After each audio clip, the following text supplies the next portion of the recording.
look into the face of my enemy, I see my brother. I see my brother.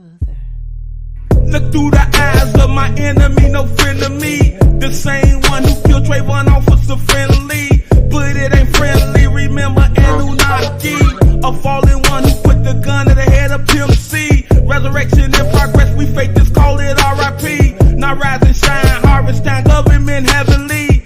Even our white brothers and sisters from the 70s. After the light of day, we were separate as family, no brotherhood. I look into the face of my enemy, I see my brother. I see my brother. Since 6 to Super 7 got me deep in the 8. Every mile running is race to steel. Black is my face. As they peep out they peripherals, appalled by the game. Whenever white rain and thunder put delays in the game. My flow from atmospheria, my shoes they come from Italy. Vortexian heat, I'm transferring this energy. Every word deliberately. Cops will kill you literally and label you a terrorist. It's black with your identity, no brotherhood. I look into the face of my enemy, I see my brother. I see my brother.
That's right, it's your hostess with the mostest, burning like toast is. Checking back in from Etheria, it's your Naga, your nerve, fresh off of the curb, jelly, jam, and preserve Cosmonian. Right back with another fresh one, right back like I left something. Hey, this is Jehovah Chronicles, number 153. Number 153, y'all, we moving, right?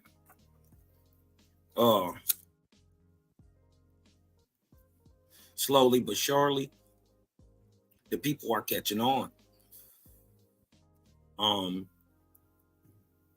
And with that being said, the inspiration in these times, right, which they call the information era or the golden era, which we understand as the Cosmon era, the great balancing of physicality and spirituality happening all at the same time. There's only one time that a planet goes through Cosmon, and we'll be going through it for the next 3,000 years. For those who don't know, Cosmon is the current era we are in right now.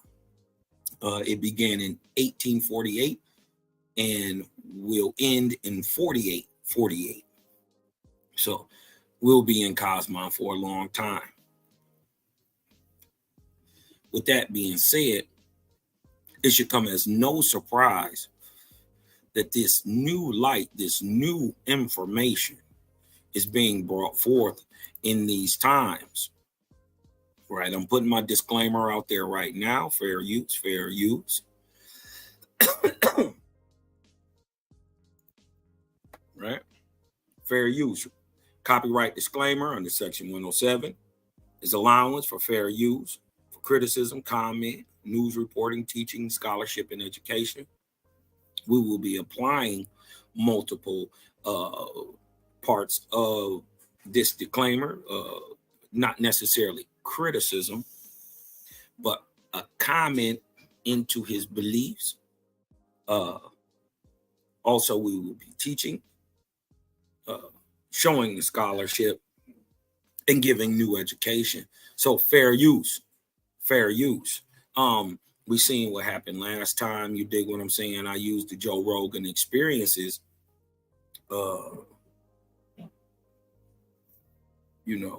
version of it, and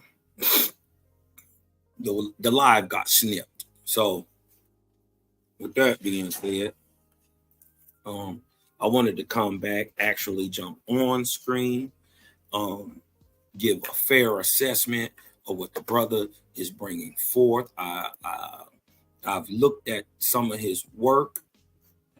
I don't want to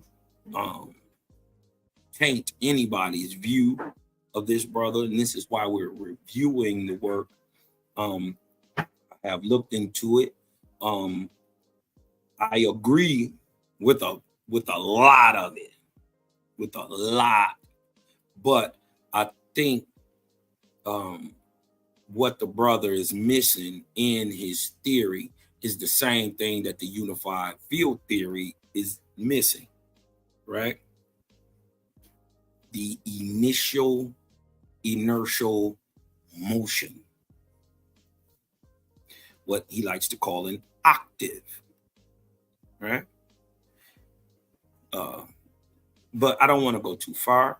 I just want to let this brother speak for himself, right? And as faithists, we look into it all, not only into the physical side, but also the metaphysical, or what we know is atmospheric or spiritual side of creation, right? There's two parts to creation: the part that you can see and the part that you can't see, right?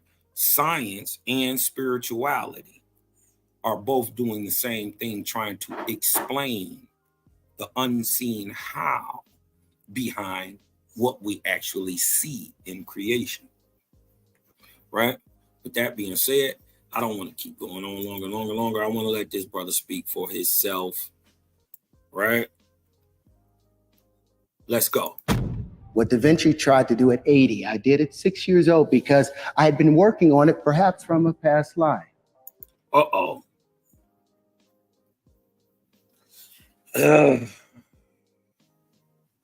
We ain't even 6 seconds. Man, we 7 seconds into the video. What you got to say already, Cosmon? Damn. We 7 seconds into the video, Cosmon. The brother said he got it. Information from a past life. It's tough. What does Owaspi have to say about these so-called past lives and reincarnation? Because that's what he's trying to sell you at this point, right? He's trying to sell you that he got this information from a prior lifetime. It's a problem. Why? Because the book of the Creator, the book of Yahweh, 6:21 says, as I have quickened the seed of the firstborn, so will I quicken all seed to the end of the earth. So every new person that is birthed on the earth was quickened, right? He said, just like I quickened the first seed, Adam, so will I quicken all the seed to the end of the earth. And look what he says, and each and every man or man-child or woman and woman-child born into life, I will quicken with a new spirit. So the problem for faith is right there becomes as into who your inspiration is. Because if you talking reincarnation is nothing but the doctrine of Jujan beings. Now, mind you, you can still come with intelligent things that are earth-based, right? Based in chemistry, based in biology, based in mathematics. And mathematics are, I would say, they're both virtual and in reality. You dig what I'm saying? They are they all encompass. But every life or every person born has a brand new spirit in it without no information in it. Didn't have some stuff from a previous life. We know that those are the doctrines of Jujan or low demonic spirits. Watch. Which shall proceed out of me at the time of conception. Right? So at the time of conception, Creator goes on to say, a spark of me is created at the time of conception. And that is the new spirit or soul, which he says he quickened with a new spirit. So claiming that you already had this prior to your birth is, as a faithist, it draws up a red flag. Not that you can't be correct, but is your inspiration. So if you start off in the wrong place, irregardless to if you got everything in the middle correct, you're going to end up at the wrong place. Neither will I give it to any spirit, not God, not Lord, not the Lord God, not Terrance Howard. Neither will I give to any spirit of the higher, the heavens, the Etherian heavens, the Otians, don't matter, or the lower heavens. Ain't nobody, ain't no spirit, right? Neither will I give to any spirit of the higher or the lower heavens power to enter a womb or a fetus of a womb and be born again. Problem. Waspi further goes on to say, do not think that darkness belongs only to the earth and to the lowest heavens. Right? That's 579. That is right here. That is to the heavens resting on or very close to the surface of the earth. Note that those who ascend to Etheria as brides and bridegrooms being wedded to the all light cannot fall into unbelief. But watch this. Do not think that darkness only belongs to the earth and to the lowest heavens. There are those who rise to the second resurrection. Now, to be a bride and bridegroom, you must pass the third. There are 3 levels of resurrection or 3 levels of heaven that are with every earth, right? The lowest, the Hayden, the Haden, or what they like to call hell, is the lowest breathable part. The atmospheric part, or the middle section, or the gaseous part, they like to call atmospheria. And the highest, most powerful, most rarefied section of the atmosphere of the earth or its heavens is called Etheria. Also, in many religions and places called Nirvana. But there are those who rise to the second resurrection. You ain't even off the earth yet. And then fall into unbelief. And then fall to the resurrection. And afterwards become wandering spirits. And some of them fall into hell. What is a hell? What is hell? Right? beyond the fact that, let's take the spookiness out of it, right? Beyond the fact that it is the lowest part of the atmosphere, or the breathable part of the atmosphere, always called hell, Hada, Hades, right? But what is hell in actuality? Hell is the belief in evil and destruction being good.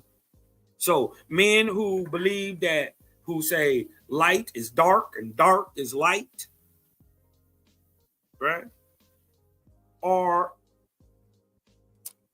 in disagreement with what we call nature or the creation itself, and hence are flip-flopped. They see good things as evil and evil things as good. That is, hell is to be in juxtaposition to the will of the Creator. Creator tells you be good, your good is evil. That is hell. So when the brothers be saying hell is a mind state, a state of being, yes, spiritually, right? And you can be in this state of hell, right, even while you on earth. Right? So if you just learn that hell, right, they fall into hell, right? People or spirits fall into hell, which is belief that evil is good, that light is dark and dark is light. If you got that now, right, which is being in opposition, hell is being in opposition to nature. We know evil is evil and good is good. Hell is to believe that evil is good and good is evil. If you understand that now, hit me with a 1 in the chat. And yet, others become drujas. What is a druja? A low, dark, demonic, evil spirit. Right? Engrossed in the affairs of mortals. What do mortals do? Mortals eat. Mortals kill. Mortals have sex. Mortals have vengeance and anger.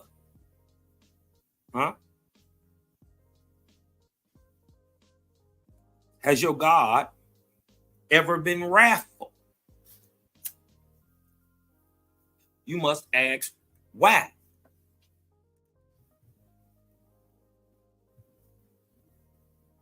Could it be that your God is in a sense drudgen and engrossed in the affairs of mortals?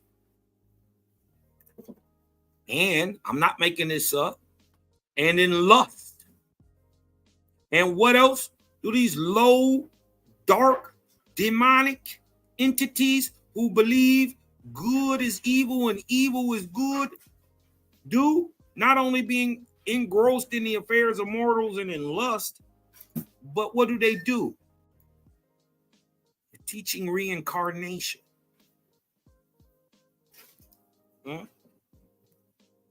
After that, they become fetals. You ever heard of a succubi or a succubus? They do it lustfully.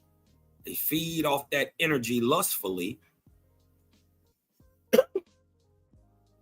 Right? Or they become a what's the word? When one thing lives off a parasite. Right? And then they got other vampires who live off the energy, right? The energy produced by the moving fluid in your veins.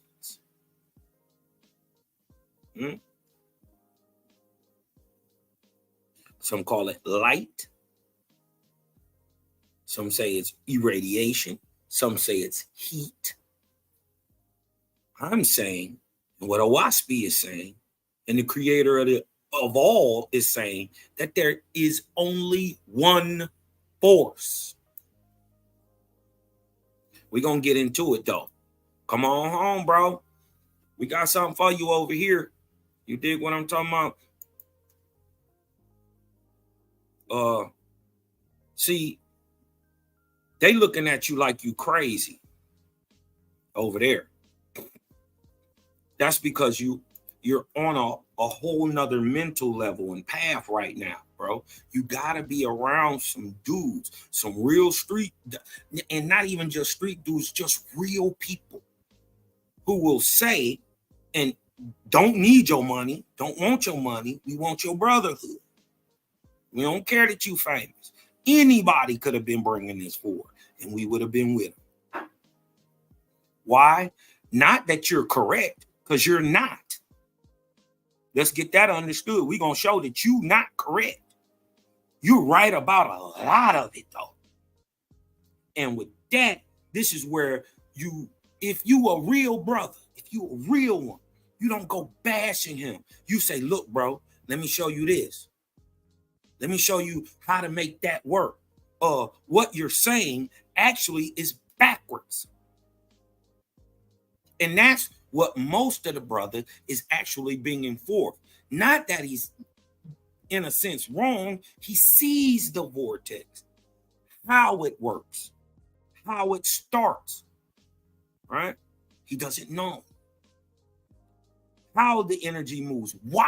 What produces the energy? What creates your so-called octave? Huh?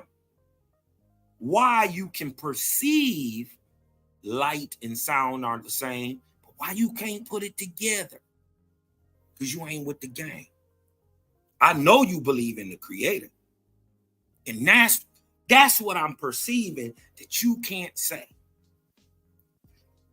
You can't say it. Oh, they're going to say, oh, he's spooky. He spooked out. Blah, blah, blah, blah, blah, blah, blah. He can't say that he believe in the creator, y'all. You got to remember, this world hates the creator. Sad as that to say. They say they love God and all this. No, you don't. Because if you did, you would do the stuff he tell you to do, like treat your brother like you want to be treated.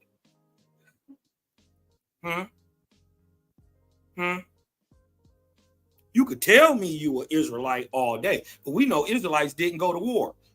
Who was over there warring with David then? See? You can tell me all day, but the characters, the actions, the deeds prove who and what you are.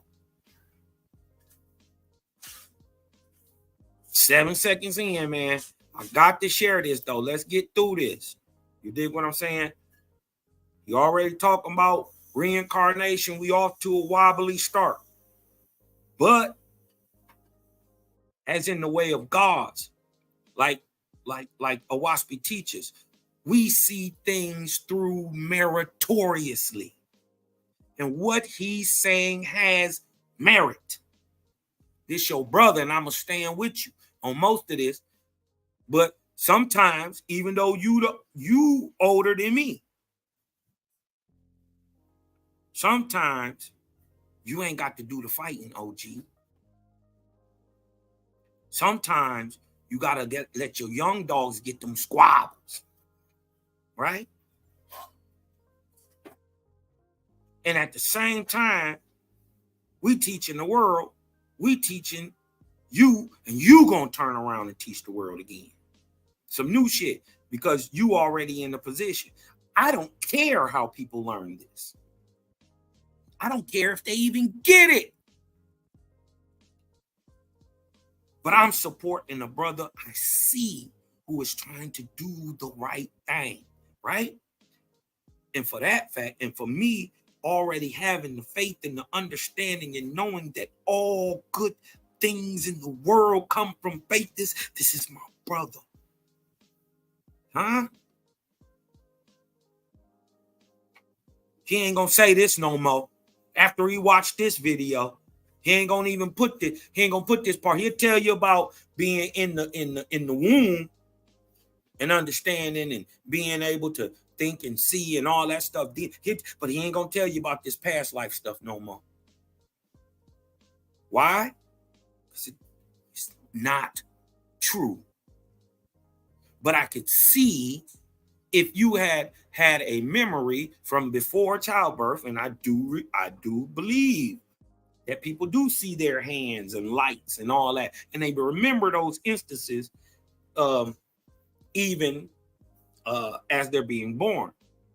You know, that's pretty much proven throughout time. You dig what I'm saying? It has been shown through studies of different families going back last couple hundred years. This ain't even a new idea, right? But understanding where the whole idea from reincarnation comes from demonic spirits that's been teaching this same false mess for the last 20,000 years. Since the time of Apollo. Right, since right after the flood. Ooh-wee. The Euclidean mindset has kept us so locked away. Like the Euclidean mindset, he's talking about a version of mathematics, right? Which we see being brought forth to the world through Egypt, right? But understand, Egypt doesn't have the oldest pyramids, the oldest mastabas, the oldest anything. You know, even Sumer is older than that. And then if you go back east even further to China, we got these structures in Euclidean math being used even back then. But in the last 6,000 years, the greatest point, or we see it being brought forth, is during the 23rd arc cycle, or from 3953 BC to 1553 BC, a 2,400 year period called the Arc of Spita, right? We're currently in the 25th, 176 years into the Cosmon era, or 2024, right? We will be talking about a time 4,600 years ago, 4,700 years ago, when we seeing the Great Pyramids being built in Egypt, and the Great Cheops, who we know as Thofma, aka Hojax, the builder of the Great Pyramid, started to use Euclidean math and put those calculations into the building of the pyramid, you know, like the radius of the world. How would you know that without Euclidean math? But he's right about one thing. They're trying to fit a straight line into something that's already curved. Remember, they're using a two-dimensional view trying to explain something three-dimensional. Let's go. Like there's tons of paperwork of Da Vinci working on the flower of life and trying to unravel it. Terrance Howard mentioned something about an ancient discovery called the flower of life, which represents one of the oldest images we have. The oldest images that we have from antiquity and found on every continent is this image where 64 circles are overlapped, and it's called the flower of life. And on every continent it was found, in whatever language, it was always called the flower of life. Made 6,000 years ago, messes with us because we can't draw a straight line in it. Can we really understand these old shapes, or are we clueless? Well, 6,000 years ago. My bad, y'all. Or however long ago, someone had the clever idea of saying, you know what, why don't I draw straight lines where the circles overlap? He questions the use of straight lines in constructing platonic solids, arguing that energy in the universe is expressed through curved waves. Facts. Those are facts, sir. We're going to let you go ahead and keep expounding. But even look at the picture. Do you know what you're looking at? A lot of people say, oh, it's CGI, Cosmon. Do you know what you are looking at? This is what is called semi-dark space dust, or Aja. Even in your debunked cosmological theory called Big Bang, it tells you it condenses the gases to make the worlds, even our planet. Well, here go your gases and your corporeal substance. But what you don't understand is it is being sublimated. See this, all this dark stuff? They call it space. That is a solution. This is a solution called ether. It is on, above, around, and in everything, and is why, when put in motion, 2 parts of hydrogen, right, can attach to a oxygen molecule, creating what? H2O. Okay? But remember, how does ether, which is on the periodic table, how is it expressed? Do y'all know? Let's blow it up so I can show you just a little bit. Right? On the periodic table, ether is expressed as ROR.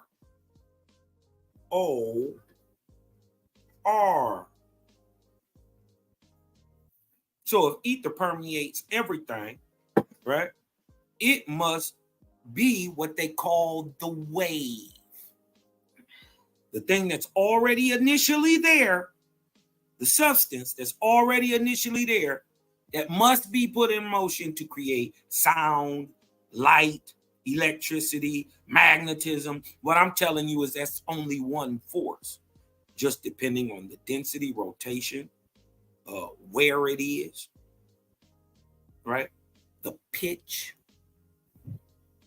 or octave depends on what it makes, right? The creator only uses one force. If you got a perfect thing, right, and it creates, why would you need anything else? You would use this one force and it would be expressed, we're telling you, vortexially or spirally in everything. We look at everything. I'm talking about from inside your capillaries in your blood, which is spiraling.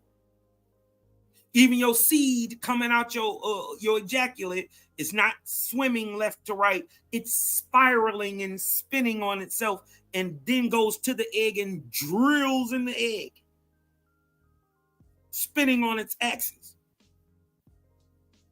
all the way to the moon, the sun, the stars, all spinning actually and orbitally and oscillating, all at the same time. It's crazy. So it all works together, right? Let's go back. Let's go back. Do you know what you looking at? I know you saying it's there. You can see it's there. Do you know what you talking about? When, where, why? That's the difference between Owaspy and everything else. Due to the principle of equal and opposite reactions, If they began to average the space where the circles overlap, so that tetrahedron that we see, because we know that there are no straight lines, because all energy has an equal and opposite. Let's pause it for a second, just so I can repeat that. All energy is expressed in motion, all motion expressed in waves, and all waves are curved. Nah, I'm not disagreeing with none of that, right? All energy is expressed in motion. Right? Correct. Right? What creates the motion? See where he's stuck at, y'all? You see where he's stuck at? Right. I'm in total agreement with everything you saying, bro, so far. That all energy is expressed in motion. All motion is expressed spirally or vortexially, right? And all that is in a way. Correct. I'm not debating none of that yet. Right? Because ain't no proof it's a wave. Huh?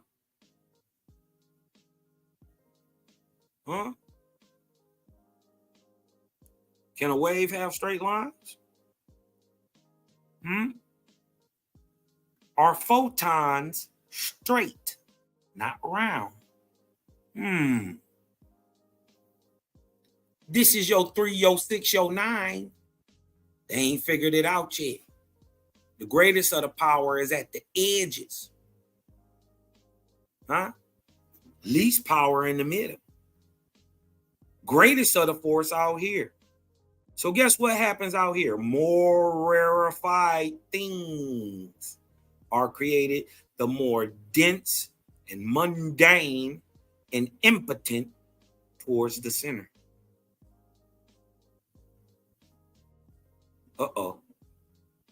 So the thing you don't see runs the thing you do see. Let's go. Therefore, it is impossible to create a straight line because every action has the equal and opposite reaction, and the greater that reaction. Terrance found math problems that arise from creating straight lines where there are none. Do you know what's in your cheap protein powder? Well, here to tell us is all-natural fitness athlete Paul Sklar. You're right. Science does do that. Let's see his explanation. Greater the resistance and the greater that curvature. This curvature is the equanimity of all the interactions within a particular system. It all balances out into these perfect spheres, which are magnetic fields around each other, which is a discharging aspect. And where these magnetic fields interact, this is where electricity begins. Where they overlap, they're forced to create spin. But wrong. Now, this is why we got to help my brother out. You did what I'm talking about. This is when you're supposed to be your brother. Because he's saying what he's saying, and he's seeing what he's seeing. Right? But let's get into the book of cosmogony and prophecy. This is what he hasn't been able to put together. That, look, right here, very first, this explains everything that he just said. We're going to go back. I'm going to go back just a couple seconds. Boom.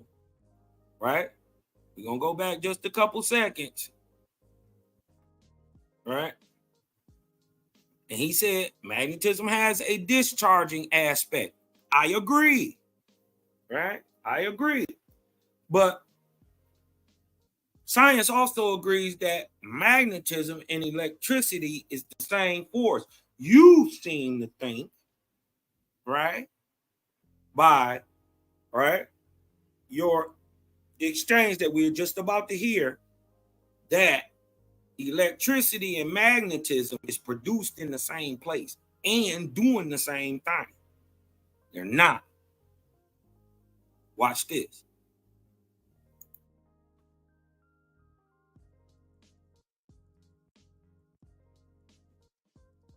Right. You see where he said that? He wrong. He said that's where electricity begins. Wrong. Electricity begins outside of the vortex. It is because it is a byproduct of sublimated material within the vortex that electricity is produced, and is mostly produced east and west. East and west at the axis of the earth. If I'm not mistaken, ain't where the equator or the axis of the earth is the warmest spot? Huh? And if electricity is warm, right, and everything has a duality, right? And they say magnetism is the same thing as electricity. Wouldn't magnetism be cold? And wouldn't it be at the poles, not at the equator? So now we're looking at our earth. We look at our earth, y'all. Is there a large block of ice on the bottom of our planet? I'll wait. That, my good friend Terrance Howard, is how the production you prove which force is which. There must be one that is receptive and one that is going forth, one that is positive and one that is negative. The positive force of the vortex is east and west actually, and it's called strong or electric force. The lesser or less potent force, understood as magnetism, understood as negativity, or the female aspect, is cool, right? It's cool, right? And discharges once it's dumped into the earth. The understanding of this discharge to prove the magnetism goes from south to north toroidally, moving east. Well, actually, our vortex moves west to east. It turns counterclockwise. To proof of that is that they're going to say, Cowboy, how you going to prove that? On a spherical planet, if it's supposed to be flat.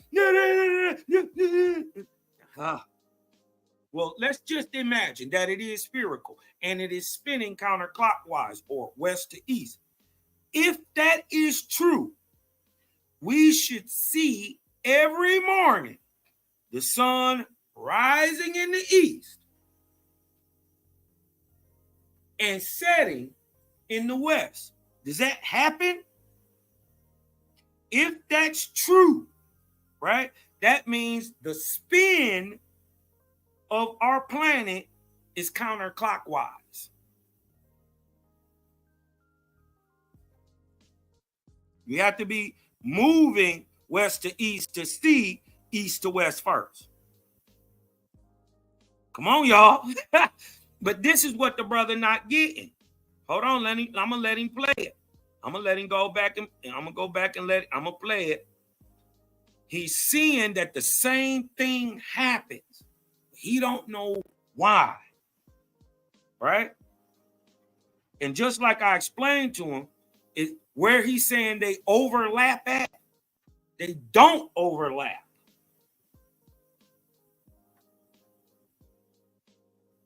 Right? They don't overlap. The energy which is irradiated from the planet, which is dumped from its atmosphere. Its atmosphere is its vortex. It literally charges the planet. But the vortex is not just, don't think totally tornado all the time. It doesn't want to always be tornado-like. It wants to turn in on itself and keep itself going perpetually. So it turns it into a sphere. This is why you can't ever blow a square bubble, because all the pressure of our atmosphere, which is spiraling and spherical, is everything on the planet is subjected to it. So even if you go into space and you blow a water bubble, the water bubble will turn globular, round, like a ball. Y'all think I'm lying? Who think I'm lying? Huh? Let's get back to this.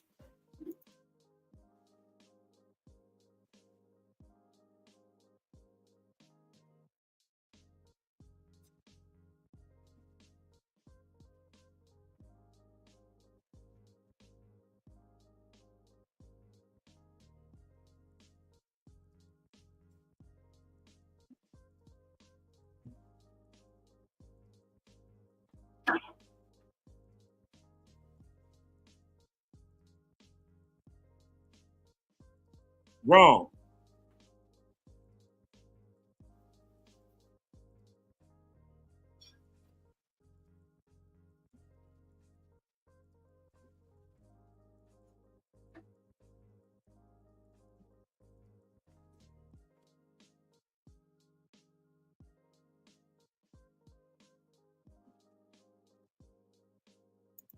Now he's seeing what he's seeing, and he's seeing that there's a problem because they're telling him different things are supposed to produce different ways, right? But he see what we see. Watch me explain it in the very first sentence. The same principles apply to all the stars, suns, planets, and moons, etc. But differing in manifestation. So what he's saying, they only differ by what you see. The only reason that they differing, or it seems to be different, is on account of the size of what? The vortex. Its actual motion, the density of the material it is condensing, and where that relative place is in conjunction or opposition to its central star, or what they call the grand vortex, our solar system, like where the planet is in juxtaposition to the star, right? This is what he's seeing, right? He's got a great point here. Watch this. Where is an average, it's an approximation. All of these problems arose from them.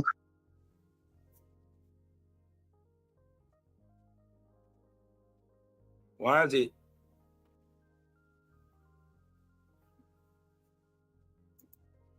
Let me see if I can get this thing to come back on for a second. Creating straight lines where there were no straight lines.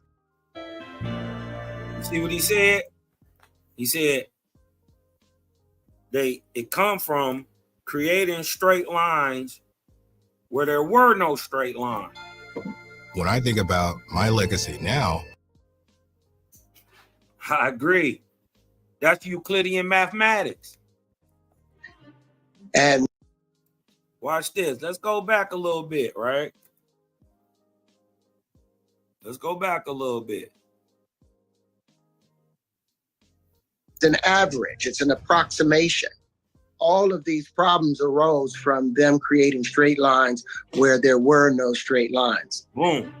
And this has been called, the greatest discovery, basically, in geometry. Energy's all about that never-ending cycle. Acting? Yeah, it was fun. But physics? That's where Terrance found his spiritual groove. Now he's cooking up these fresh wave and tear mixes, waving goodbye to the old-school Euclidean scene. And for mathematics. And that's the Platonic solids you're speaking about. The Platonic solids are averages. Euclid went to Egypt and pulled these things and wrote them down, and everyone took credit from them. for them, but they took credit for some falsehoods. So they've watched it go through, and it'll go through the dodecahedron. So what I decided to do, what I was instructed to do, was to take the same flower. You may think you've been here for 20 years and it's take the same what they left out right there was he was supposed to take the same flower and turn it from two-dimensional to three-dimensional. This is why he brought up the decadahedron. You did what I'm talking about. Once you get into what he proposes that our galaxy or universe looks like, you'll really get to understanding that he's really only talking about our solar system.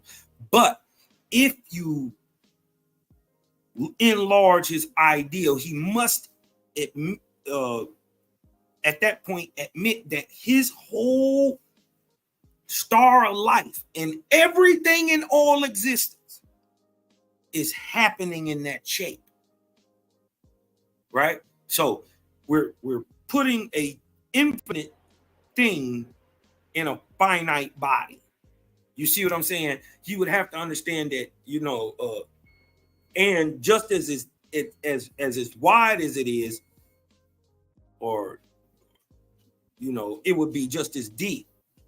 You dig what I'm saying? Or the breadth and width and length would all be equating in some way to a impossibility of size. You see what I'm saying? So let's go a little further. So let the brother talk. Right? Planet. But we know that energy, it is forever. It continually recycles itself. So you know that you've been a trilobite 350 million years ago, or some part of it. Some parts of you were part.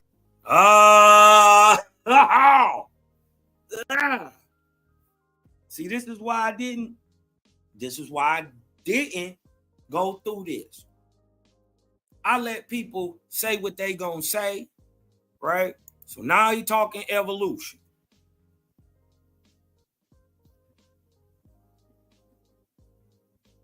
Hold on. Can y'all see that? Can y'all see that? Okay. If I'm coming through, if I can be heard, you did what I'm talking about. Hit me with a vortex in the chat real quick, man. Let me know that I'm coming through okay. My little internet want to slow down on me today, act funny style. You dig what I'm saying? And thank everybody for coming through, man. Sub, like, share, hit them like buttons. You dig what I'm talking about? Let's keep it going. Okay, I see the vortexes coming in. They say I'm sounding good. Let me see. As a matter of fact, hold on. Let me go back here and let me make sure I got this all the way off. All right. Do I sound even better now, y'all? Do I sound a little better? If I sound a little better, hit me with a 1 in the chat. Hit me with a 1. All right. Let's get it cracking. Part of a pterodactyl. Well, hold on. I forgot what I was about to do. He got into evolution. So we see it one way, we see it another. You dig what I'm talking about?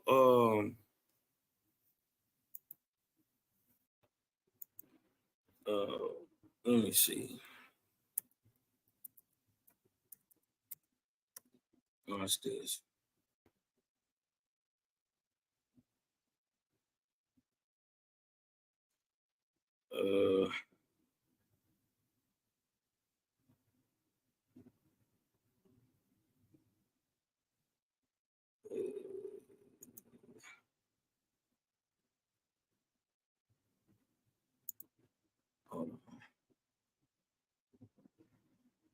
Hold on, y'all.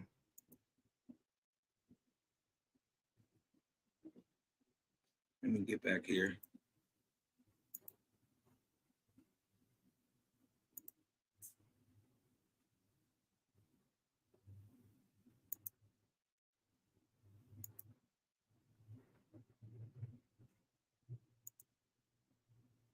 Okay.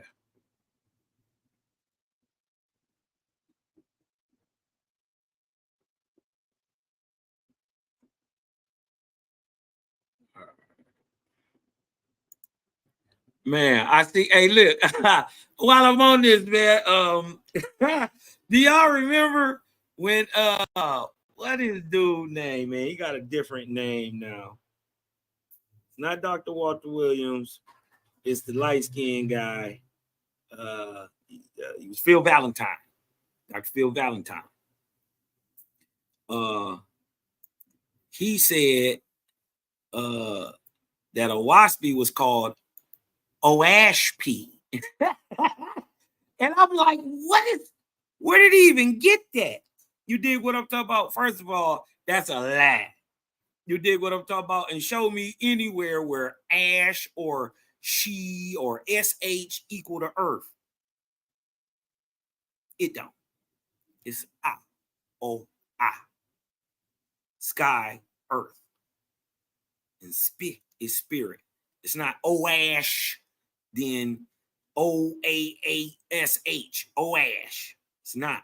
O-ash is a OASP is a music genre where certain types of music, and it's a record label now. OASP.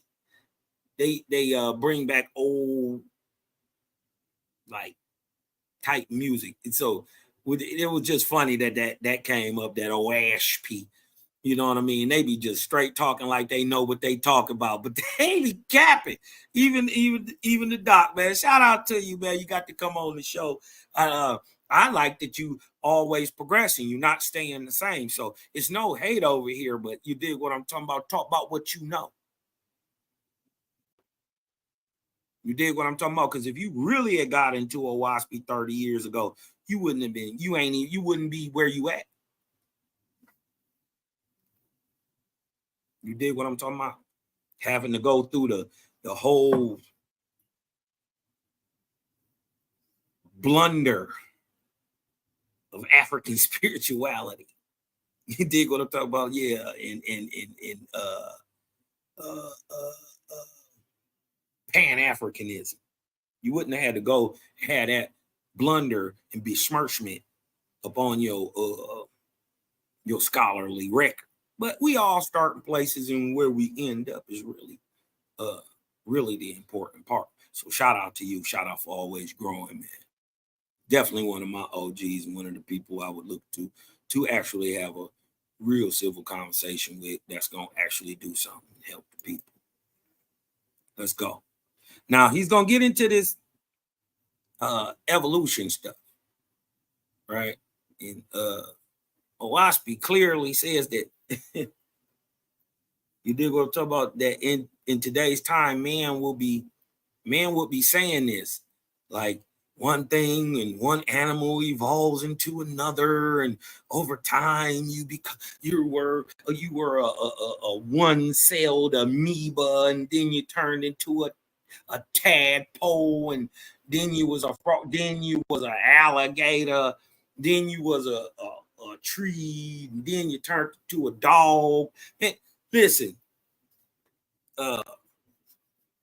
that's crazy. Hold on. Let's go here real quick.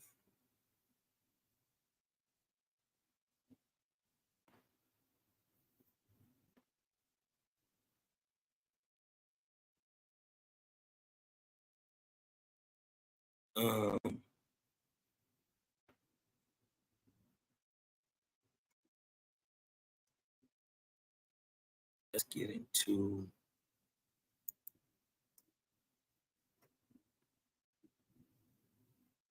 the book of Jehovah.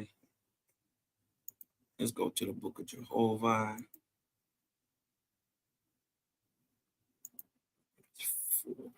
3.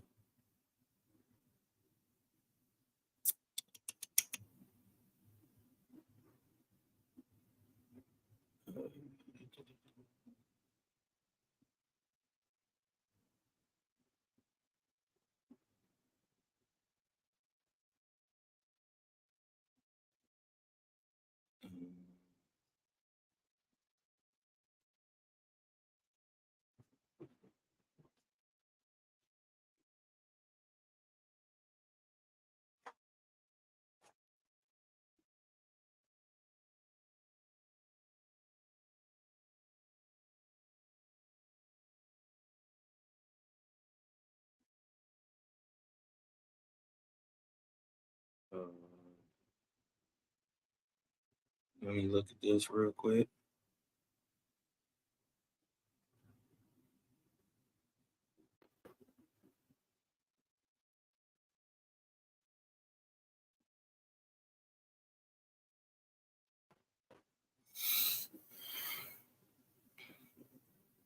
All right, let me share this with y'all.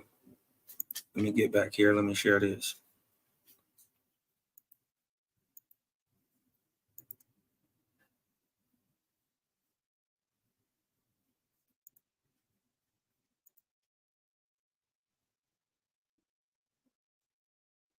Make sure y'all can see.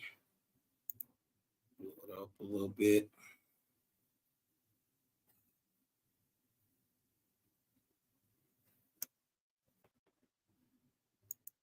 Make sure everybody can see. All right. This is the book of Jehovah 5 and 7. Right?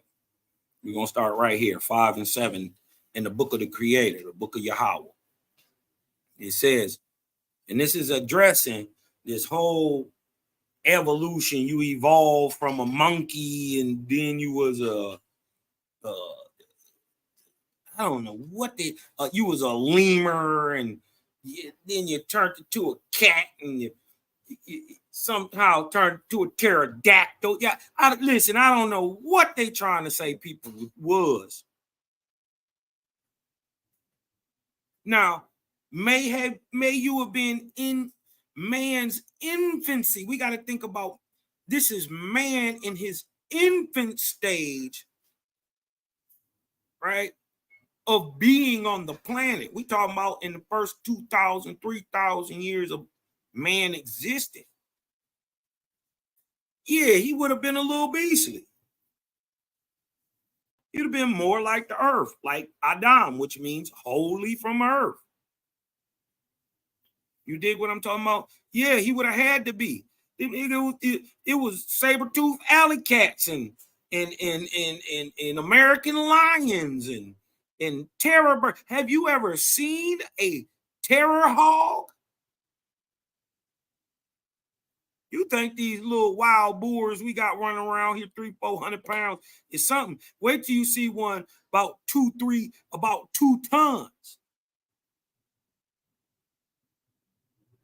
Roughly 7 feet at the shoulders, eating people. Too fast to outrun. Man, listen, you better be savage. According to their respective places, I created the living, not in pairs only. And this is not only for animal life, right? But this is also for humans. I didn't create just Adam and Eve in one place in Africa. No. Not in pairs only, but in hundreds of pairs and in thousands and millions of pairs. According to their respective places and the light upon Simu, right, which is the building blocks of DNA being rained down to the planet. And this is why you find the ACTG, or the building blocks, all DNA in nebulous material that falls to the earth like comets. Right? I know you just go ahead and look it up. You dig what I'm talking about? I'm already getting off a little bit, but we want to address, because we don't want to miss the inspiration. We understand you saying what you're saying, but who inspiring you to say it? Right? Because you done already gave us reincarnation. Now you giving us physical, scientific evolution, not spiritual evolution. You dig what I'm talking about? You just giving science's understanding on it, right? Where'd you get that from? And that's what we looking at, right? According to the light upon sea moon, also understood as galactic semen, right? So I quicken them in their color, adapted to their dwelling places. So if you're from a place with more higher light towards the equator, your skin is probably going to be browner because you need to repel and be able to be in the sun long periods of time. So you don't use the sun in the same way that a person with lighter skin would, right? You weather it. You weather sun and then use it in a different way later. Their lighter skin redoubles the light on itself right then and burns them. This is why the people with pale skin can't be out there too long in the sun. They burn them that quick. So a lot of people ain't gonna like this, but we really the people of the moon and not the people of the sun. We weather the sun. We don't use it. Well, we use it. We do use the sun, but we use it in a different way. We emit it as vortex at night. But let's keep going. According to their respective places and the light upon sea moon, so I quickened them in their color, adapted to their dwelling places. Each and every living thing I created knew. That killed that you was a whole trilobite. You was a one-celled organism. You was a monkey swinging. Your mama was a monkey swinging in a tree. That kills that whole idea. The creator, the man who did it, that thing that did it, says each and every living thing I created knew upon the earth and of a kind each to itself. So irregardless to what man's behavior was, man from day one has always been a man. He ain't never been a monkey. He's never a lemur. Huh? He's not a bonobo. Why? Because everything he made new and of a kind to itself, and not one living thing did I create out of another. So no, there has never been a whale that got out the water and turned into a hippopotamus. There ain't never been a frog who turned into a dog. No, a frog who turned into a log, who turned into a dog, that turned into a man. No. No. A dog is a dog is a dog. It ain't never been a wolf. A wolf is a wolf is a wolf. And a wolf will kill you. Dogs won't. Dogs are really the most empathetic animal on this planet. Everybody else will kill you. A dog will give his life for you. It's a difference. It's a difference. Right? Let a sign be upon the earth today, right now, so that man may understand in his dark evolutionary resources, dark spots of his dang on soul. Right? let a sign be upon the earth, so that man in his darkness may not believe, because that's all you doing. You just believe what Darwin told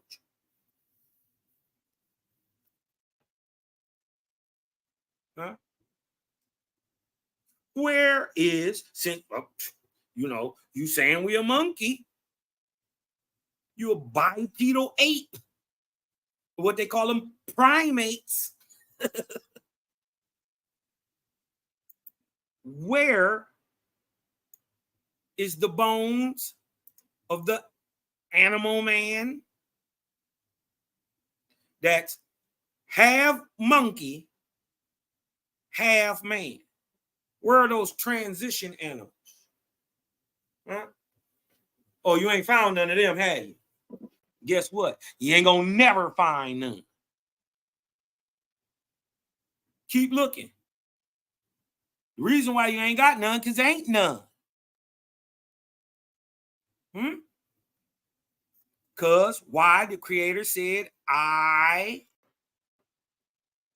and not one living thing did I create out of another. So a lion been a lion all its life. It ain't never been a tiger. And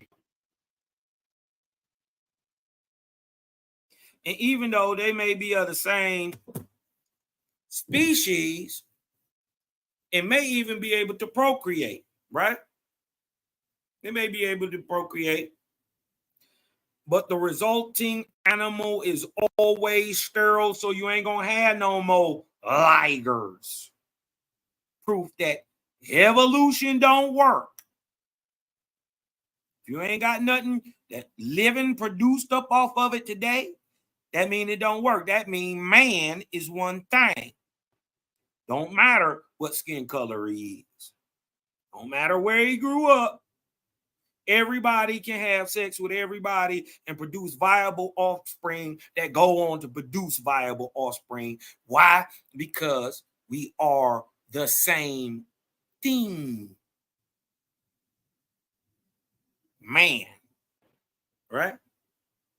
Let a sign be upon the earth, so that so-called smart niggas, right, who are really in darkness, may not believe that one animal changes and becomes another. So the Creator gave permission for different animals, lions, tigers, to bring forth a new living animal. Right? There's a caveat to that. They got to be of the same species. Yeah? Or at least the same phylum. So they all got to be cats.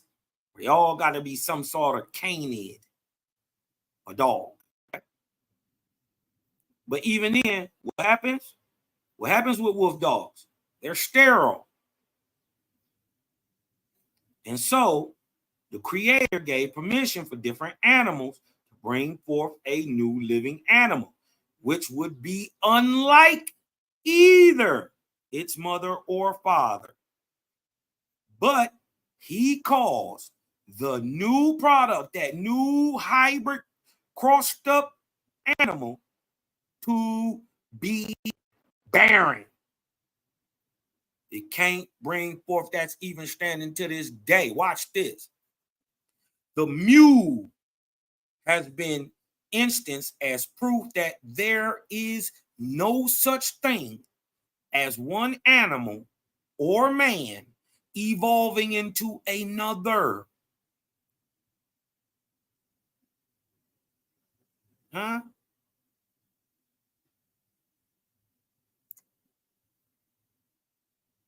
Let's get back. So we got to take everything everybody say with a grain of salt.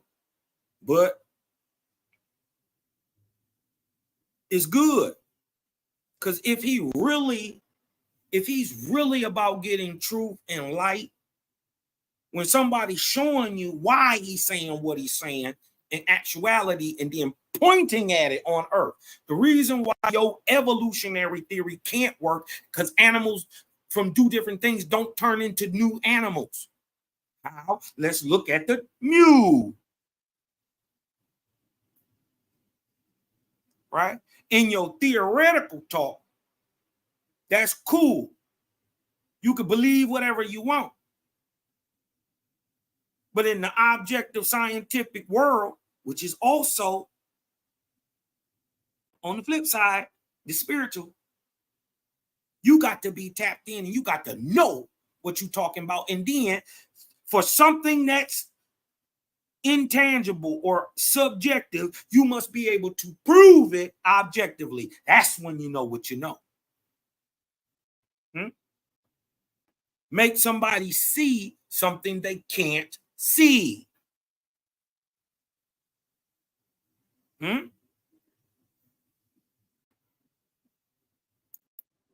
Let's go.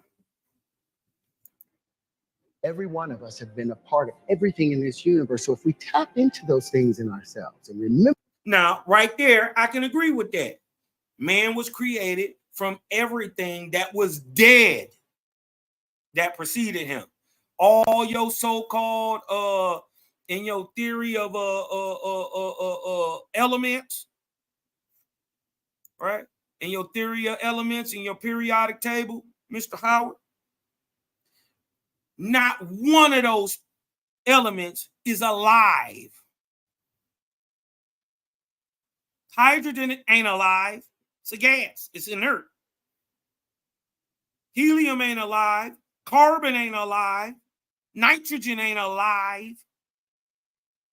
Potassium is not alive.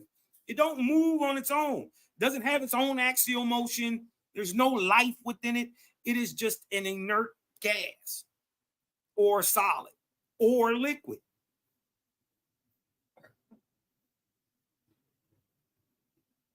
But when you put those things in motion, spirally, and run it into the building blocks of DNA, the guanine, the thymine, the cynomine, all that stuff, the ACTG, and you put that in motion with heat, light, and a receptive area to produce life like a planet. Why you think they call it Mother Earth? Because it's negative, it's receptive, it's physical. This is why it brings, right? Or just like you call everybody, they call God or creator him, the earth, that's the unseen part. That's the unseeable part. Well, the seeable part is called her or Mother Nature. Y'all finally starting to get it? This is why they call the creator he and him. But this is also why they call her and she. Because he the physical seen part, and he the atmospheric, gaseous, spiritual, unseen part.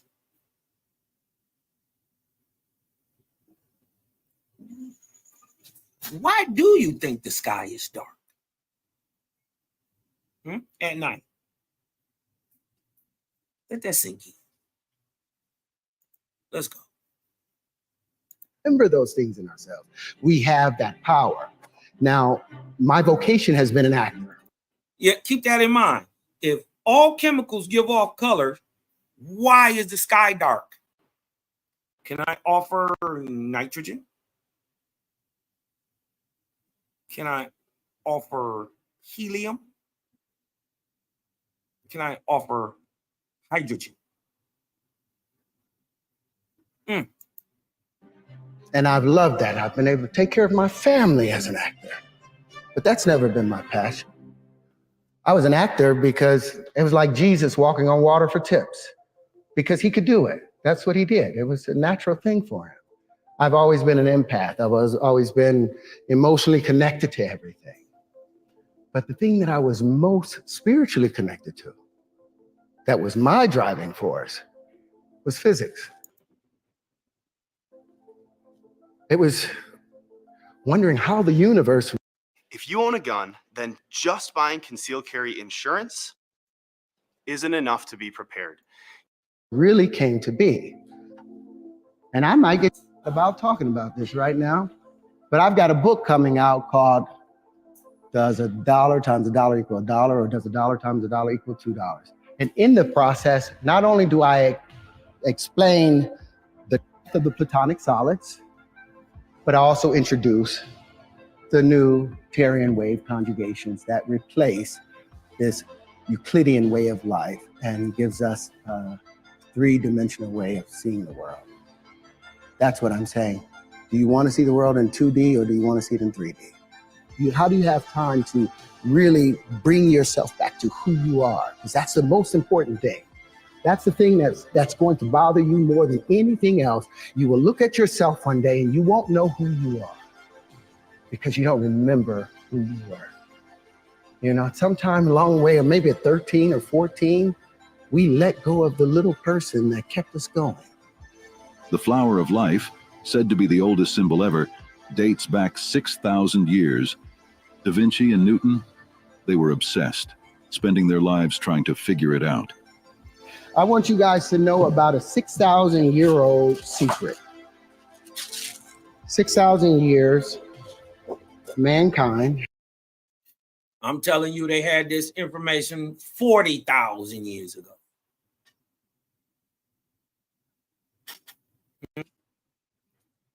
Many of these things are much older than they're saying they already are.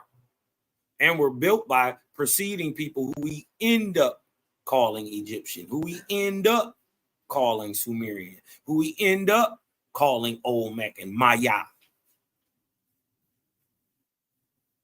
Huh? Remember, these are times, right? Not actual people.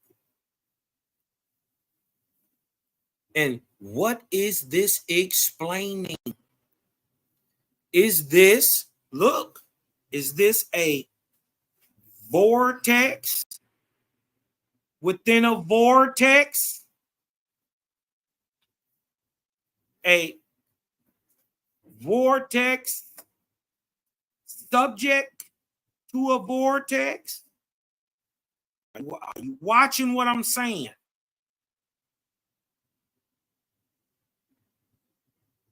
Is this smaller vortex subject to this larger vortex? Is this larger vortex subject to this larger vortex? Is this vortex subject to this one? How much you want to bet this one way out here is moving the fastest and the least energy, or what they call no motion?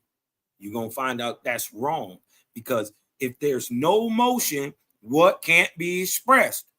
Energy. If there's no motion, there couldn't be life. Right? This is where the brother goes off. But this is where we're putting right back on track. Has been trying to decipher this one little thing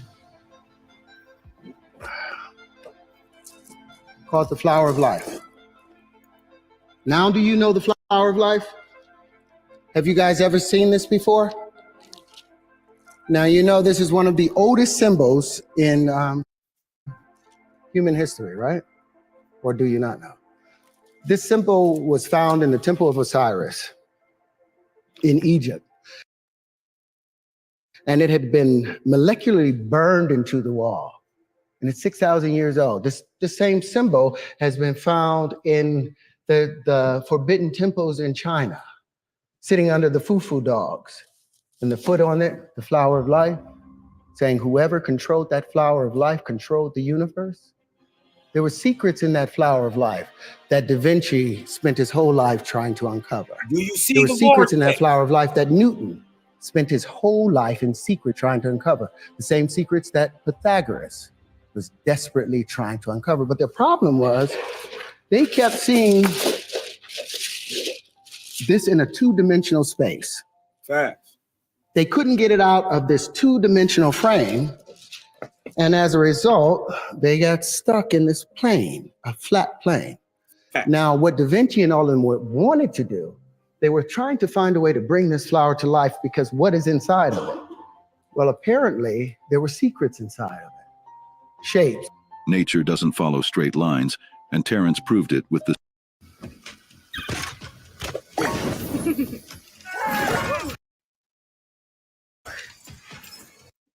space between Earth and the Moon. Have we been blinded by our stubborn adherence to tradition? Let's break it down for the brother. Right? Let's break it down for the brother. Right? This is what he's not getting. The same principles apply to all the stars, suns, planets, and moons, but differing in manifestation on account of size, motion, density, and relative place. Now listen. The Earth floats in the middle of a vortex,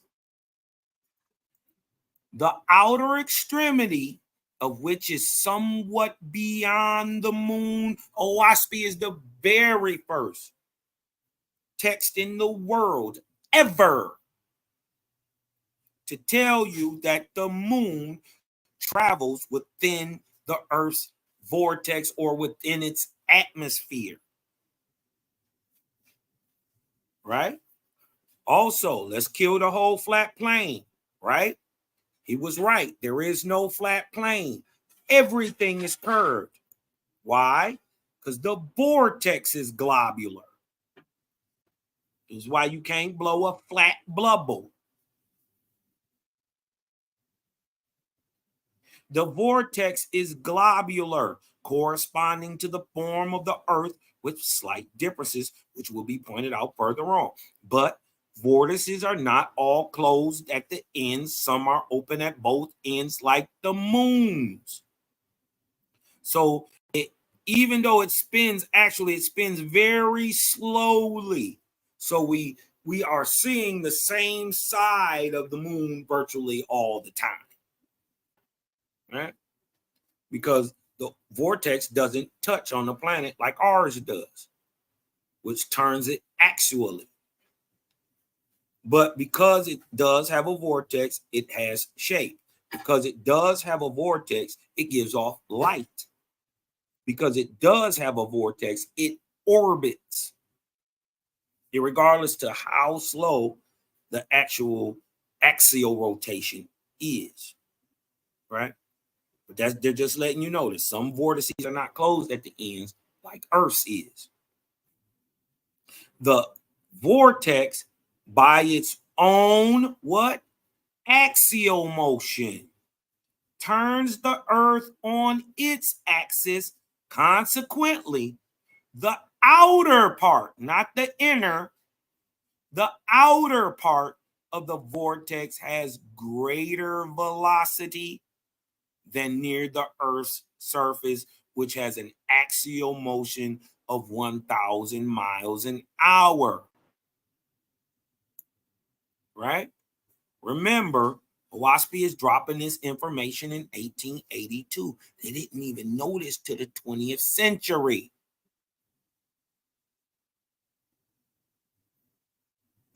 Right?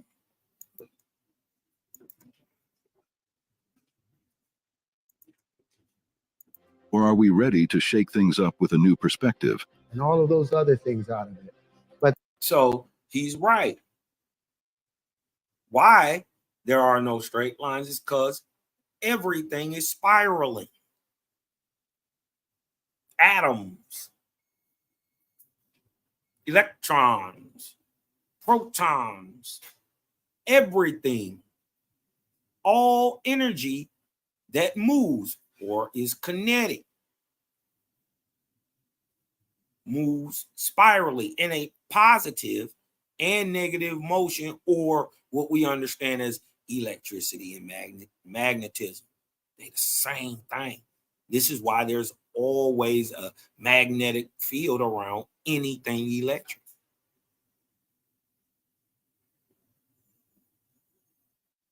Ever stop to think about that, why that was? But they were misled by something I think called a straight line. You guys believe in straight lines? You believe there's straight lines in the universe? Well, let me hit you with something. All energy in the universe is expressed in what? It's in motion. If something is still, there's no energy. Kinetic, right? All motion is expressed in what? You look at galaxies. Spiral. Are they expressed in straight lines? Vortexes. Expressed in vortices. So he on point. He on point, right? He on point, right? If you see that he on point, hit me with a 3 in the chat. Hit me with a 3 in the chat. He see that the energy is expressed vortexally, but he hasn't figured out what causes the initial motion. He got it. I see you go. I see you go. Let's go a little further. We're gonna keep showing more. All vortices are expressed in what? Waves. All waves are curved. Show me a straight line in nature. You show me where the platonic solids come from. Where do they have their foundations in our universe? Are there any straight lines?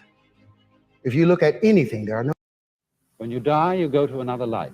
Maybe heaven, maybe purgatory, maybe hell. These are the kind. From the stars all the way to your fingerprints. No straight lines. All right. We see the stars orbiting and spinning. We see the planets orbiting and spinning on their axis. All right. Then we go down and look at our fingerprints. And they're vortexing, they're spiraling. Everything is made in the same fashion. This is understood or called the golden ratio, or what they like to also call Fibonacci spiral. It is expressed in all things. Right? Let me show y'all something real quick. I'll just pull this up real fast. Quick, fast.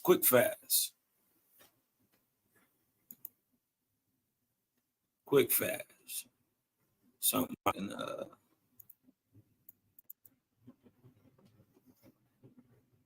share with the crew real quick. Let me see. Do I got it up in here? Oh, I thought I had it up in here. Okay. I guess I didn't put it in the doc for some reason. That was crazy. But watch this.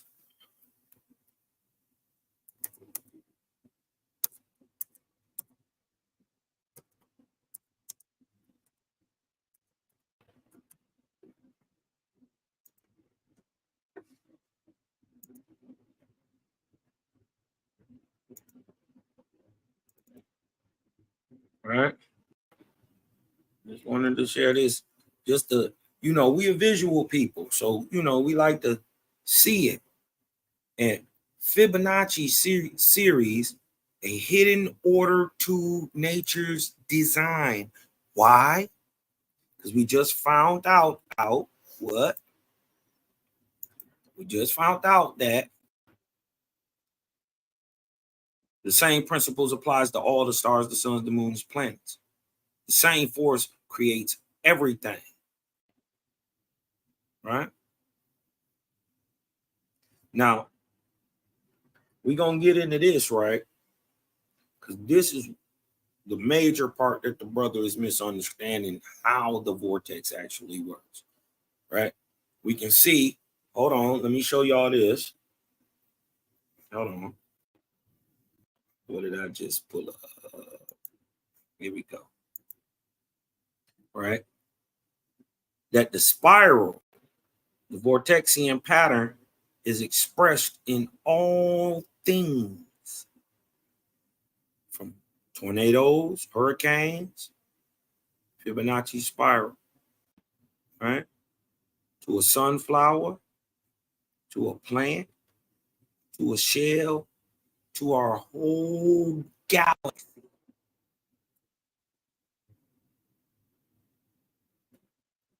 Is expressed in a spiraling vortexian motion and pattern. How? Creator explains, I use the same thing to create everything.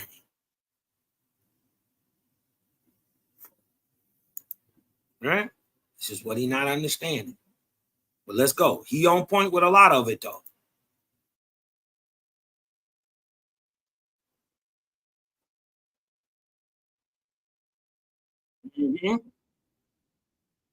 What I tell y'all? He had no choice but to show the toroidal nature. Watch this. He had no choice but to show the toroidal nature. Right? Hold on.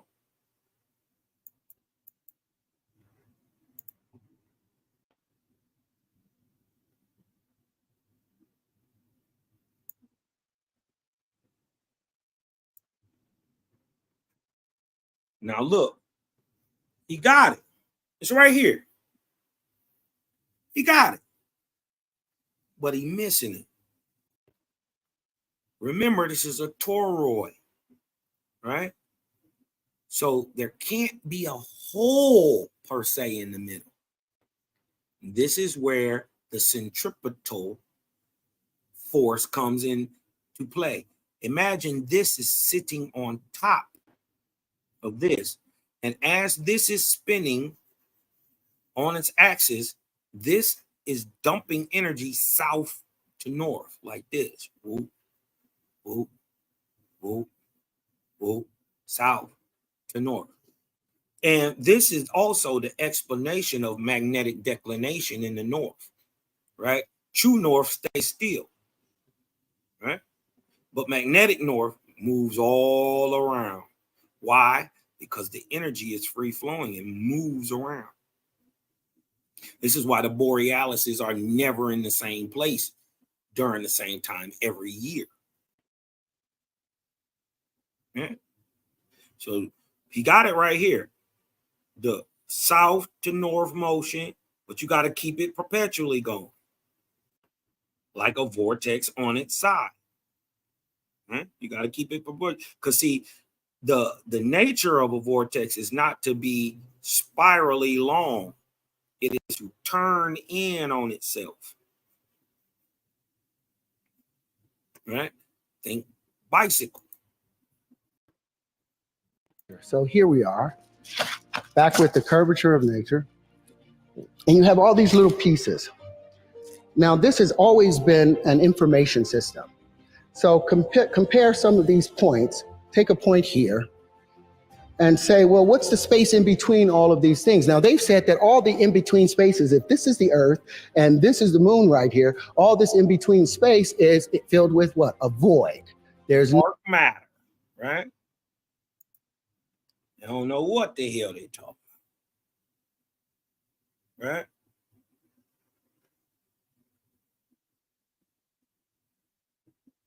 But this is what they missing. Hold on. Let me back up out of it a little bit. Okay. I'm going to show this. I'm going to go here first. Right? From the swiftest part, this is Book of Cosmogony 1 and 6. From the swiftest part of the Earth's vortex, the swiftest, the fastest moving, its force is towards the Earth's center. Right?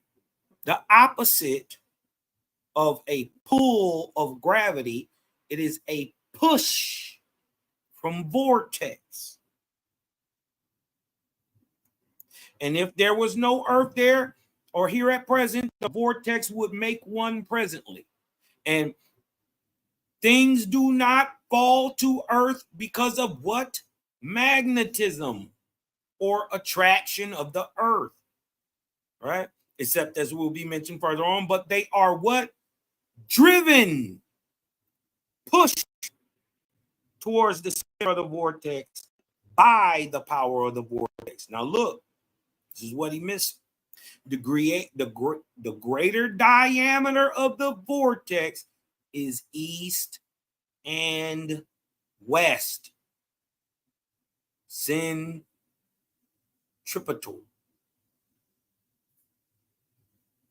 The lesser diameter or centrifugal or weaker force is an inclination and oscillation relatively like the earth or from south to north.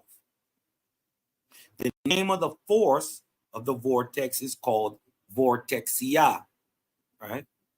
That is, it is positive force, kinetic, potential, heat, moving, electric, right? Because it is what? Arbitrary and exerts east and west, or i.e. at a right angle to the axis. As in the case of a what? A wheel turning on its axis, its force will be at right angles. So the greater amount of force is being applied where? At the wheels, at the extremity, the part that's touching the ground. With lesser force being applied where? To the center of the wheel. Not that there is no force. It's just not moving and force being applied to the center of the vortex as much as force being applied at the extremity.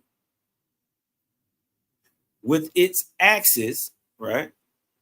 Its force will be at right angles with this axis at the extreme center of which will be no force. Right? This is your condensation. Right? These are why things condense. Right? But he had it right. But let me show you. This is his. Here we go. This is his periodic table of elements based on the wavelength spiral. I want y'all to notice, look, what he called octaves, right? Look, first octave, second octave, third octave, fourth octave, fifth octave. Now, I want y'all to understand that this is a two-dimensional view of this. This is still two-dimensional, but if we was looking down it, it would look like this. Even though it's three-dimensional, right? It would. So this is a good thing. I want y'all to see. But the more base elements are down here, right? Look, betadine, carbogen, ethylene, hydrogen, helium, lithium, barium, boron, carbon, nitrogen, oxygen, everything that it takes to make a planet. Right here. In the fourth and fifth octave, right? Or, right? Or pitch, or frequency, or density. Because look, it's losing octaves. Look, 9, 8, it's getting denser, weaker, to where there's no force. He ain't figured it out, though. That he figured it out, right? That, you know, this is what's producing, right? He ain't just totally told you it's the vortex yet, but he sees the motion, right? And he sees that in the spins, right? Greater spins way out here. Look.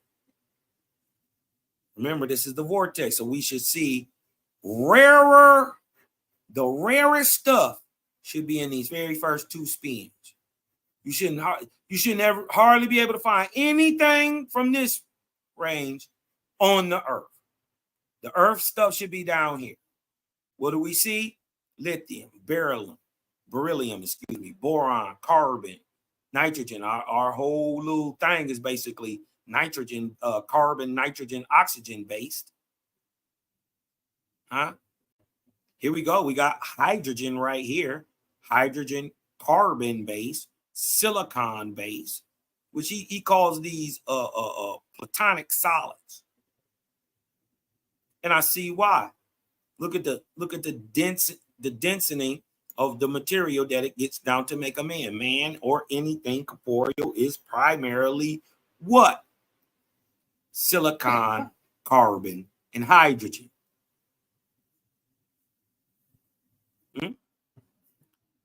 But what he don't understand is he's looking down here, out here. He don't understand the force is coming from outside. Outside in, not inside out. It's opposite. We just explained it right here. The name of the force, the vortex. Hold on, let me get where I'm at. Where am I at? Okay. The name of the force of vortex is called vortexia. That is positive force because it is arbitrary and exerts east and west at right angles to the axis. As the case of a wheel turning in on its axis, its force will be at right angles with its axis, at the extreme center of which will be no force. The greater diameter is east and west, with the less diameter north and south. Right? For which reason, the north and south line of the Earth's vortex is called invortexia, or the magnetic pole, or negative force, for it is the subject of the greater diameter of the vortex, which is east and west, which is why it's warmer at the equator and where colder at the poles. Now look, it says, as a whirlwind gathers up straw and dust, which travel towards the center of the whirlwind and to its poles, so do corporeal substances inclined to approach the poles of Earth's vortex, which may be proved by posing a magnetized needle like in a compass. It will always point you where? Where will a magnetized needle always point you?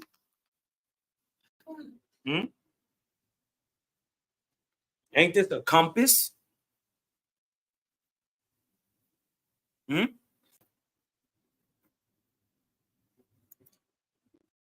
Right? So you gotta understand and be able to understand how the energy is moving, and it's moving outside in. He thinks it's moving inside out.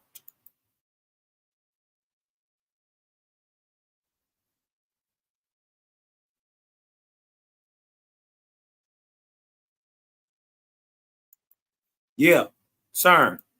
Stop doing all that dumb shit. Right? Stop doing all the dumb stuff, bro. All you gotta do is look a little bit past our moon. Go up there. You'll be able to find exactly what this brother is bringing out right here. You're going to be able to find Omega 9. Huh? Rogentium, Metnarium, Hassium, Boreum, Seaborgium, Dubnium, Lawrencium, right? You'll be able to find this stuff, right? Cerium, Neodymium, Samarium, right? Very rare on the earth, but found in massive amounts towards the edges of our Earth's atmosphere. How much you want to bet you go to the moon and you test the moon, you're going to find all this shit on the moon. Francium, radium, actinium, thorium, protactinium, uranium. But uranium was already found there. Neptunium was already found there. Plutonium was already found there on the moon. I ain't even never heard of Americium or Californium. I heard of Einsteinium.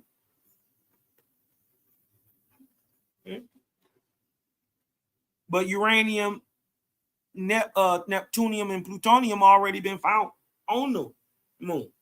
How?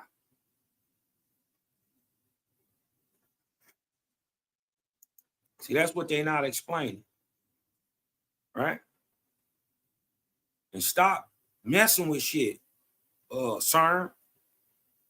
I think CERN can mess something up, y'all. I ain't gonna lie. You know, set off something in the sky. You know what I mean? You can burn oxygen. I'm just saying.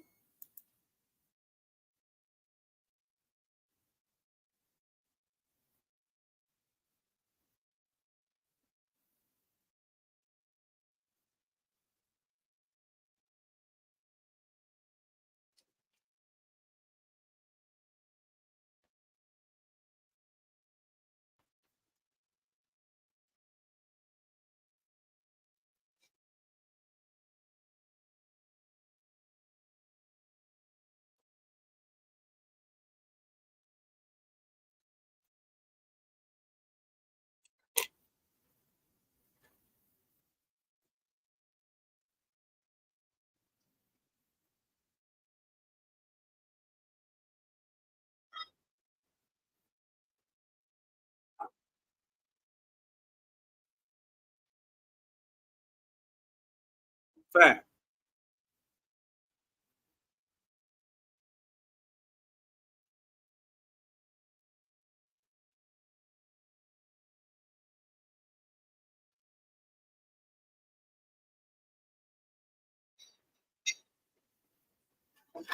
Wrong.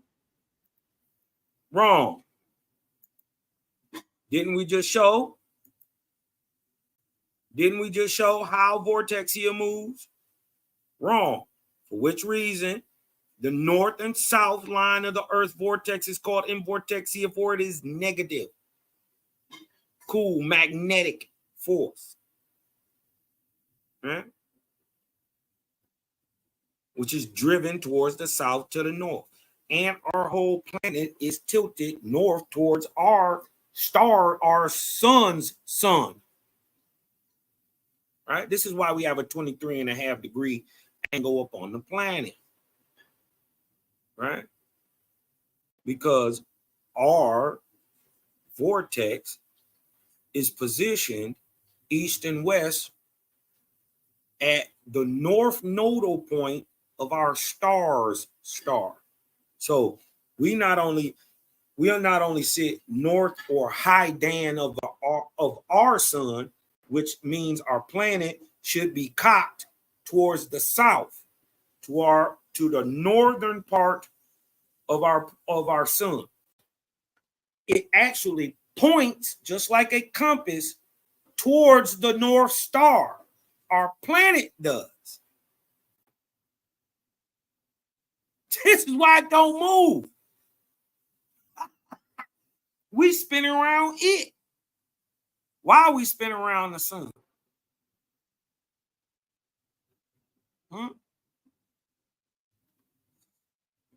This is what they not getting.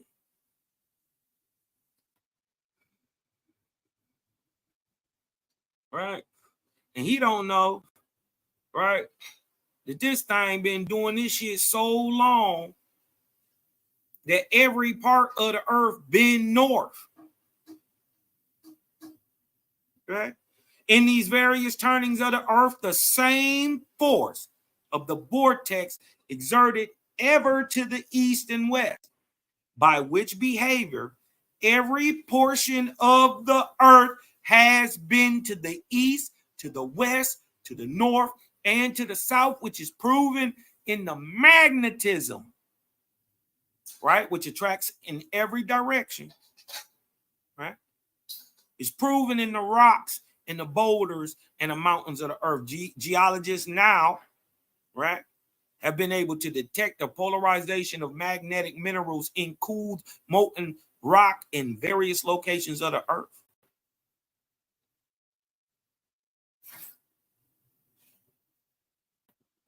And look, he talking about a north-south power. Ain't none. Watch this. And for that reason, it is shown there is no north and south polar power in the earth. Right? That power, or what they calling power, is a byproduct of the vortex acting upon the earth. Huh? It's a result of something, not because the earth is. The earth is not giving off its own natural polar power. No. It's created from the spin. Furthermore, the Iron Mountains show they attract from all directions without any regard to a central polar force in the earth itself. In this manner, mortals have been taught erroneously regarding two powers which do not exist, as they have been previously set forth by philosophers, cosmologists, astrologists, natural sciences, practitioners of the natural philosophies. What did they get taught wrong on? That, and these are the attraction of gravitation in the earth. And it's made up North Pole magnetism in the earth. Why does it move? It would be true north if it was from the earth, but it's dumped into the earth. That's why magnetic so-called north moves around. That is, these behaviors reside not in the earth, nor exist because of the earth. Let me show what they just said was there ain't no gravity in the earth. And also this North Pole magnetism, all of it's fake. And not fake in the sense that it doesn't happen, we can't see it, but that they saying that these behaviors, right, happen because there is an earth. Wasp, being the creator of the earth, is saying that these behaviors reside not in the earth, nor exist because of the earth. So there would be this magnetism regardless if there was a earth here or not. That's what he's saying. But both gravity and so-called magnetism, both the actions of so-called gravity and the polar power exist because of the normal activity of the Earth's vortex, aka its atmosphere, charging it east to west. Its byproduct being magnetism being dumped toroidally south to north. So if I'm correct, there should be a big block of ice at the bottom of the planet and a big block of ice at the top of the planet. are there big blocks of ice at the top and the bottom of the planet? That would be objective proof of magnetism moving through the earth. And look, this is what they didn't understand. This is what he still don't understand. That the positive force of vortex is therefore from the external outside, right? He's going to start talking about expanding, right? Expanding, he said they can expand spirally, condense some of the, you'll see, right? It's actually the opposite. The positive force of the vortex is therefore from the outside or the external towards the internal or the inside, thus accounting for the phenomena attributed to so-called gravity. And the negative force of the vortex is towards the poles. And an ascendant towards the pole external from the sun's center. So that's our north. This is why our planet tilts. Thus accounting for so-called Earth's magnetism, and which polar currents can be seen in the north and the south auroras. Objective proof of what I'm saying. Of which it may be said the force of the vortex is towards its own center, but turns at the center, and in case of the Earth, escapes outward at the North Pole, it being the pole external from the sun's center. Remember, the pole external from the sun's center is the what? The North Pole. This is why our planet is tilted southernly towards our sun's north, right? North would be positive, south would be negative. You would, to align them straight, they would have to be opposites, right? Because if the sun is positive and the south is positive, they would push each other away. He made this mistake too. He gonna say that like forces attract. No, they don't. No, they don't. Like forces repel, as in magnetism. Watch this.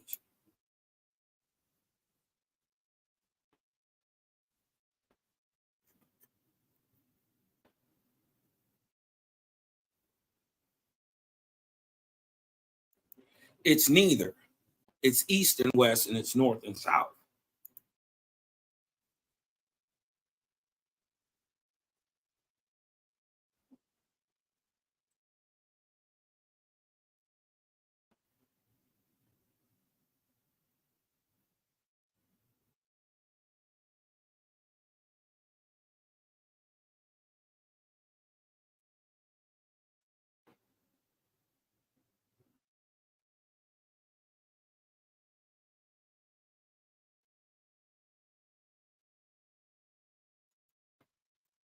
Yeah, but you haven't explained what that is. That's the problem. That's the problem, right? You haven't explained what that is, right? And how the cyclic coil moves, or what you call our solar system, right? This is what you ain't been able to explain. Now, I want you to look at this. What? Look. See how it's laying either side, back, forth, back, forth, back, forth, line, left, right side. Look.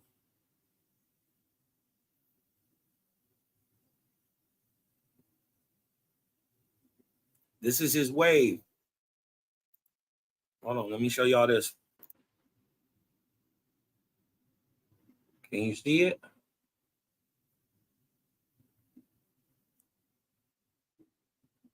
So all things are made in the same way, vortexing, spinning, spiraling, right? Just like the creation of our sun. And see, he thinks this would be the sun. No, the sun would be down here where the planet is. Right? Let me show you. See? He got it upside down. Greatest amount of force is out here at its extremities towards its center. And look, it's spiraling on itself. This is the cyclic coil, right? Showing the currents of the vortex or the great Tao Sang, also called the Ankh, also called in the Americas the Khan, the Grand Khan, or the Great Ankh, right? It is a science, not a little cute little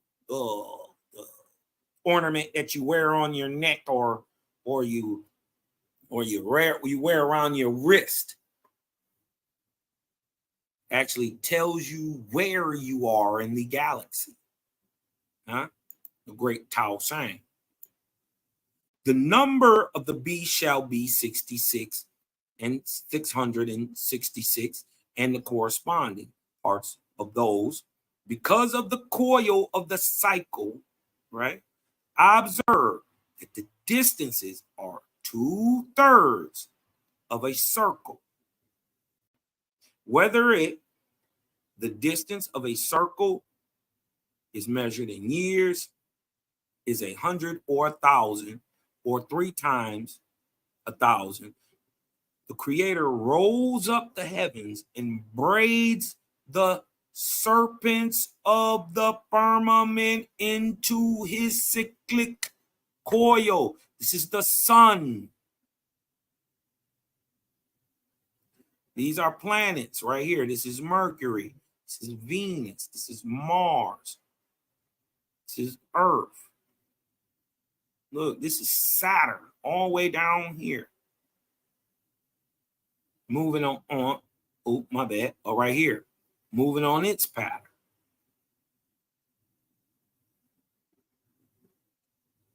Uranus, Neptune, right? This is the great serpent. This is why they call it the Khan. This is why the Khans and the Nagas are tied directly into serpent iconography, because it is a science of our solar system. This is why in Egypt you always see them feeding it to the mouth of a king or great ruler or whatever. It's a knowledge. It's a thing in you. You got to know it. Who can magnify Creator by calling him Osiris or Tien or Baal or Lord or God?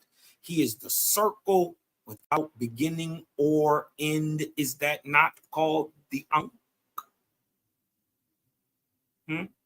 His majesty encompasses the universe.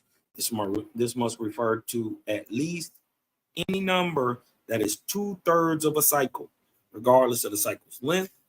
An example given for a cycle of 3,000 years, the beast influence will fall heavily at 2,000 years, which is 2/3 of 3,000.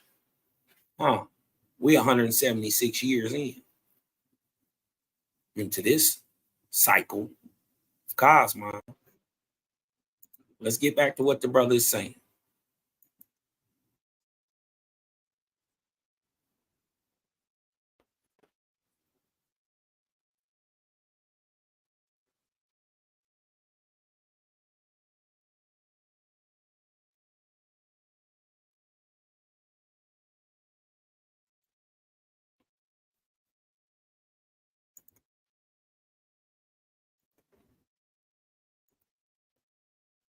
Well, simply, it turns into a globular bubble shape because all things caught in the vortex are subject to it. Watch this.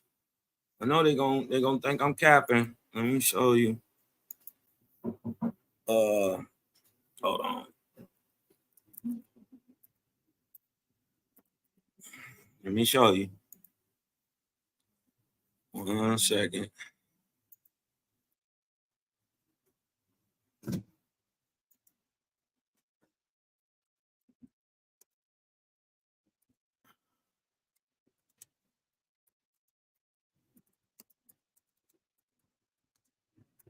All right.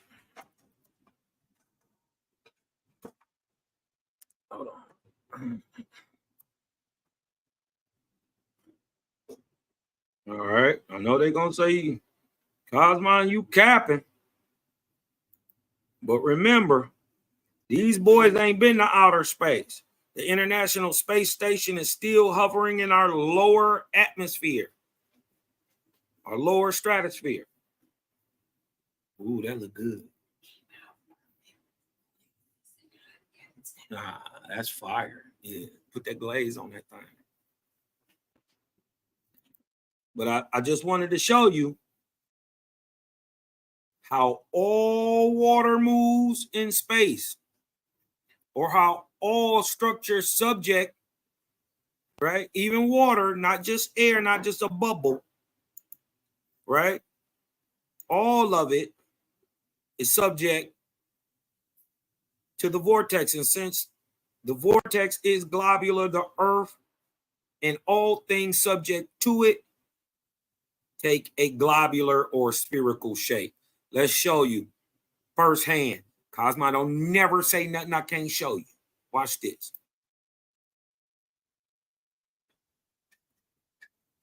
This is in the International Space Station.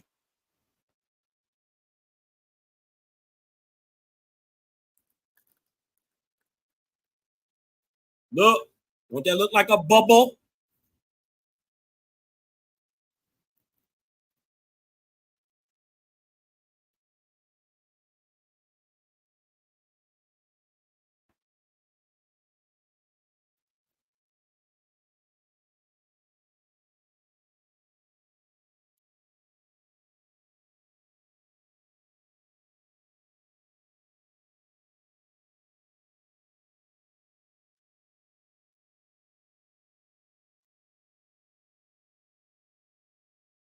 Now look, he put a bubble inside a bubble.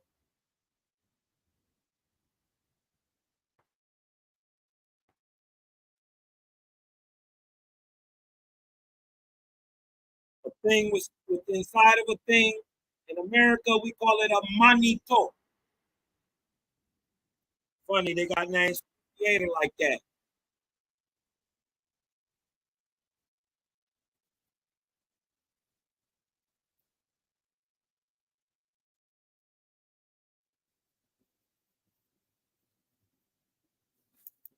Just letting you know why a bubble or air, right, would be subject or create a spherical bubble shape, globular shape, is because you are, and the bubble is subject to the vortex of the planet, which is globular itself. And in like manner, it produces a planet that is globular. And hence, what the brother said, no straight lines. Even the horizon ain't straight.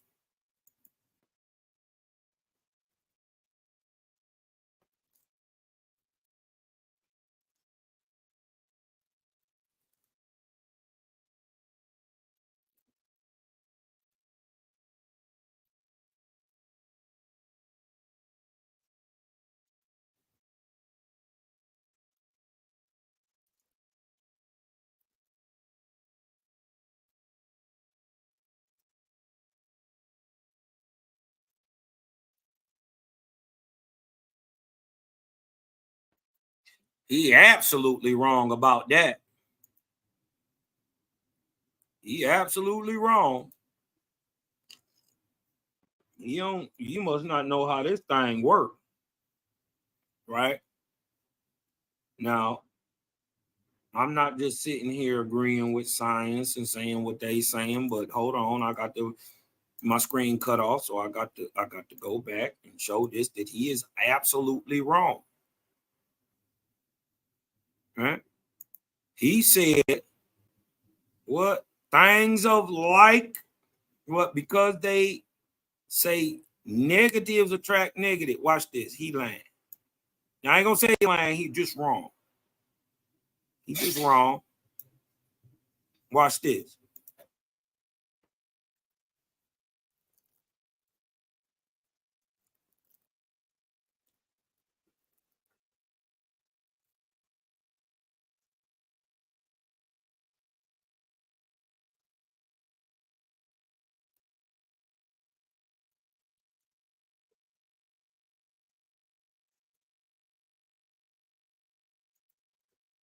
Bullshit. Let's show that that's wrong. Right? First of all, let's just go here. What poles are the same or pushed away from each other? He said, like attracts.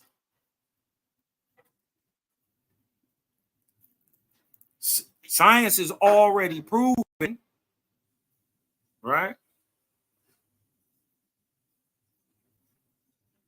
When two magnets are placed with their like poles facing each other, the lines of force are in opposite directions, and hence like poles repel each other. So in physics, like repels. Negative, positive, attract. Positive, positive, repel. Negative, negative, repels. So he dead wrong. This is objective. We can just get a magnet. Put your negative part of your magnet to the negative part and see if you can push it together.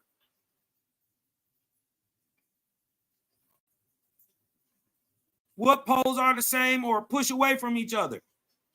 When you have more than one magnet or like or same poles, he said negative attracts negative. Wrong. Negative attracts positive. Like or same poles what? Repel or push each other's. Opposites, male, female, attract or pull each other. Right? So when you hear him say stuff like this, we're going to run it back. When you hear him say stuff like this, just take it with a grain of salt. Right? As I like my spippating.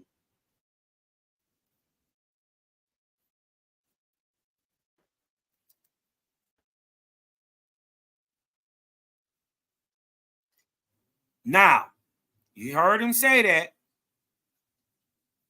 Hold on. I wasn't sharing the screen. I got to go back. My bad.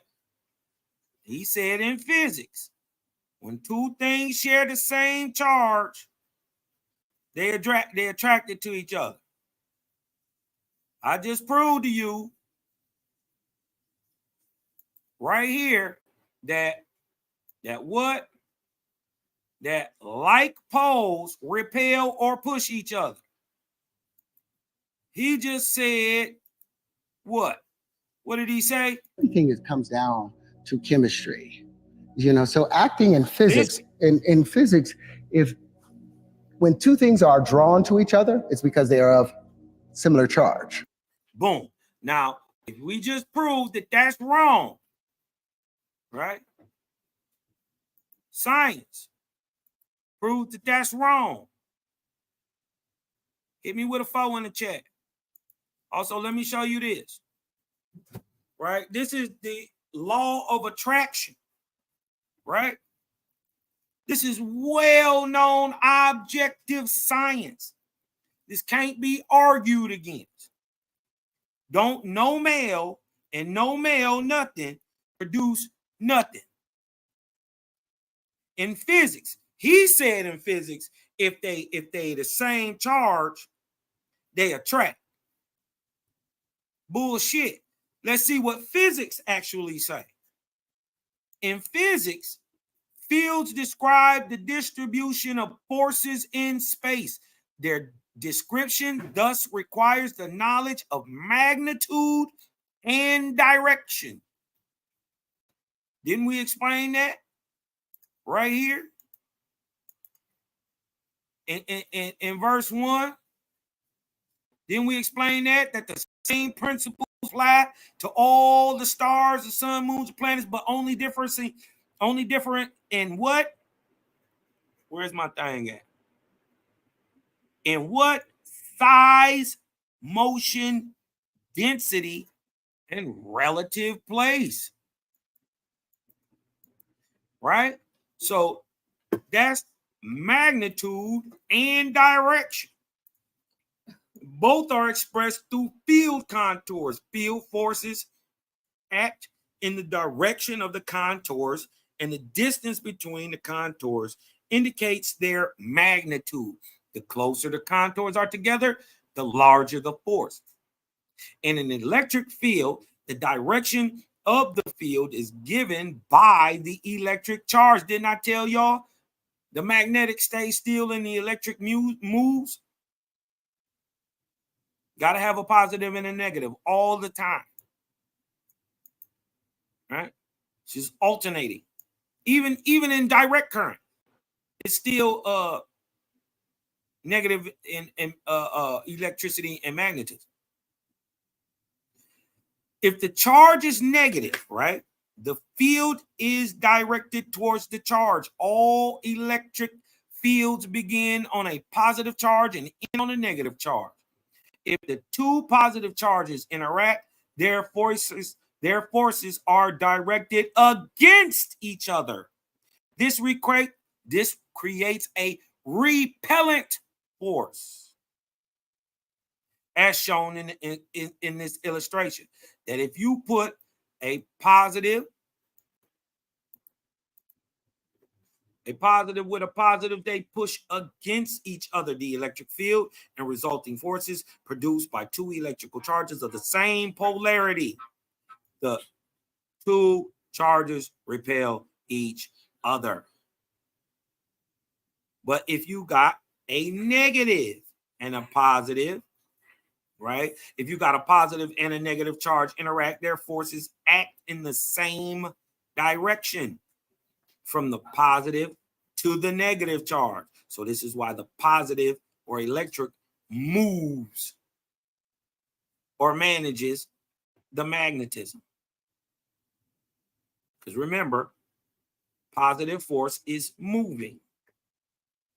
It's kinetic. As a result, the opposite charge attracts each other. So if you just figured out that it sounded slick when he said it, right? It sounded slick when he said it, but if we just prove scientifically that he's wrong, right? Well, it shouldn't be no reason if a brother is out here searching for truth that he wouldn't come to some niggas that's not going to bow down and kowtow to him because he got a couple of dollars and he got a little fame. You would want some dudes that's really got your back that's going to say, well, you on your own on that one because we don't rock with that. We can't. We objective. You dig what I'm talking about? If we can't show it, we just say we don't know it. You know what I mean? But you dig what I'm talking about? To stop a lot of the, because if I can see this, scientists who do this for a living, man, they're going to be taking shots at him like he a crackpot, and he not. He not. He know what he know. It's just that his inspiration is off. That's why we went into the reincarnation. That's why we went into the evolution.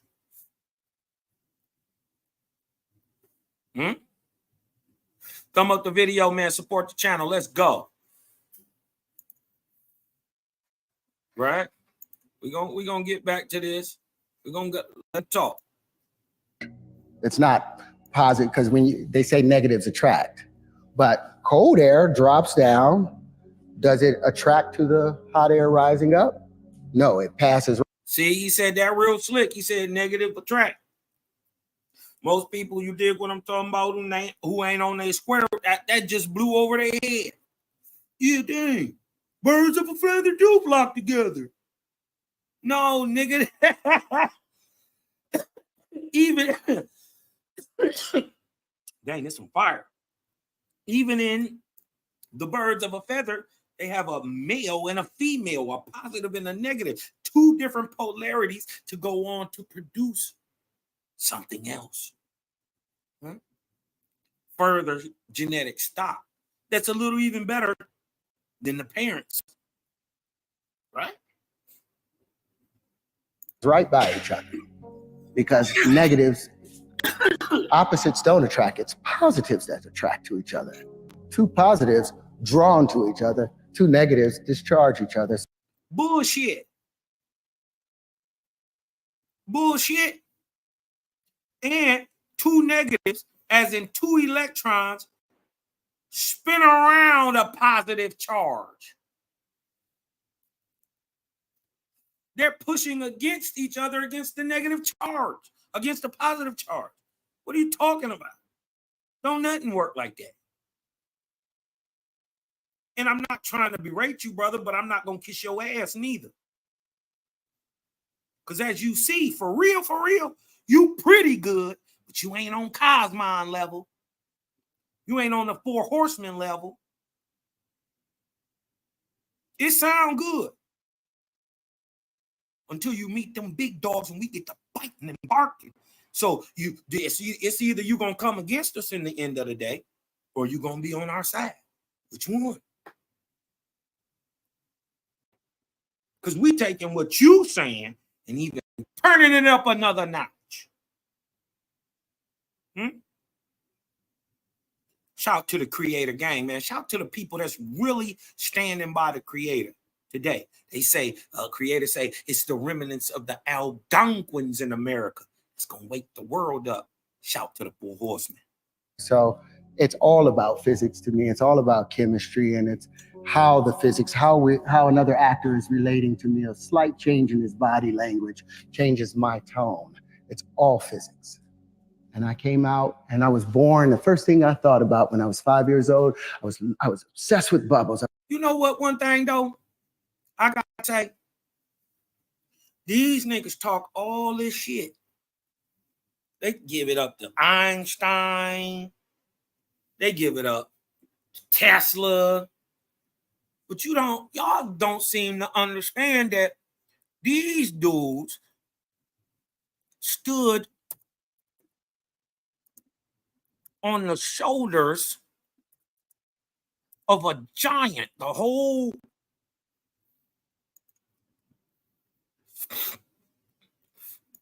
scientific world is standing on the shoulders of this man. Probably never heard of it. This is the grandfather of all quantum sciences. He was telling y'all niggas it was ether and etheric waves and smaller particles, which he called corpuscles. By 1881, Owaspy is the primary source on anything atomic or anything quantum. 16, 17 years before the very first electron was found in 1897. It wasn't even believed in, it was just found 15 years after Owaspy. They were still calling them corpuscles.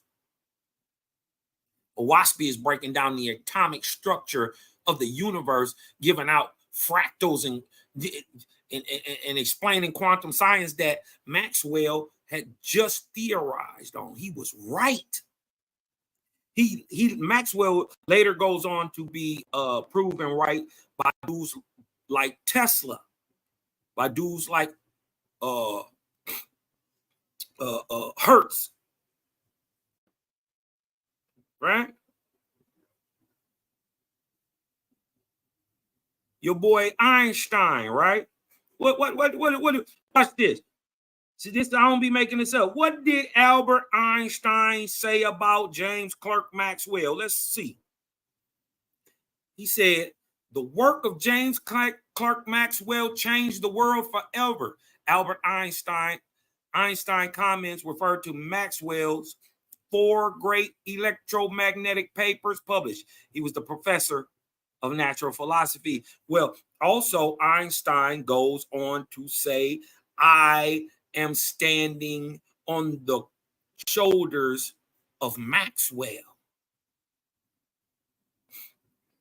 Maxwell had already proved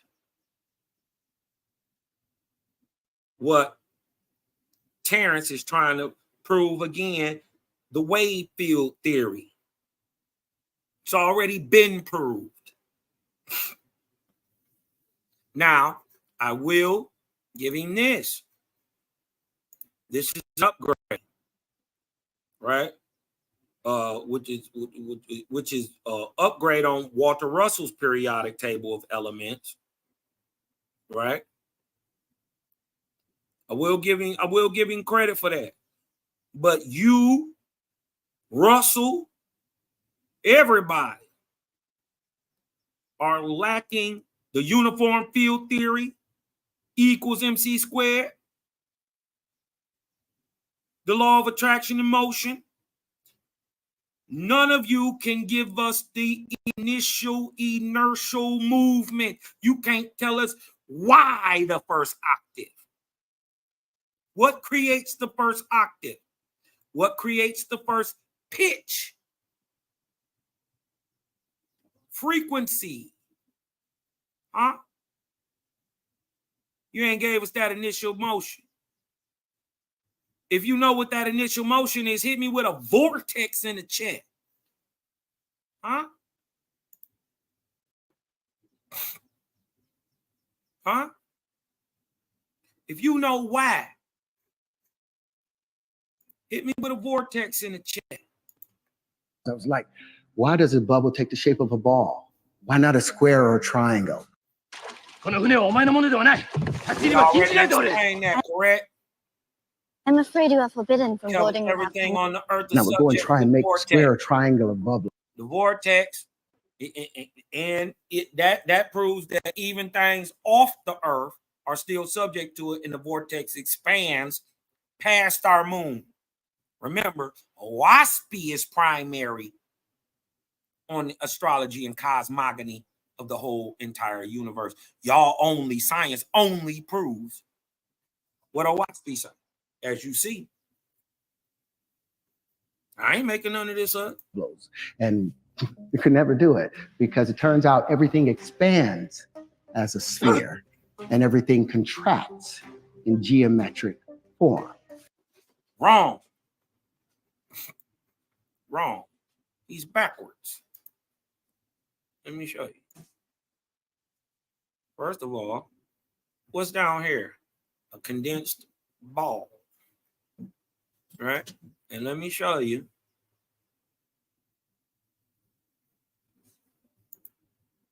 Hold on.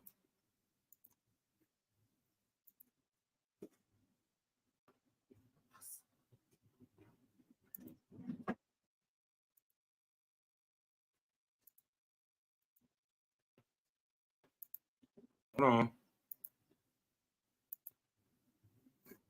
Where did I put that?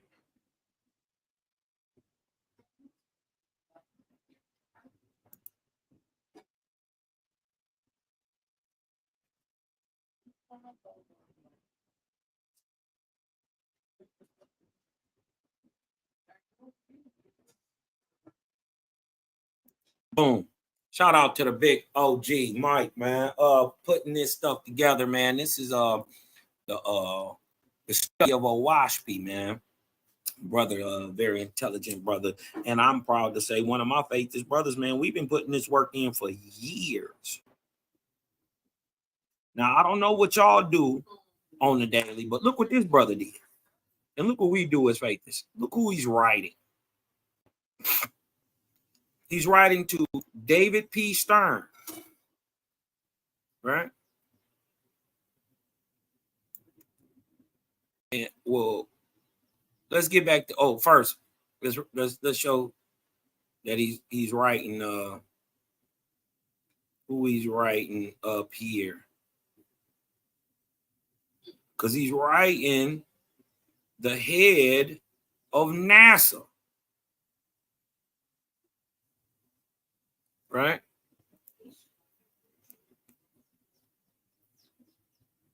He's writing the head of NASA.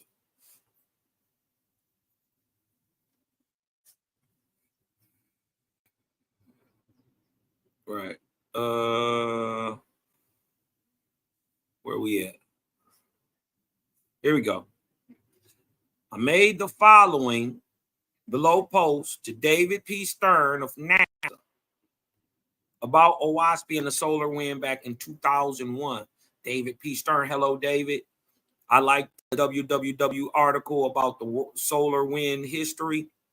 In the article, it had said not everyone accepted Parker's theory of the solar wind when it was first published in 1958, and it was debated until observations confirmed it.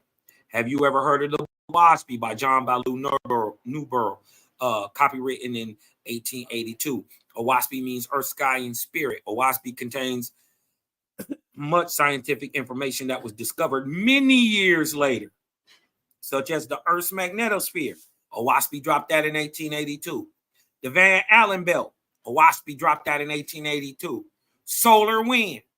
Owaspy dropped that in 1882. They didn't even find out the solar wind till they theorized it in 1950s. It wasn't until 50 years later, right? Roughly 50 years later, look, 2001, that they were able to see what Owaspy was telling them way back in 1882, proving that Owaspy is a primary on the cosmogony, or how the all creation and the creation of our world, moon, and stars happened. Because you wouldn't know none of this even existed unless Owaspy told you. The reason why you looking for Earth's magnetosphere is because somebody told you in 1882. The reason there is a Van Allen belt, or that Van Allen belt found it, because Owaspy told you it started roughly 500 to 600 miles over the planet. And guess where this starts? Huh? Okay.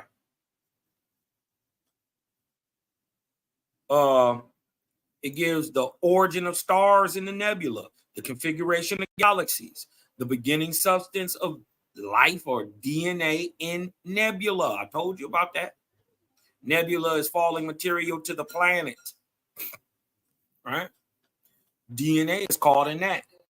We see the science proved it. ACTG been found in comets. How many times have I showed that? The cycle and age of galaxies and the stars they contain, interstellar and intergalactic unseen matter, or called dark matter. Owaspy says the sun has a vortex that stretches throughout the solar system, right? No, Owaspy says the vortex is the solar system. Scientists have some knowledge of the sun's vortex. They call it the solar wind. Now, mind you, I don't know if the brother already knew. I'm sure he does by now, that 17 years before he wrote this in 1984, our big brother named Hugh Rhodes had already broke down vortexian science and written a book especially for NASA, because he worked at NASA. Let that sink in. You dig what I'm talking about? Shout out Hugh Rose. Oh, I speak cosmogony, right? And within 10 years, it birthed the quantum vortex sciences by 1996. I'm just saying. There's one thing about that flat earth stuff that I do believe in is that irregardless to if they went to the moon or not, you still didn't go to outer space. Whether you went there or not, you lied. Because whether you went to the moon or not, because either way, moon ain't in space. Feel me? Moon is in the Earth's atmosphere. To get past the moon, you must do vortex science to get out of what is called, or the edge or the end of our vortex, where the greatest amount of force is. You must be moving as fast as it. The brother told you, ain't no straight line, so ain't no just cutting into it. That'd be like running smack dab your car into a brick wall and thinking that just because you got it from 50 miles an hour to 100, you would make it through the wall.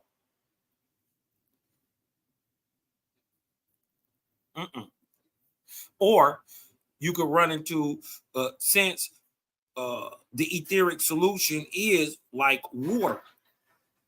It's etheric, it's a solution, it's fluid, right? That'd be like thinking you could run your car smack dab into the river, and just because it's moving fast enough, it won't smack into the water like a brick wall. That's exactly what would happen if you try to go into outer space. But imagine if your spaceship had a flat bottom and it rode with the curve of the universe till it like a boat. Like, so imagine if you was running up to the water's edge, right? And at the last minute, you could change your wheels to a flat bottom.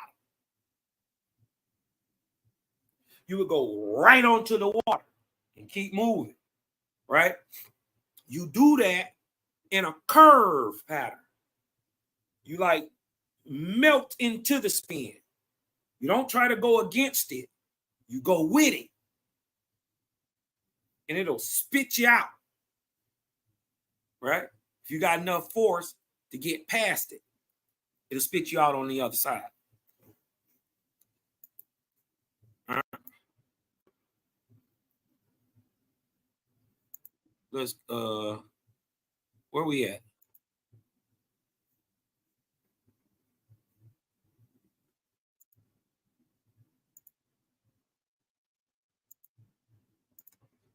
Let's go back here.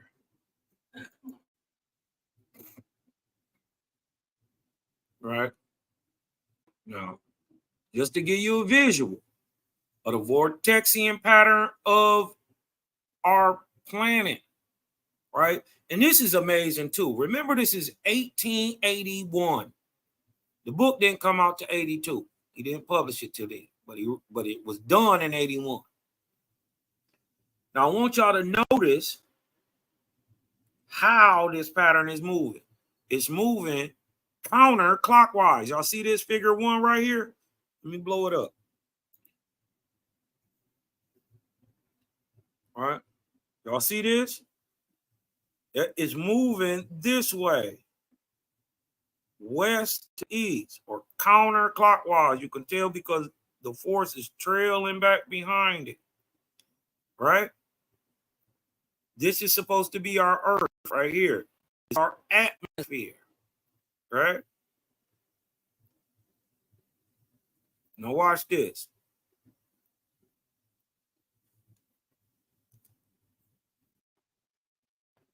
The moon has a vortex surrounding it also, which has a axial rotation actually once a month, or roughly 28 days. But being open, the vortex does not turn the moon. So this is why we always see the same phase. All vortices do not lie in contact with the planet. If it did, you could possibly put life on the moon.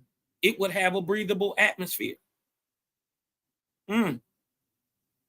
All vortices do not lie in contact with the planet, in which case it is called a dead planet. Our moon is a dead planet.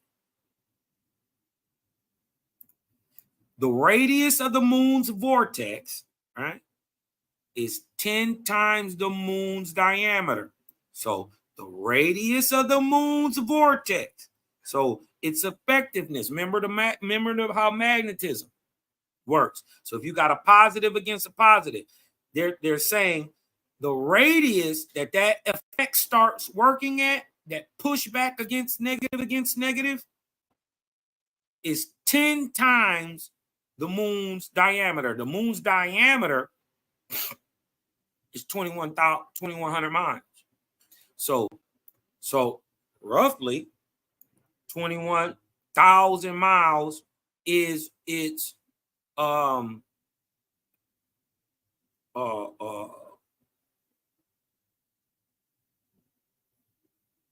is its radius of its vortex, right?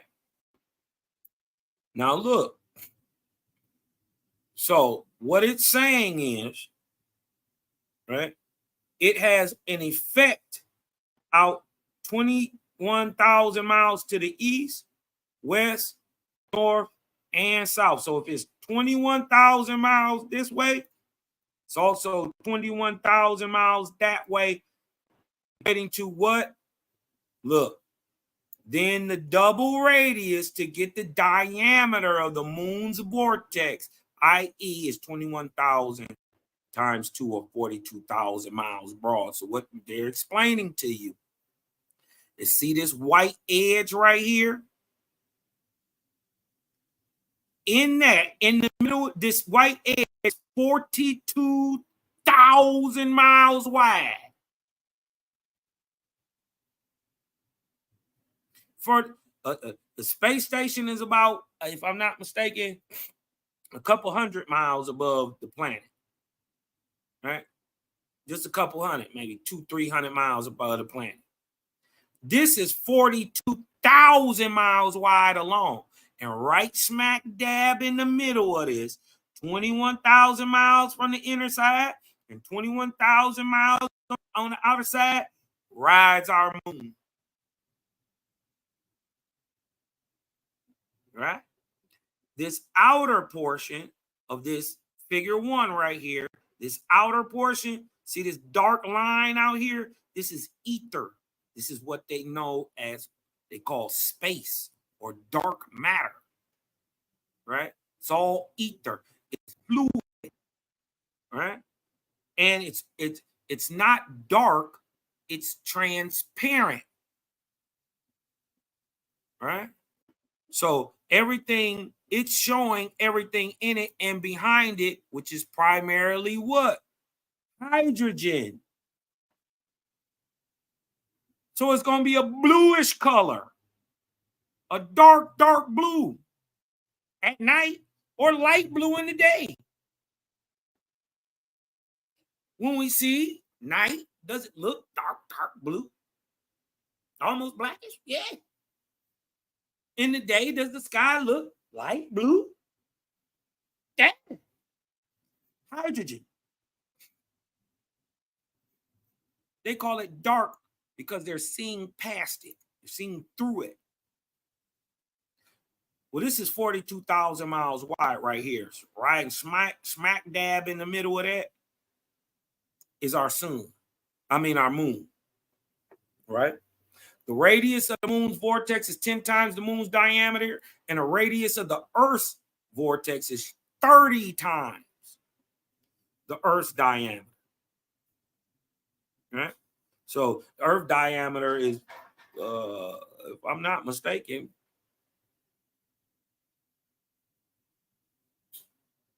42,000? Wait, hold on. Wait a minute. Wait.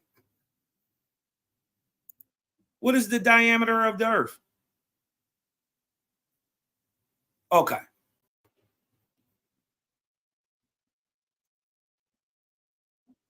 All right, let me show you that.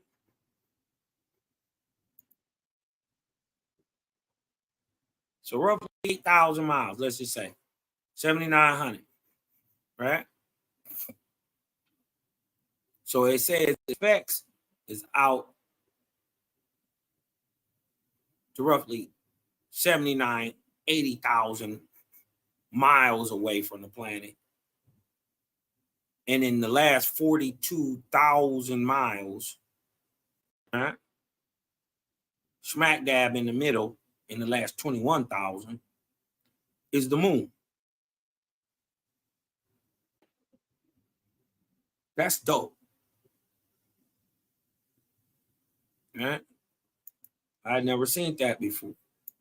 But now we see that this stuff is being brought forth in 1882. Nobody knew nothing about none of this. Right? The outer rim of the Earth's vortex, 42,000 miles broad. Look, this is what they talking about, Earth's vortex right here. This is all the breathable stuff down here this is the Earth. This is the breathable part. This is your mesosphere, stratosphere, ionosphere, exosphere, all that. Right? Look. The outer rim of the Earth's vortex, which is 42,000 miles broad, which carries the moon's vortex. So didn't I tell you? In that 42,000, right smack dab middle of it, right where it should be, because the effect is 21,000 miles either way, right? We see our moon spinning. It has a revelation actually with the Earth once a month. So while ours turn once a day, the moon only turn once a month. So it looked like we pretty much do see the same stuff. The swiftest part of the Earth's vortex is therefore about 15,000 miles this side of the orbit of the moon. So right in here. This will be the swiftest part. Pushing towards the center. Right? So we just had to, we got some differences, but ain't nothing that we can't get past. Ain't nothing that we can't get past because he see it. You drop a pebble into the pond, it expands in a perfect sphere unless there's something in the way. The moment it hits the edge of the shore and starts to come back, it's the contracting waves that hit the expanding waves that creates the initial geometries. Everything expands as a sphere, everything contracts in He's wrong. Geometry and fits, basically. So everything contracts as a sphere, even proven by his own, hold on, everything contracts as a sphere, even by his own admission and periodic table of elements. I'm not making this up. Look at his elements. Even his elements. Omega 9, xenon, argon, helium. By the way, this stuff get down here to this point, and we know everything that's here. This is what? What's here? What's right there? Hydrogen, carbon, silicon. We know what's right here. That's still 3, right? 3. Want to get to your 6? Here we go. 1, 2, 3, 4. Here you go, your 6th octave right here. from potassium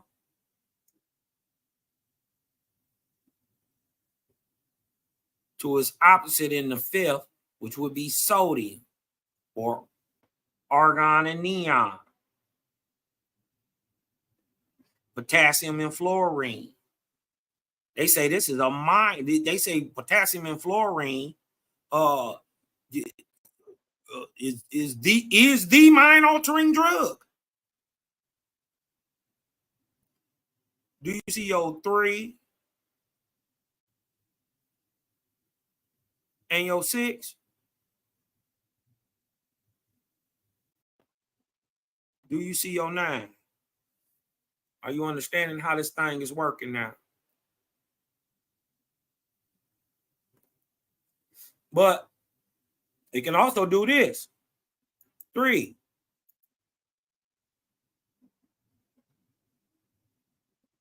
It can also go 6. 1, 2, 3, 4, 5, 6.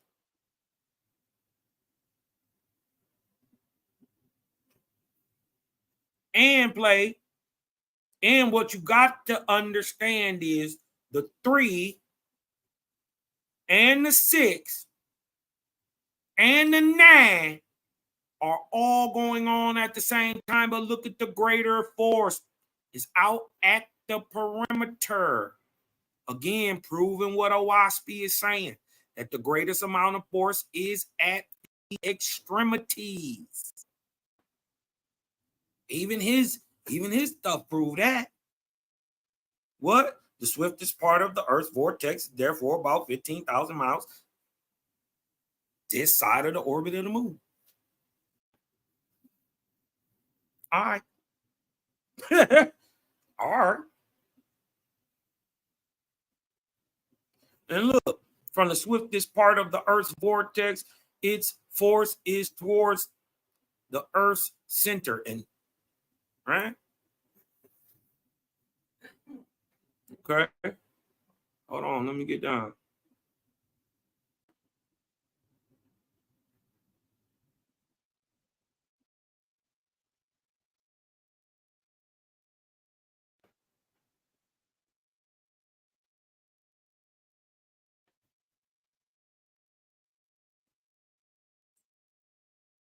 Right here, look. I want to break this down too. I was going to go to 17, but I'm going to go to 16. I'm going to start at 16. Right? Of which it may be said, the force of the vortex is towards its own center. Let me show you this again. Look. Remember, the more powerful, the more rare. The more mundane, down at the bottom. This is where the physicality is. Look, he even shows it spiraling with the more hard to find chemicals at its edges. Why? Because greater force is being applied out here. Less force, just like a wheel, is being applied here. It's not that there's no motion or zero motion, right? Because we obviously right here in this center would be the Earth. It's rotating. There couldn't be life on the planet if there was no motion. It's just balanced motion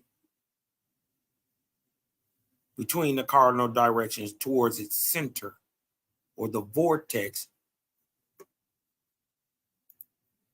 towards, whoa.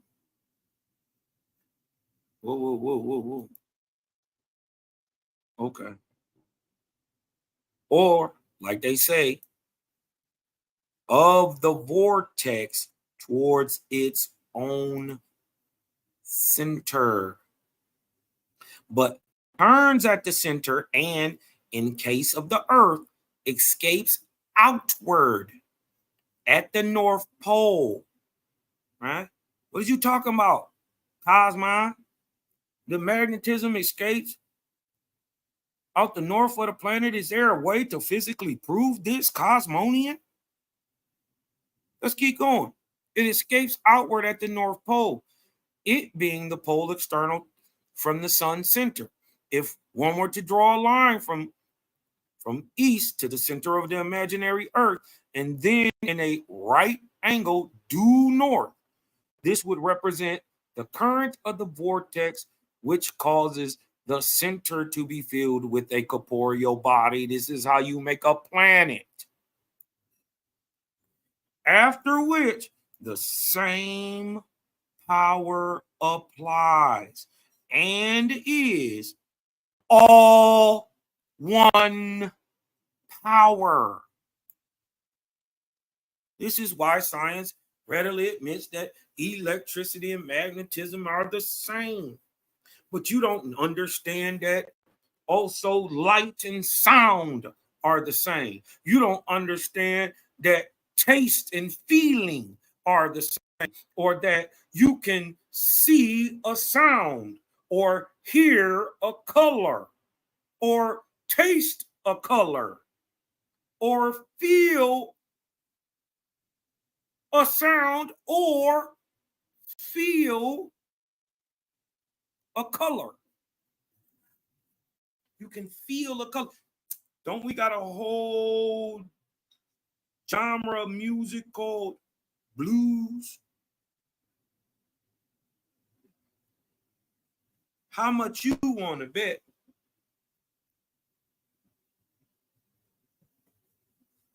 blue feels like blues?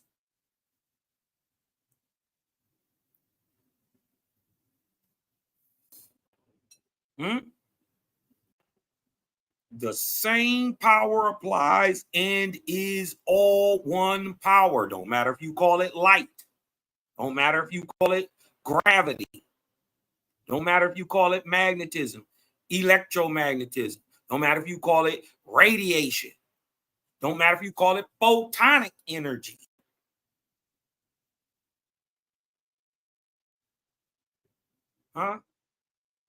It's all one force.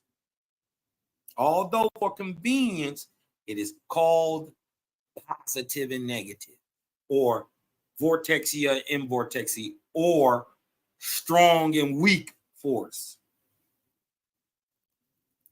Or they also call it electric and magnetic. You see? There ain't no left without no right.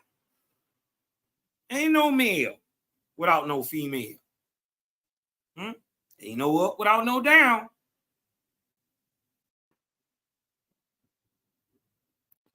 Watch this. So if electricity is moving, what is magnetism doing? Is there a way to prove this? That there's magnetism being dumped through the planet beyond the fact that there is a big ice block on the bottom of the planet. Can we prove this magnetism? What does it do? Right? Watch this.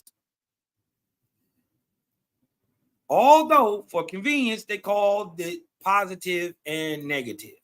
Vortexia can be concentrated. Listen, i.e. in iron or steel or iron ore, in which condition they are called magnetic. So when you charge iron, right, and it becomes a magnet, it is hence magnetic or not moving. But if you charge iron, guarantee you there is going to be a side that is positive, and there's going to be a side that is negative. If you put them in motion, it stops being magnetic and becomes charged or sparked, moving. Right? We understand that all that force is moving vortexially or spirally, and changes from magnetic or not moving or concentrated to being kinetic and potential, electricity, positive, same thing. And these substances, right? These substances, your carbon, your silicon, your hydron, if poised as needles, right, will assume what? The line. They keep talking about waves.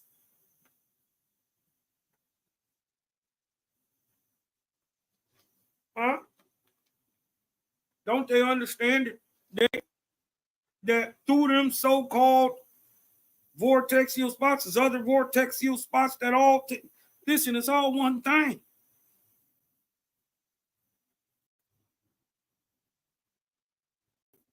Remember, I told you, if you gonna build that three-dimensional flower of life, you must understand that the flower of life is inside the tube. Anything that you would want to be looking for is in there. But you gotta have, ooh, that look good. Shout out to the lemon pound cake. Shout out to the lemon pound cake. You dig what I'm talking about? They be acting like faces don't eat good. What you talking about? Eat great.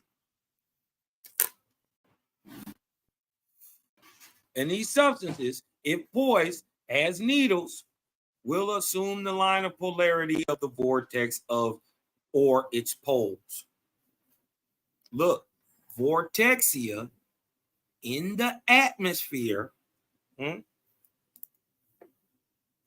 will combine hydrogen and oxygen.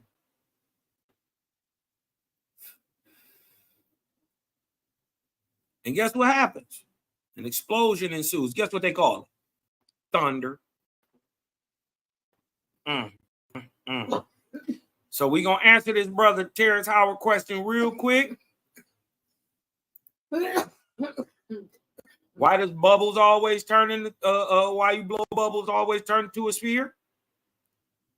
Because the sphere and you and everything in the atmosphere is subject to it. And it's globular. I'm saying, and what I tried to tell you guys earlier, this is not your first time. It's not your first rodeo, and it won't be your last rodeo. Don't panic in this life. You can actually, there's no sense of everything goes to sleep and it wakes back up again. Refolds and unfolds, refolds and unfolds. And if you're wise, if you're careful. We understand what he said. You're hovering. Right. Wondering if you click buy. But because you tell the Drugian influence. You dig what I'm talking about? Somebody got him off, right? Because instead of you being bound here, replaying, come back, replaying, no, we rise up and outward forever, right? Not stuck in a continual loop. But we are in perpetual resurrection, not perpetual we are perpetually incarnating, perpetually being born again, right? Perpetually incarnating, not bound in a loop, perpetually reincarnating, stuck here in a physical body. And no, we die to the lower world and die to the lower heavens and advance off into the atmospheric kingdoms. These are our inheritances because he made you a spirit in your mama's stomach, because he gave you that opportunity and he started you off at zero, knowing nothing. So the idea that anybody held some type of knowledge from a prior life, you dig what I'm talking about? That's probably just Drugian entrancement, probably for some shit that your mama and your daddy did. Everybody got Drugians on them, whether you good, bad, or indifferent. You dig what I'm saying? It's just about how you gonna live your life and raise them up around you. How you do it, Cosmo? Doing the right thing when ain't nobody looking. And then doing the best thing you know how to do for somebody else. Ooh-wee. That's the whole law. That's it. Nothing more to it, y'all. Good night. Next stage left. Ain't that simple? And guess what? If you make a mistake, you make a little finite mistake, you get a chance to make up for it. You spill Kool-Aid on the floor, you get a chance to wipe it up before you get your ass whooped. You get the chance to make it right in this life and the next, and either way you must. So it's better you get it. You apologize now and go and do the opposite of what you was doing, right? If you was gangbanging, you was out here killing, shooting, slanging, banging. Now you got to come with a program for the young bangers out here to go ahead and do something different, and you got to show them something different. That's how you clean up your mess. Now you got to go back in the hood, and the same people that you was killing, you got to raise their kids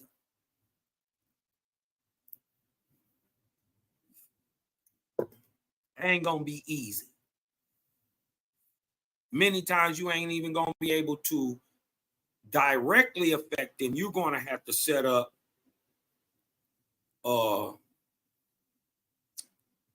systems and organizations to help even when you're not there, or even when you're dead and you're gone. The system is already in order.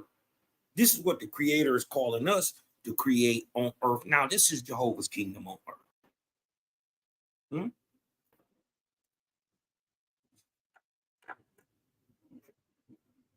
This is why this is dope, y'all. This is why this is dope. You can remember conscious moments in your life, can't you? You can remember moments when you're like, wait a minute, I'm in a bigger space than just this little body right here. You become fully aware of everything around you. And if you quiet yourself, anybody ever had deja vu? Anybody ever had deja vu before?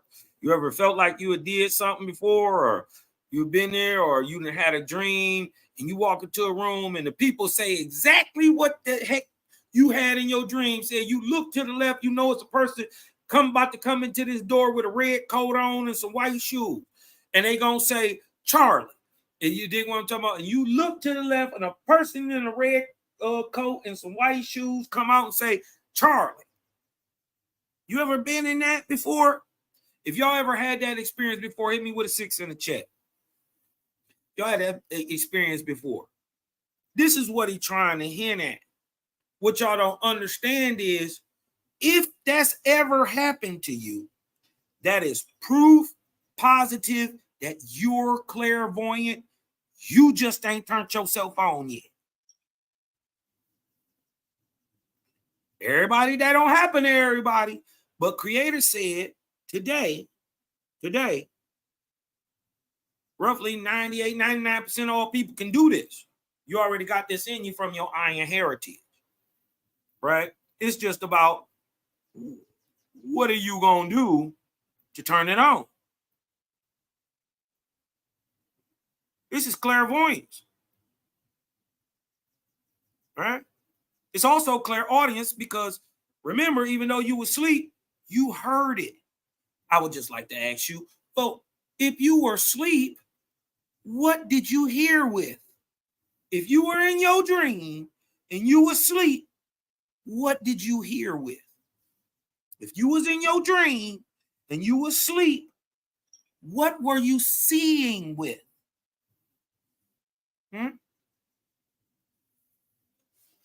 Then they always been telling us we got spiritual eyes, spiritual ears.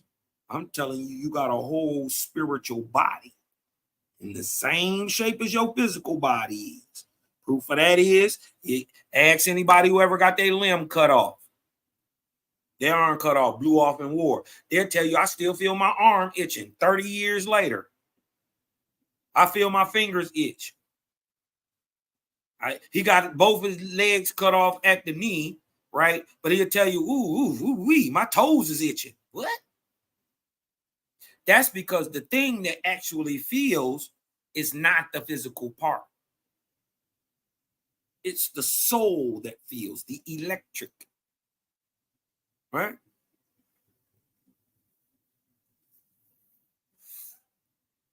Crazy. Even blood move through your body through magnetism and electricity.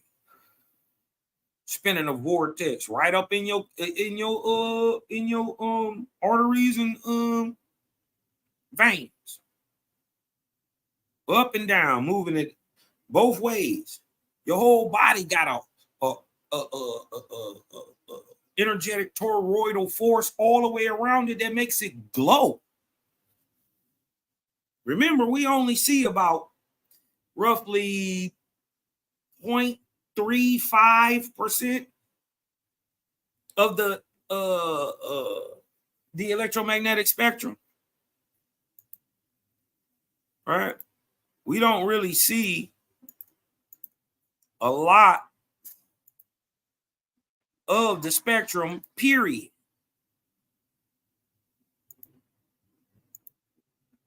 Let me see some. Let's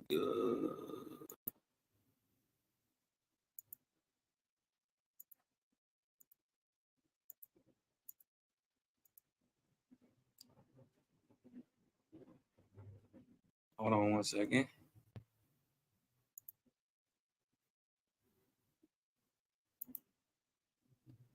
Oh, okay. I do got it. It's right here. Let me share this with you. Right?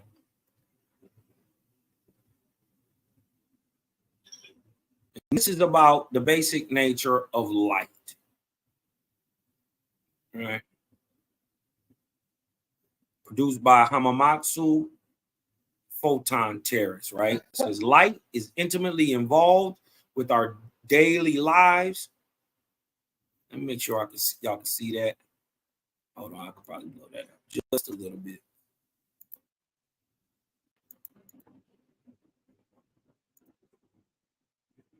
Light is intimately involved within our daily lives. Many unique properties of light are extremely fascinating. Here, we will take one step closer to the wonders of light through its well-known basic properties, right? Is light a wave or a particle? It's a question. Is light a wave or a particle, y'all? Is light a wave or a particle? If it's a wave, hit me with a vortex. If it's a particle, hit me with some stars. If it's a particle, hit me with some stars or something like that. If it's a wave, hit me with the vortex. All right. It's like a wave or a particle. I'm gonna just go ahead and kill the suspense. It's both. Right? And it's also neither. Watch this. Light has the properties of a wave and a particle. The word wavelength is used to express the wave or undulating property of light. Undulating. Who told you that? Hold on. Let's see what Jaja got to say about that. I don't think I don't think Jaja saying what y'all saying. Hold on. BBL Drizzy. The BBL Drizzy.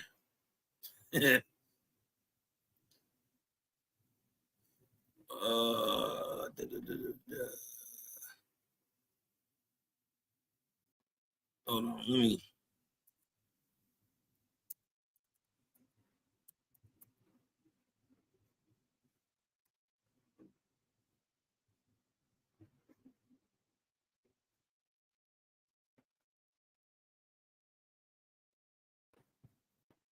Hold on 1 second, y'all.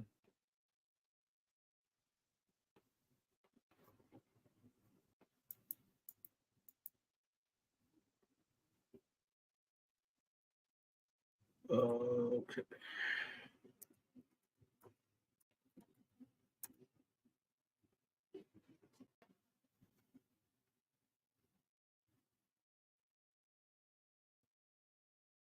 The BBL twisted. Okay. It is the distance that light travels in one oscillation and is often expressed using a unit called a nanometer. 1 nanometer is equal to 1 billionth of a meter. Our eyes can only see light that is of the wavelength between approximately 400 to 700 nanometers. See what I'm saying? This range is called the visible light. The light of other wavelengths includes X-rays, ultraviolet rays, and infrared rays. Though we cannot see them directly, these are also members of the light family. So we're gonna have to question it all now, right? Because they saying this is white light. But out of white light, how you gonna produce color? Ain't white the absence of color? And black is the combination of all color. So if you were running black through a prism, you would expect to see it break down into multiple various shades. So that's proving what OWASP is saying, and also hinting towards why our atmosphere is so based in hydrogen.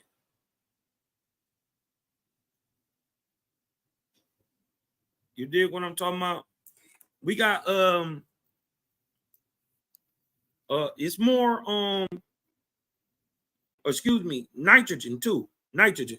I meant to say nitrogen because that's what the dark element is, right?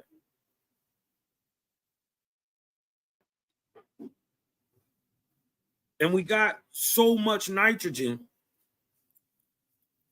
in our atmosphere, right? And understanding that the vortex produces the light, it would make sense since ether, right, which allows magnetism to ionize certain materials and hence produce light. And nitrogen is the predominant base of our atmosphere. It would show that light, or the substance, or what light, the product of light, right? The product of light would come from dark matter or material, otherwise known as nitrogen, right? And it, because of the spin of the vortex, would produce multiple patterns and spread out all light out of darkness, not white light.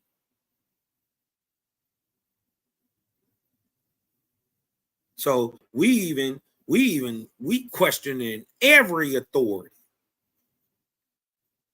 Cause I got a shout out to my brother, the brother, not Daryl Cosmo, but the other brother, Daryl Day.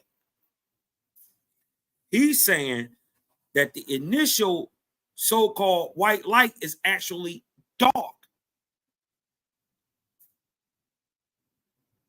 He's saying it's black. And black is the inclusion of all colors. White is the absence of all color. How can you run it through something with no color and get color?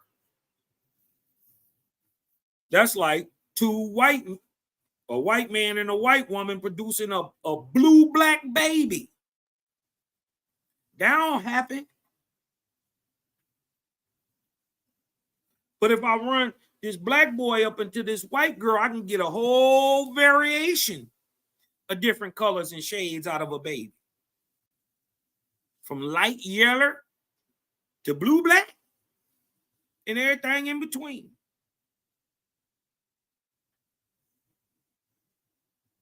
So it don't make sense how white light through a prism and what they never explain what the prism is. The prism is our atmosphere. So if our atmosphere is roughly 70% nitrogen, well then guess what? It's dark colored. So that means the light producing substance that's going in through the prism is dark too.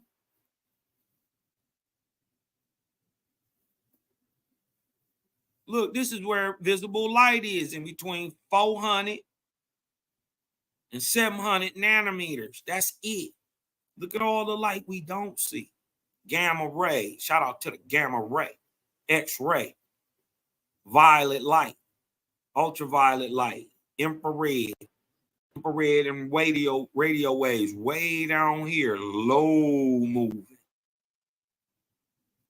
But the higher, faster rays are moving in higher colors, and the crazy part is that match with the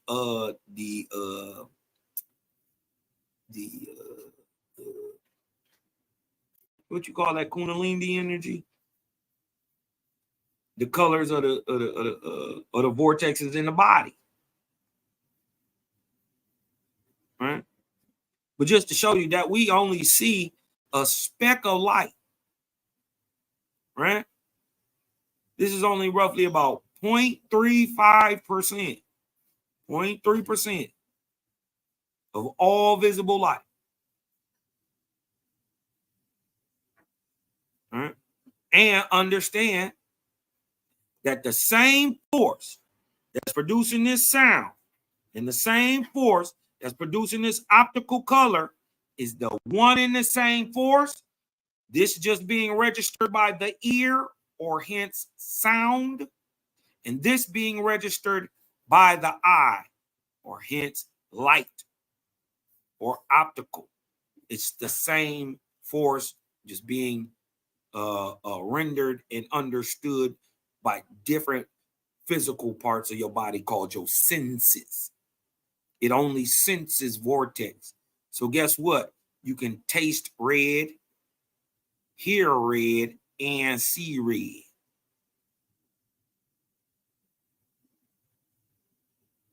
You can feel red also. Huh.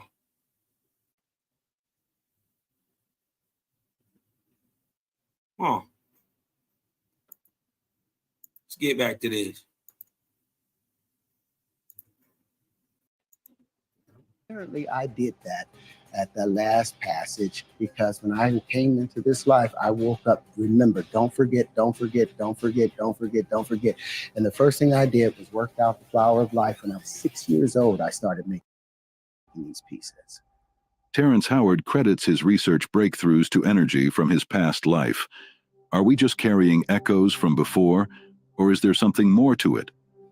What Da Vinci tried to do at 80, I did at 6 years old because I had been working on it perhaps from a past life.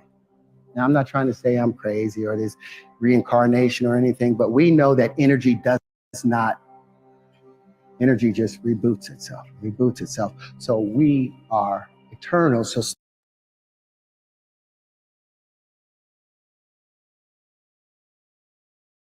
this AI tool will take your idea and create a complete book, complete with design, images, layout. stop panicking.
panicking, thinking your life is over. You've done this trillions of times. You'll get good at it and we'll be perfect one time if we get conscious. But we have to get conscious, because I can either say I'm the smartest man in the world, that I figured out what nobody else in the world could figure out. With Aristotle, with but you would be Plato, wrong, nigga. Pythagoras. My brother, you would be wrong to say that. Not only for the simple fact that you haven't figured it out. I would dare to say, if anybody would disagree with me, he's at least 50% wrong. Am I lying? If y'all see that he's at least 50% wrong in his understanding of what's going on, hit me with an 8 in the chat. Right? You could say you the smartest man in the room until Cosmon roll up. You could say you the smartest man in the room till Daryl Cosmon show up.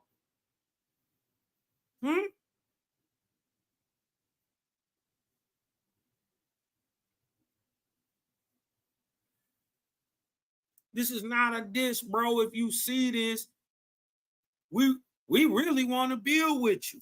And why wouldn't you want to build with us? And we solid. We got the whole gang behind us, cuz, and we can do what you can't do. We can speak it plain, true, without worrying about somebody doing something to us, without worrying about any feedback, kickback, somebody gonna do something, or we worried about losing something. No, you need soldiers like us.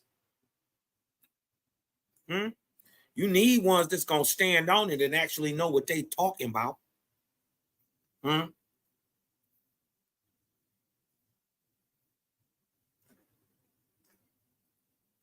It sound good till you actually run into him. And then they say, how he's so niggerish still? How's mine still so niggerish, though? You don't know? You ain't figured it out yet? Huh? I meet my people where I need to meet them. Sometimes you meet them people on the top of the world and you adjust accordingly. That's gangster. That's truth. And ain't nothing more gangster than the truth. All of them tried to figure this out, but I know I am not smarter than these men. So I know that there's something to the consciousness of carrying things through, because the information and knowledge that I have, I didn't go to school. I had a 1.6 grade point average graduating from high school because I had other things to do. But this information kind of educated me along the way because I was born into it. And now I have the pieces to follow it, and hopefully Chris and maybe Oxford and some of it will do some of odd. Y'all see that as odd? Why did they throw this visualization up there? Do they see something we don't see? I think they see exactly what we see. They about to vet this man. Huh? They about to tear him apart, call him every type of crazy, insane lunatic for being right. Remember, for all the things that he got wrong, he's still right. He's still light years ahead of everybody else. He's just not light years ahead of the gang. Peace to the gods and Nirvana and goddesses. Huh? We different. Just accept that, y'all. Just accept you've always been different. You were the black sheep. You were the oddball. Huh? You was the nice guy. You was the guy who stuck up who beat up the bully. You stuck up for the guy who couldn't fight.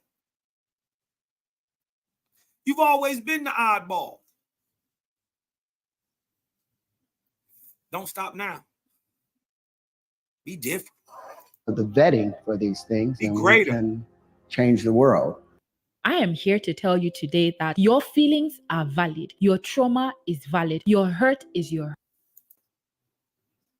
We ain't But if owning not, no trauma, no I'll none of keep that. doing it, and I'll do it in the next. Y'all gonna pay for our trauma now. We getting reparations and restitution. Shout out to the Aboriginal movement, man. We not in no victimhoods. Listen, we debunking everything. What you thought OWASP was, it's not what it is. It teach us to question authority, even God. Next lifetime, if not this one, and the next lifetime after that. Just remember, and another thing, don't forget, you know, you go from positive to negative, everything polarizes positive to negative, then more than likely, with each lifetime, male to female, male to female. OWASP explains that that happens in a lifetime for those who are truly on that higher light path. The male turns female, and the female turns male, not in physicality. You ain't gonna grow no boobs. You ain't gonna turn into no punk, no sissy. You ain't gonna start wearing 6-inch stiletto pumps. What they're talking about is energy. Remember, the negative, male is positive. So to find that balance, the male must tap into his negative, or female. The female is negative, receptive, cool, life-bringing, right? To find her balance, she must tap into her positive, her male, her going forth entity, her non-receptive parts. That has nothing to do with changing genders.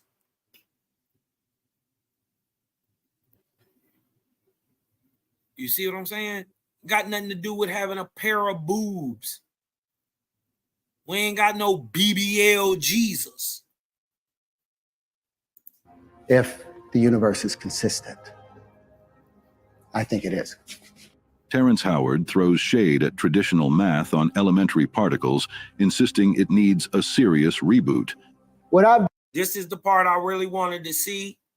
You dig what I'm talking about? Because I'm heavy into mathematics. I understand that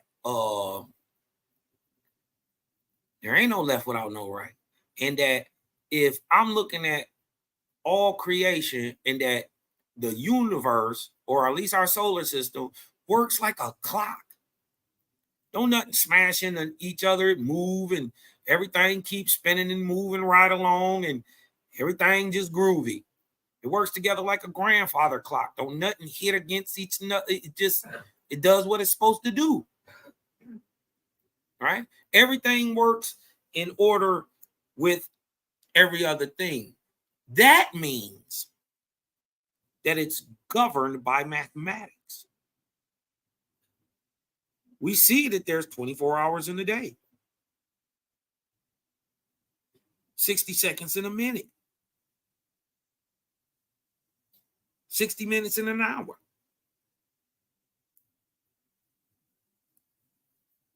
Right?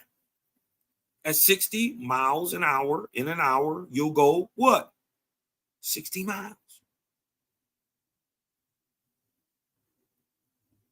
The whole creation is governed by mathematics. So if there is mathematics governing the whole entire creation, you've already admitted that there's a creator. You just didn't know it. You've already admitted that there is a mind. There ain't no mathematics nowhere without first something thinking them up. Thank you. Check. Check, please.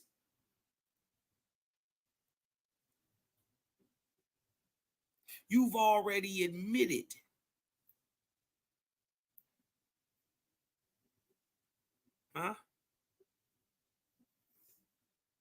to what, Angelic? Orders and cycles. Somebody puts them cycles in order. It's mathematics.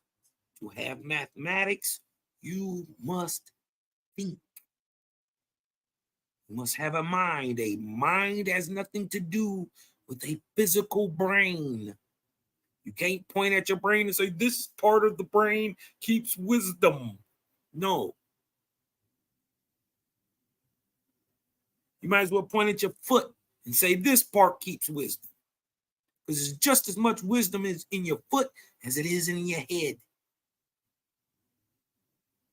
If you don't believe me, tear your knee apart and have to learn how to walk again. Check.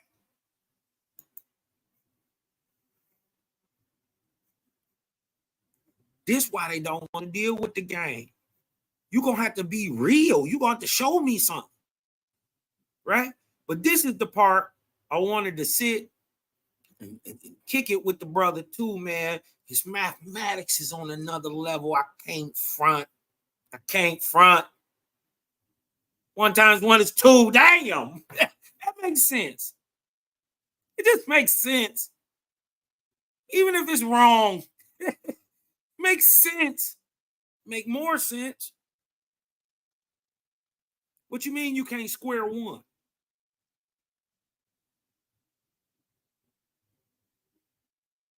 See? Let's check it out.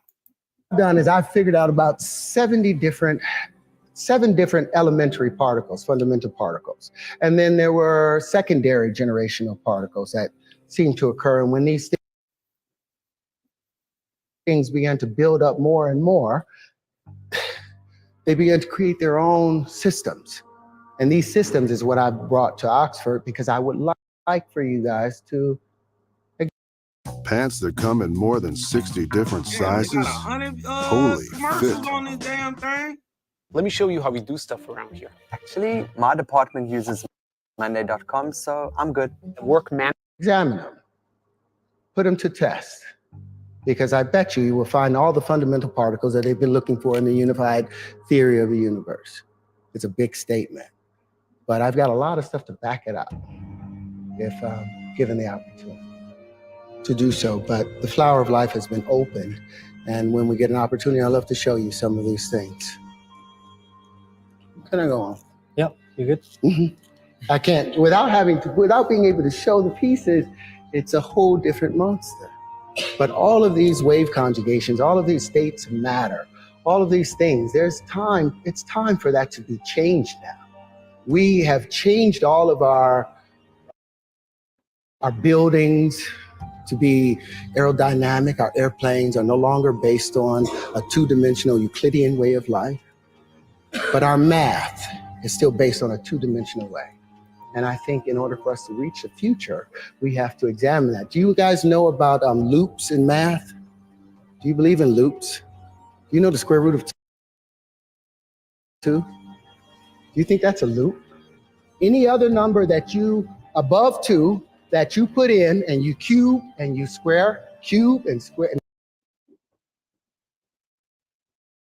divide by 2, by the 6th operation, it has moved into an exponential number that you can't even imagine. Any number below 2 that you do that same operation with, it will go into an exponentially small matter and number. This is what we call a loop. It is illogical, it doesn't make sense, and it does not make math make sense. So these are some things that I'm bringing to the fore and that I would like to question. I would like to audit the math, the world of mathematics, and I would like to audit how we view the Platonic solids, because I think the new wave conjugations will tell a better story of how our world works. Our currency system's flawed by greed, so it's time to recheck math and physics basics. But are we willing to fix the mess greed made, or just keep going the same way? And our system of exchanging with currency is flawed because of greed. There's not like if 1 times 1 equals 2, we've got an equilibrium of balance. 1 times 1 equals 1, you've got loss. When 1 times 1 equals 3 or more, you're talking about over unity and supersymmetry. And that's how you get the universe to work for you. Instead of using just the solar voltaics off of it, you also use the piezoelectric effects of it. You use other things to make greater unity. But 1 times 1 equaling 1, when it could also equal a pound times a pound equaling the pound, when it could also equal $4 or $10 or $100, does that make sense to you? Do you think the banks are abusing that? What's a quarter times a quarter? If I ask anybody in this room, what's a quarter times a quarter? That's 25 times 25. The computer will the calculator will tell you 6.25 cents. Yeah. But we know 25 pence times 25 pence is 625 pence. That's 6 pounds and 25 pence, but the computer or the banks only have to give you 6 1/4 cents reference for. Or let's say you put a dime times a dime. Go ahead, let me get this out. Say you pay a dime times a dime. You put that in your calculator, it says 1 cent. 0.10 times 0.10 is 1 cent. But we know a dime times a dime is a whole dollar. But the banks gives us money based on that evaluation. Is that fair? And this is that's actually dope. You make a lot of sense.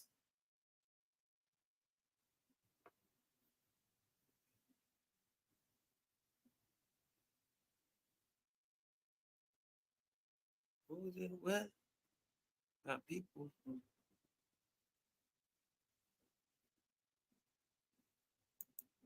That's crazy. He make a lot of sense.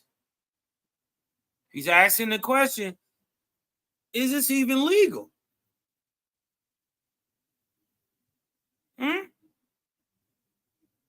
We know 25 or 25 is 625.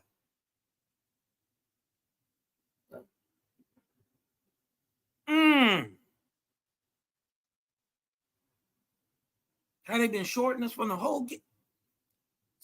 It's a dog thought. Oh, man. It's all legal. Do you think it's not happening in the banks? This is what 1 times 1 equaling 1 has got us. This inconsistency of our monies and our. What the science is showing us is the universe appears to be alive. It appears to be conscious. Economy is sitting in the back. They're going to try to kill this man, y'all.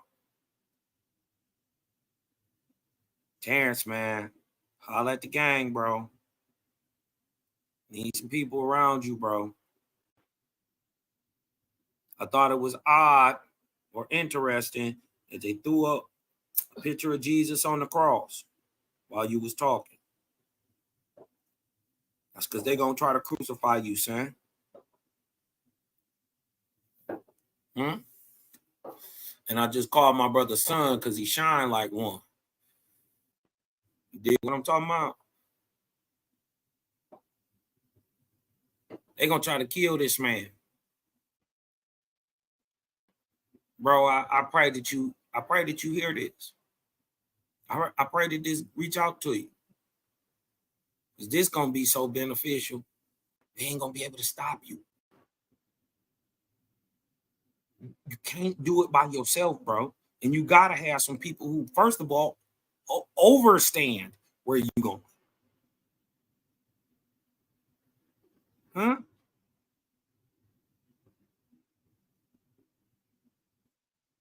This is about getting the truth out there to our people, because what you bringing out will change the world. It will change the world.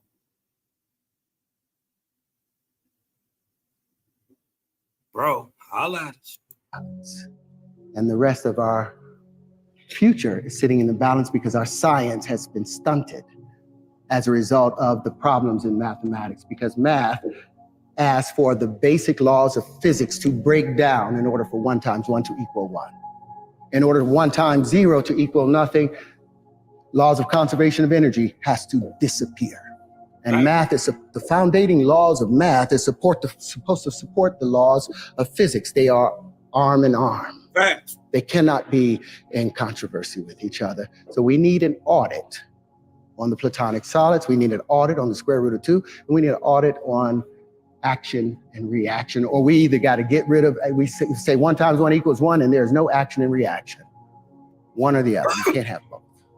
And until we make that change, we're in trouble. We're going to be stunted as a species. Terrance Howard says we've got it wrong about magnetism and radiation being all bad. They're actually crucial for making new stuff. I mean, you got to remember, we've been here since the very beginning. You know, there is no good or bad. It's just your perspective that you're sitting from. Is it beneficial for everyone around, or is it not? There's something that has to build up, and there's something that needs to tear it down. You know, what we call the tearing of it down, we call it evil or bad, but that's the process of magnetism or radiation. Radiation. Shout out to the gang, man. Shout out to the gang. Somebody got to come tear down the old foundation and put up something new. Huh? This is just the beginning of what's happening in the Cosmon era. Everything is changing. It's just the beginning. And look at the faces who are leading. Look at them. Gerald Cosmon, Malachi Maccabee, Selah Shalom, Terrance Howard, and yours truly, hostess with the mostest, Cosmon Cal, man. You dig what I'm talking about? Remnants of the Algonquins. Tears apart that which was concentrically brought together through electric potential and electric force. Electricity is always seeking a higher pressure condition, trying to get to the center of the apex, whereas magnetism is spinning southwestern, trying to get out. But the magnetism is necessary, because unless it broke apart that which was collected together, you would never have any new material to. It's not necessarily necessary. It's a byproduct of the spin of the vortex, right? It's a byproduct of centrifugalism and centripety. It's a byproduct. It's produced. It's not a thing of its own by itself. It is a production of all things in motion spirally. To rebuild again, and that's the breathing in and the breathing out of universal purpose. Now, so at the end of the day, since the Creator made all things, and everything came. Whoa.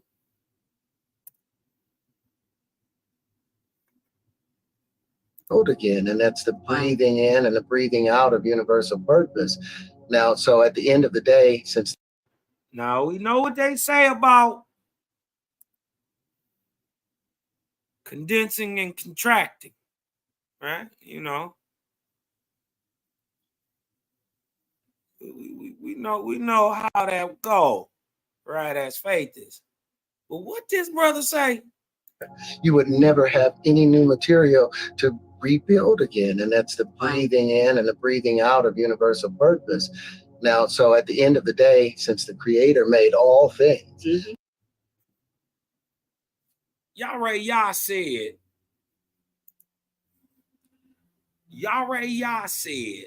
to me, and I'm starting to believe it right now. This is what my inspiration is telling me.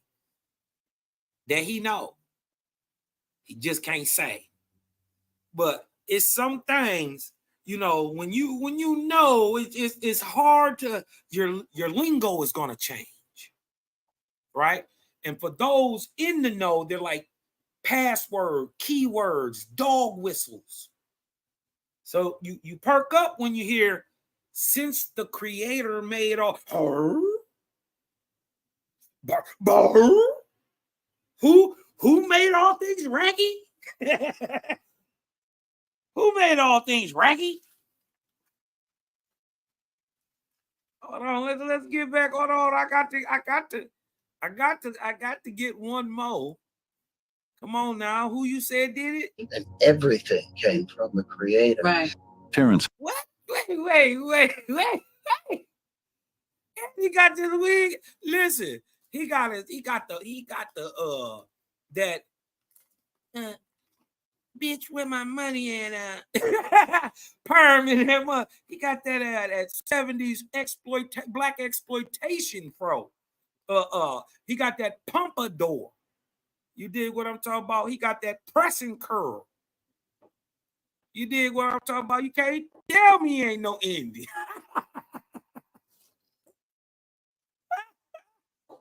Hey, man. Look at this dude, man. Dropping the game. This is why you can't never, ever think you can judge a book by its cover. You got to look at what it produced, what it's trying to do, right? What it's actually done. That'll let you know what and who it is. You feel me? They could tell you anything. But what you say, cuz? And the breathing out of universal purpose. Now, so at the end of the day, since the Creator made all things, and everything came from the Creator. Right. Terrance Howard says science just helps us understand nature, and he thinks calling something bad is all about how you see it. Well, science is to explain natural phenomena. The whole point of science was to explain natural phenomena, and it should coincide with what takes place in the observable universe. Yes, and that sir. should strengthen one's faith. And that's why I said as above, so below. So if here everything has an equal and opposite mate, is necessary in order for the proliferation of life and the continuation of the cycle that is just sleeping, and then you refold again and you're reborn again. There is nothing that is bad except how you are perceiving it and whether it's beneficial to everyone around you, because boy, they put a whole lot of You're commercials hovering. in that. Wondering if you click. Something needs to tear things apart. I got to give him his credit. He in here dropping it. He dropping it like it's hot. I can't front. You dig what I'm talking about? The message starting to clear up a little bit. Did y'all hear the dog whistle going off? Did y'all hear the dog whistle? Let's go.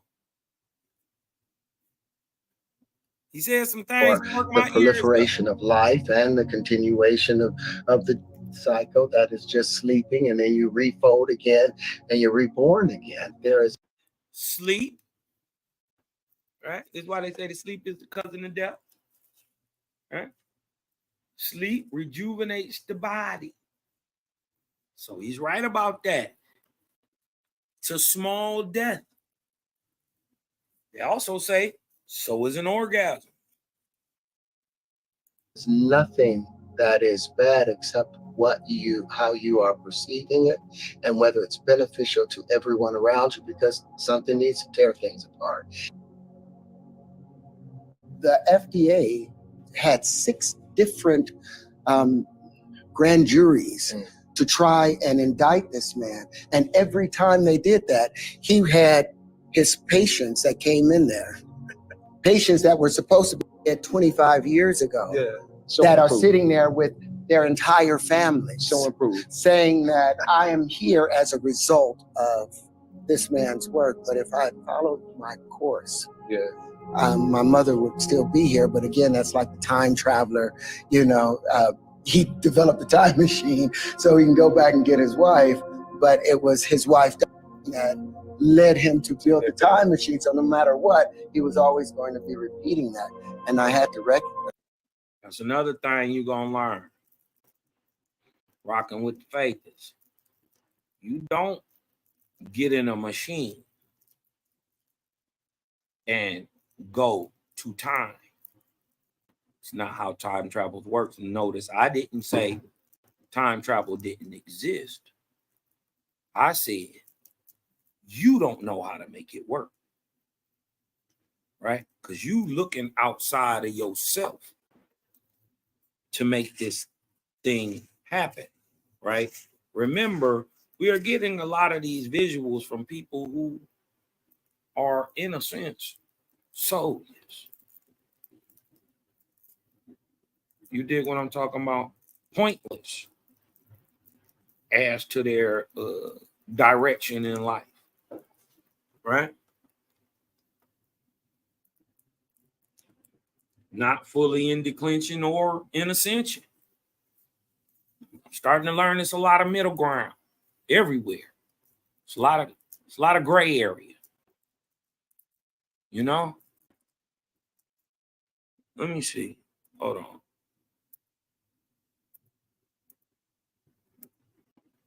Right. Let's go back.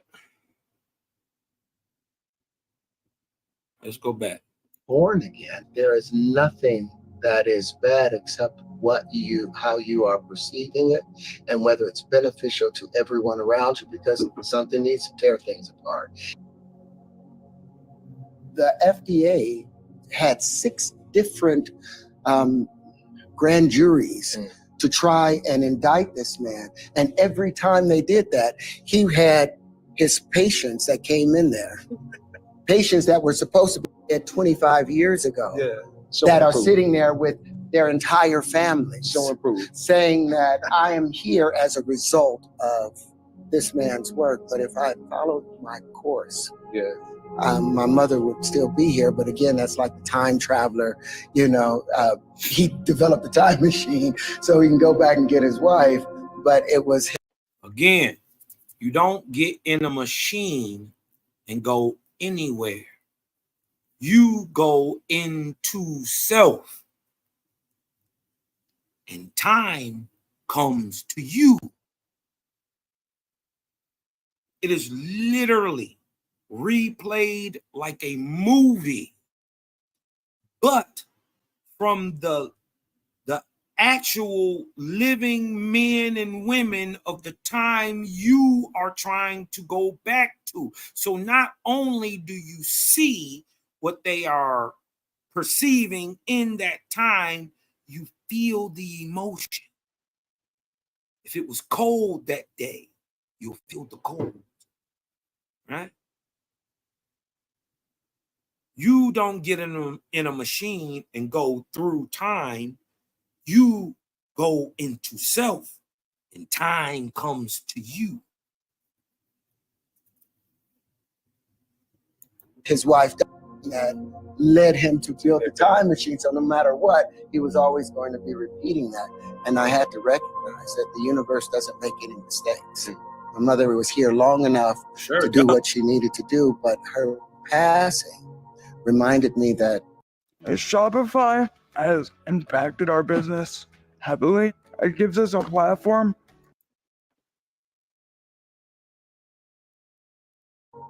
I had more work to do and that I was not fulfilling my true capacity. Wow. And so I stepped out to do what I needed to do, and that's with the world of science. Yeah. That's just trying to illuminate and elevate our species so that we can become balanced with the universe. There's 4 levels of species. Trying to become Cosmine. What'd he say? I'm telling you, it's never mind. Never mind. Level 1 society has complete control over his planet. Okay.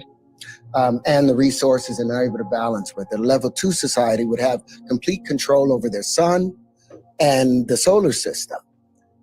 A level 3 society would have complete control of the galaxy and its energy and able to work with it. And level 4 society, civilization would have complete control over the universe and know how to work within it.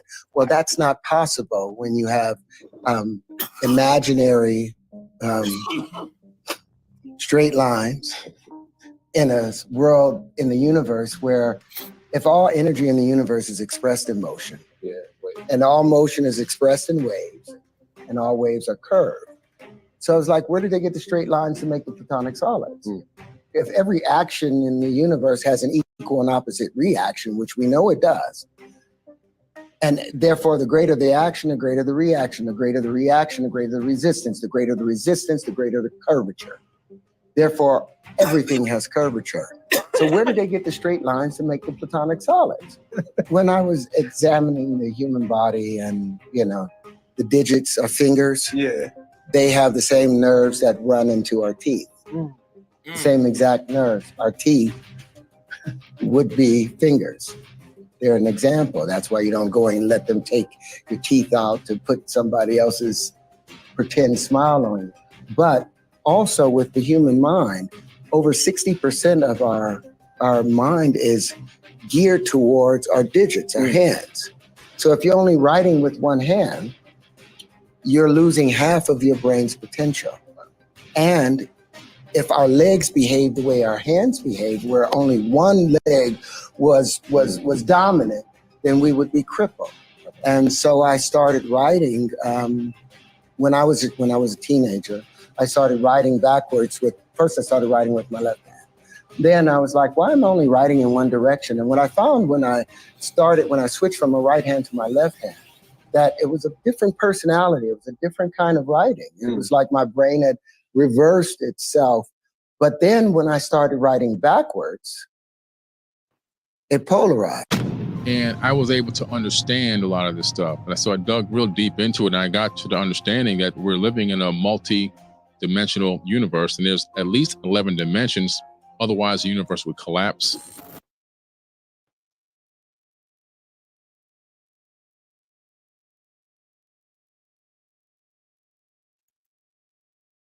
Remove the empty space between their atoms. I can fit every human into a sugar cube. One sugar cube can hold all 8 billion of us. Exploring the concept of higher dimensions, we delve into the distinction between 1, 2, and 3-dimensional existence. So if you draw a line on a piece of paper, that's the first dimension. If you then connect those lines and create a house on a piece of paper, that's a 2-dimensional structure, or you can move that into a computer. Anything you see in a computer that looks 3D is actually 2D, right? So, and because we're in the third, we can see down into 2D, we can see all the way down, obviously, into 1D, and we can manipulate those dimensions from our higher selves. Multidimensional beings, adept at navigating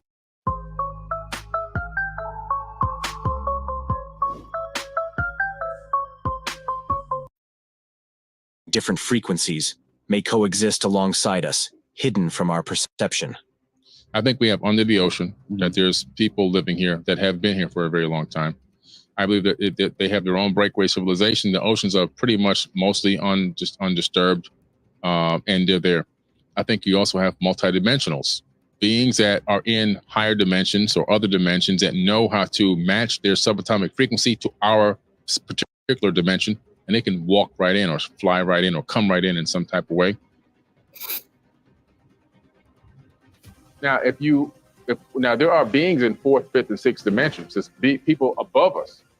Now, because of that, they see us and they recognize the past, present, and future operating all at the same time. Everything's happening at once. Right. There is no separation between the past, present, and the future. The arrow doesn't exist. Because they're higher than us, they can look down into the third and they can see into what we're doing. Billy Carson proposes the existence of entities capable of interdimensional travel, utilizing advanced technologies akin to warp drives. And then also, I believe that you have beings that are light years away that can travel here. And I don't think that they're using typical space travel. They're probably using something like a warp drive, where in a warp drive, what really happens is you actually shrink space in front of the ship and you expand it from the back. For people in the third dimension, we're in the third dimension, what we tend to not understand is that time really doesn't exist. Clocks exist. Time doesn't exist. Right.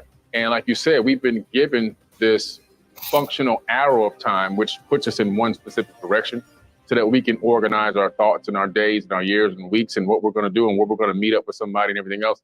So we have this ability to coordinate and collaborate with each other, like how we're here today at this specific time.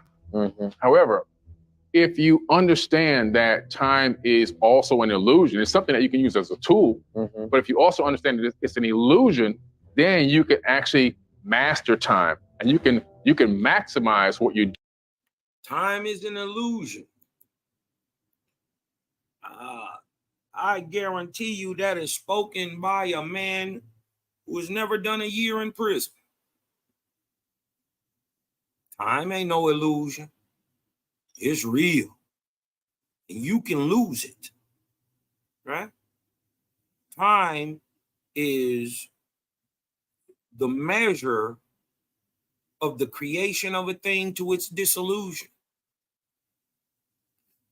Does that mean that time stopped existing when your physical body did? No. So that means time existed before your physical body did. Remember, he said a key point when he just said this, and this is why I don't like getting into a lot of Billy work. You dig what I'm talking about? Because I'm gonna get Cosmonian-ish. A lot of his stuff is extra suit up. But you dig what I'm saying? And he just mixed a lot of stuff up together. And I don't want to seem like I'm bashing the brother, because I would like him to come on the Jehovah Chronicles and spit what he know. You dig what I'm talking about? But at the same time, I would kind of gear it towards a certain mode of understanding, but that he knows that he will be able to expound on. That would be some dope stuff. You dig what I'm talking about? And it'll be beneficial because if he has heard of OWASP, he don't give me the dog whistle. You dig what I'm saying? I listen to Terrance Howard and I hear it. I see it. You see what I'm saying? I listen to Billy. I don't hear it. I don't see it. Even though I know the same information he does, Lost Books, Anki, Atrahasis, Gilgamesh, the Zeptepi, the Emerald Tablets of Thoth. I've read all of them and more. All right. And it wasn't until I got the understanding of OWASP that I was even able to make it make sense. Now, how he's going about it is where I was about 20 years ago. All right.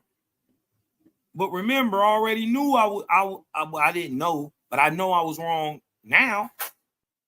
And many other things that they actually talking about in the Lost Books of Anki or whatever. And I think the whole Emerald Tablets of Thoth are an invention of the 20th century. Just my understanding, right? Where are the Emerald Tablets of Thoth? That's what a nigga need to know. Where they at? We got everybody else text. Where you're on. So, I don't know if they about to get into Billy. You dig what I'm talking about? I don't want to. Let's see what he talking about. Doing on this planet. Carson speculates on the existence of 11 dimensions, stacked upon each other, with higher dimensions observing those below. And I was able to understand a lot of this stuff. And so I dug real deep into it, and I got to the understanding that we're living in a multi-dimensional universe, and there's at least 11 dimensions. Otherwise, the universe would collapse. Each dimension is a 90-degree angle right above the next one, compactified. So they're sitting right on top of us. So within less than a Planck unit of space above you, there's another dimension that actually exists with a whole nother universe happening simultaneously while we're sitting right here. And to his credit, he's partially right. But what he doesn't know is that dimension, that level is right here, right on earth with you. Correct. There are levels exceeding up, but as Jaja tells us, you can live inside and outside of a thing. Ooh-wee. So you can live on the earth and in the earth. Ooh-wee. It's crazy. It's crazy. Let's get through this, man. Let's get through this. Here.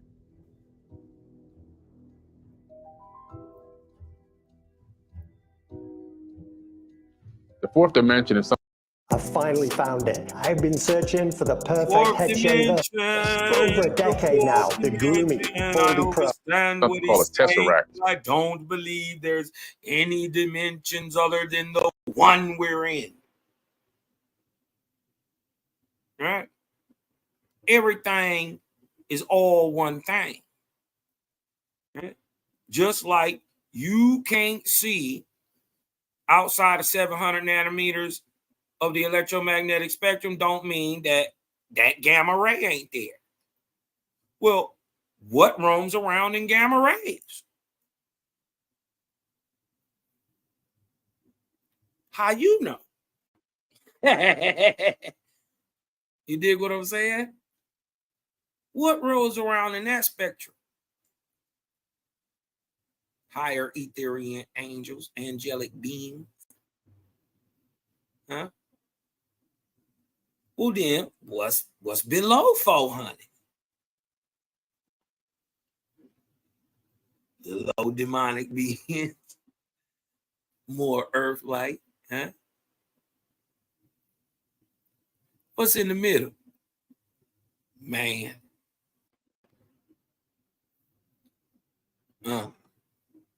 No less a spirit, but with a corporeal body so he can learn corporeal lessons. So that when he die, the lessons that he learned here, he ain't got to learn there.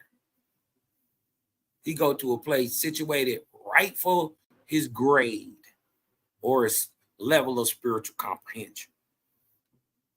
Indeed, it's about you, what you do that's gonna put you where you at or where you gonna be. Mm-hmm. And if you go into the ancient text, it's Metatron's cube. Meta, M-E-T-A, meta. You don't know Metatron is a job. Metatron is the rank of an angel. Right? Metatron runs the Merkabah. But it's a whole nother understanding. This is why I like to let brothers talk. You dig what I'm saying? But while he on this and we breaking this down, we gonna break down that it ain't been broke for the brother yet. Obviously, you know, the metaverse, right? They got that from Metatron's cube. It's a fourth dimensional substructure. Now, this fourth dimension is really something called a quasi-crystal. Metatron ain't even a cube. And this quasi-crystal. This is more like what Metatron is. It's a 6-point star upside down and a 6-point star right side up, called the Merkabah. It's how the spirit stays intact in the Etherian heavens or even the atmospheric heavens. You got to remember, ether permeates even spirit. So,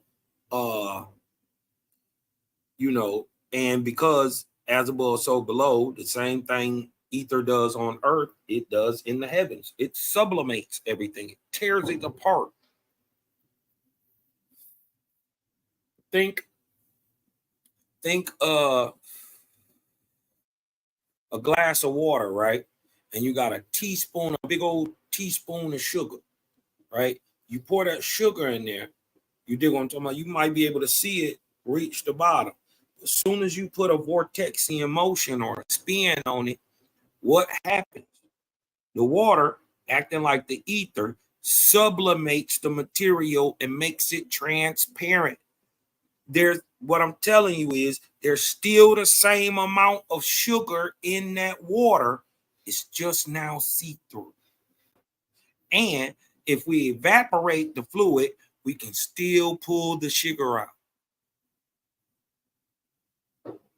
Feel me?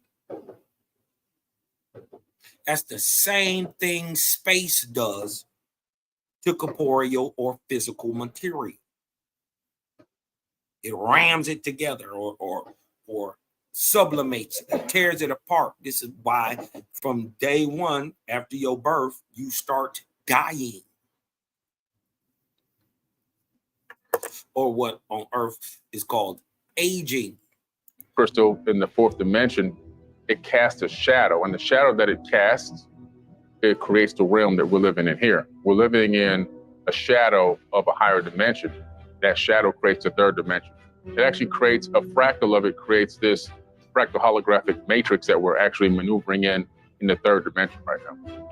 From the vantage point of higher dimensions, time transcends linear matrix.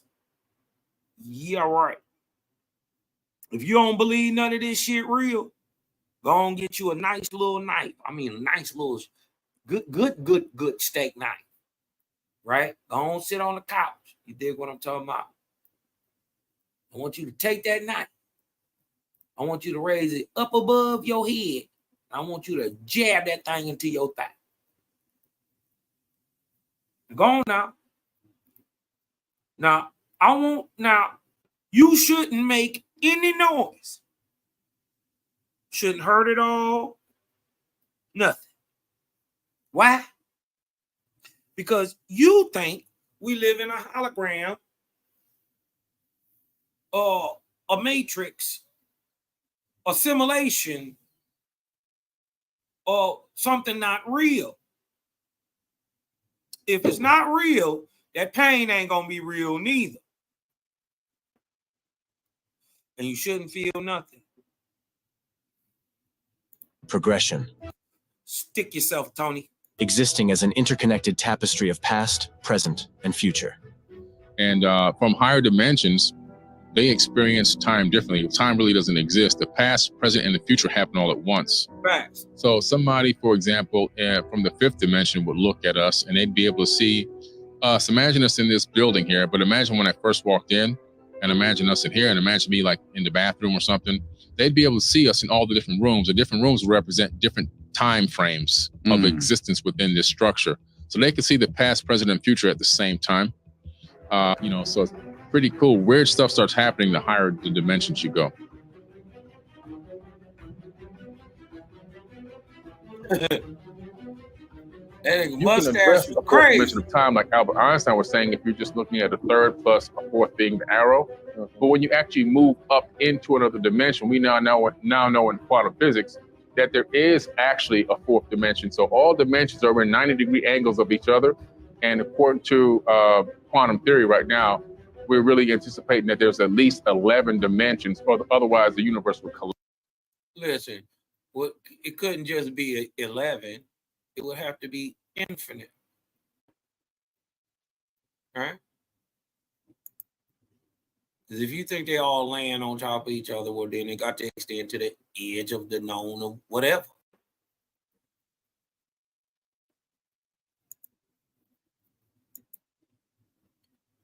Let me share this.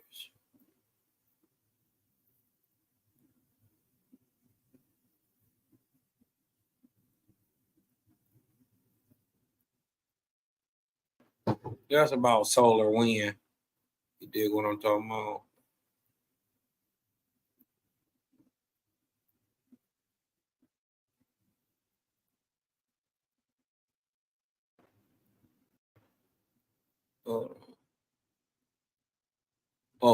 Oh, that's what I was looking for. My bad. Let me go back up. Shout out to the big bro, man. Because he the very first person I seen put the E equal MC squared in its right proper form, right? Which should be M equals EC squared. Right? Now look.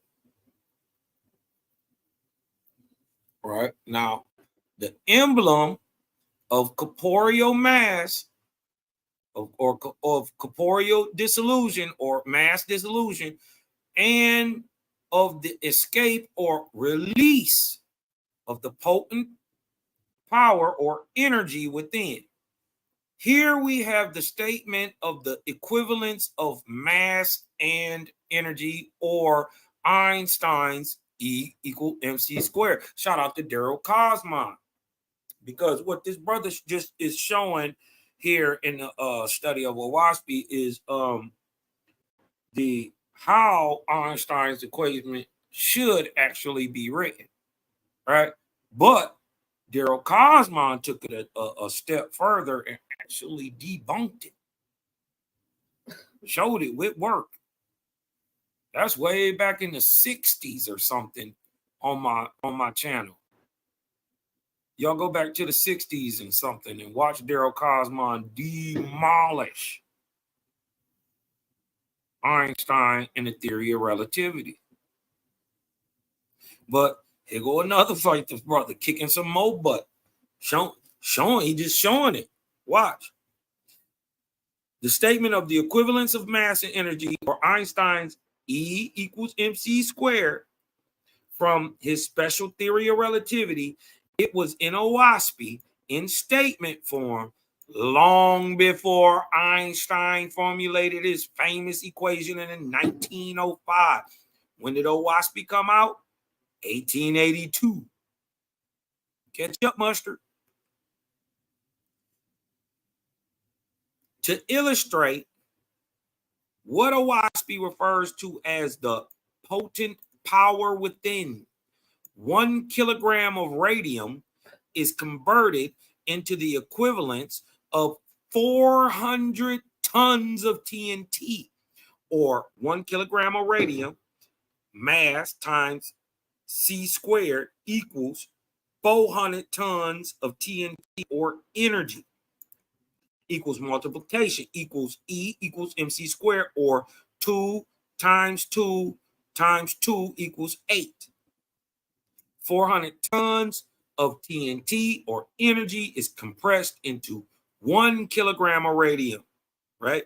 By mass, by the velocity, right?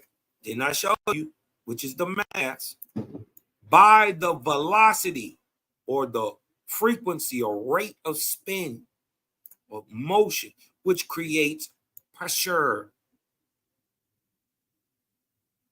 or the condensing motion, which is why the brother Terrance was wrong when he said it expands as spherical. No, it condenses as spherical, right? By motion pressure of light or division, or M equals EC squared, or A divided by 2 times 2 equals 2. You see?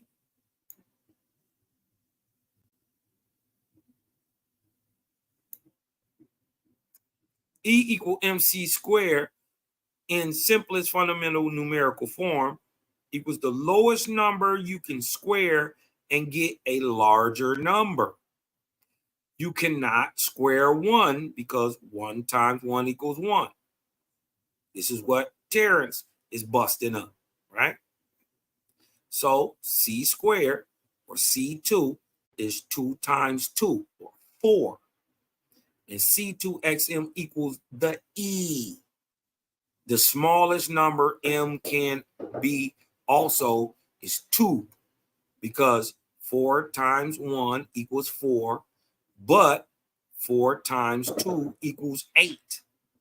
So C equals 2 and E equals 8. So E equals MC squared is the most basic form of 8 equals 2 times 2 times 2 times 2 equals 8, right? E equals MC squared is a harmonic equation.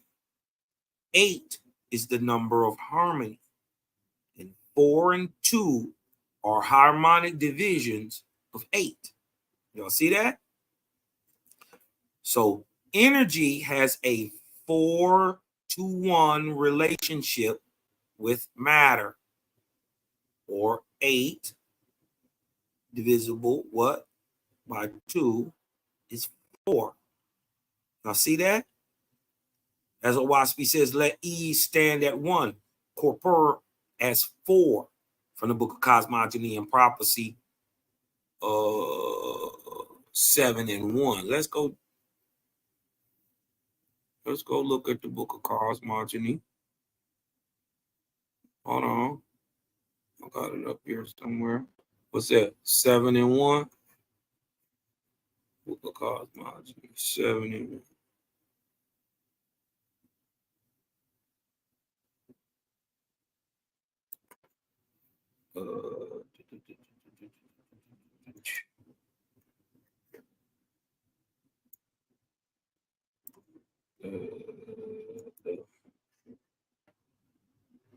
Drop down here.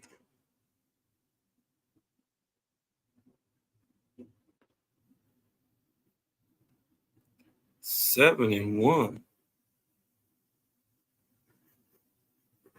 What is he talking about? See, this is why we go check up on everybody. We don't. What he say? Hold on. He say, Book of Cosmogony,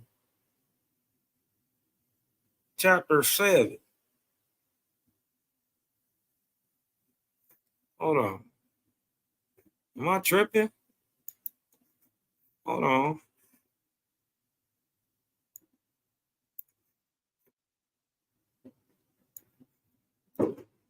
Hold on.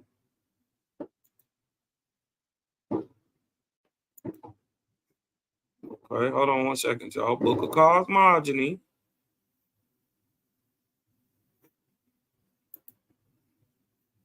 Seven and 1.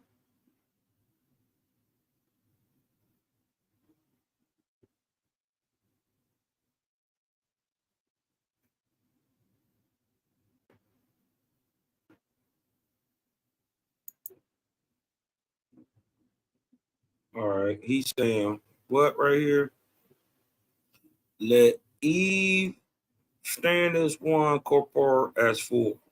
Book of Cosmogony and Prophecy 7 and 1. Let's go and check. Bruh, work. Where we at? Here we go. Share this. 7 and 1.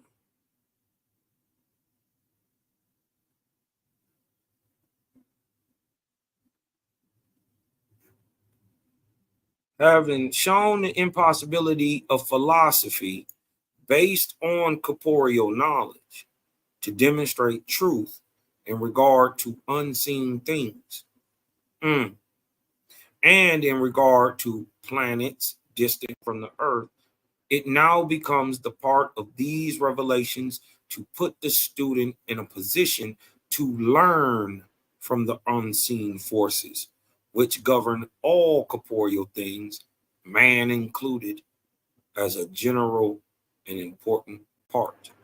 1683 says, and so he may also gauge the effects of the unseen causes so that beneficial action can be taken.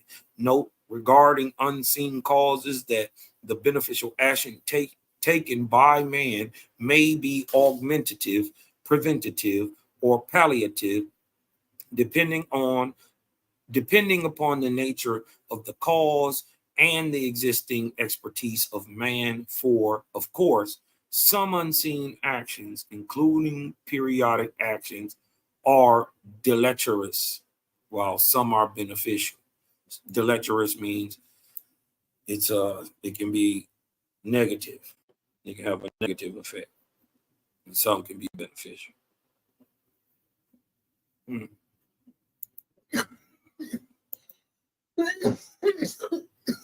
I say,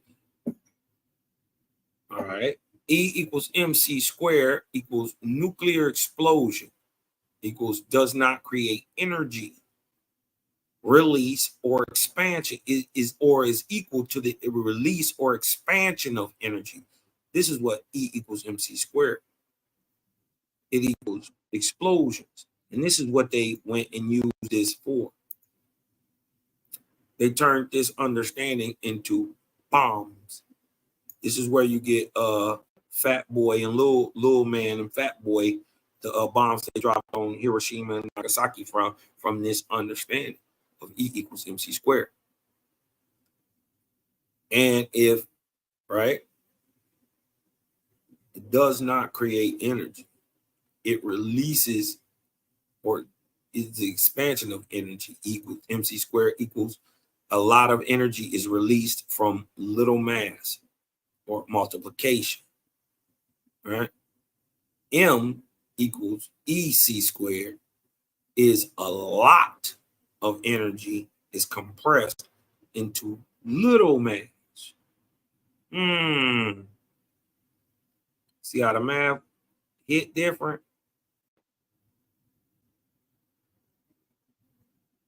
Two equals 8 divided by 2 times 2 is 2. Wow. Mathematics and physics of creation, positive and negative vortexes, right? M equals EC squared and E equals MC squared. Or 2 equals 8 divided by 4 equals 2. And 8 equals 2 times 2 times 2, or 2 squared equals 8. Damn.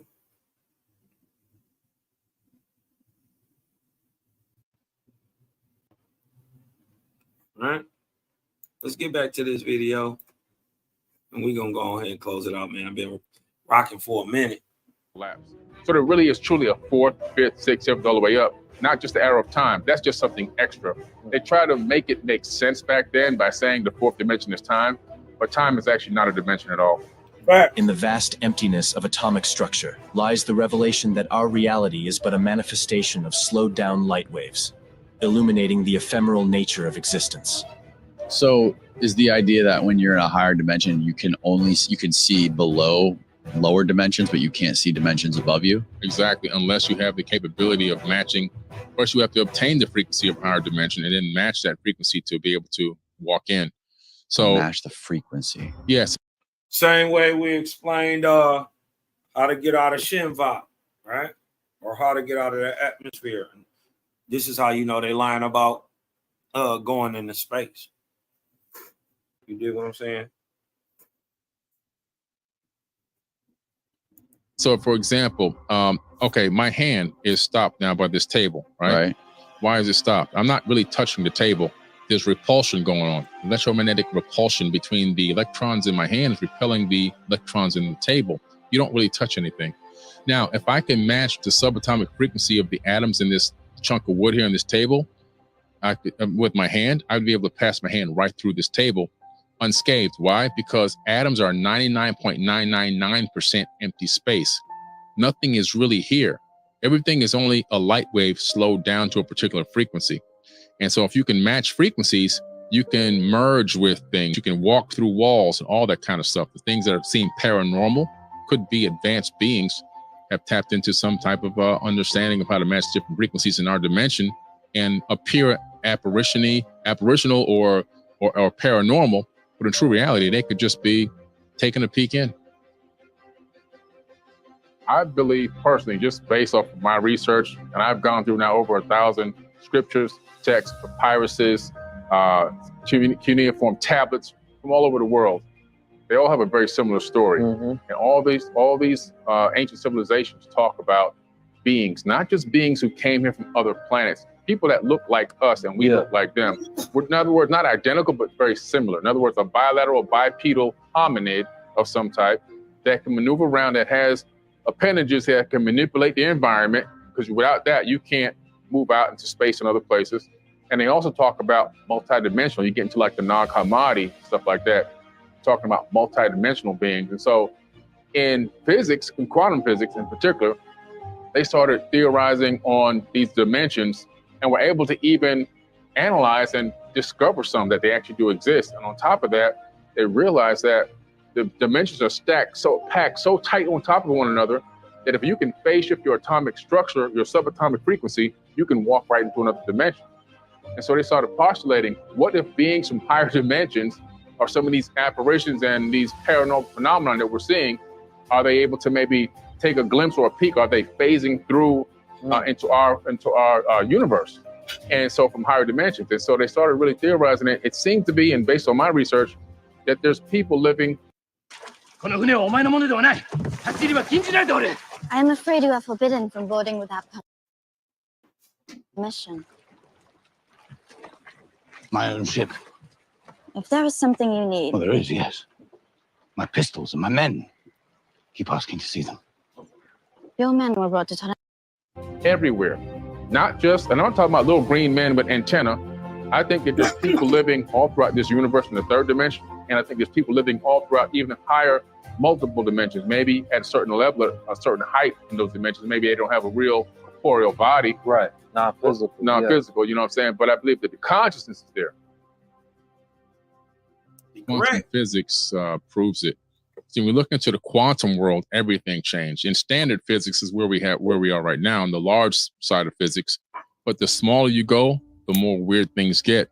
We find that particles transphase in and out of existence, and they go to different dimensions. We even know now that some of our synapses of our thoughts in our brain phase out of this dimension and they go somewhere else, and then they come back again. And this has all been tracked and traced through the understanding of quantum mechanics and quantum physics, and understanding that dimensions exist. The big. Think about it. This explains how songs are written.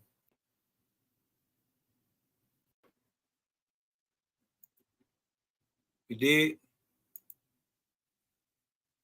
How does a person go to a place inside themselves they've never been, come out with a whole song with some lyrics about some stuff that they ain't never,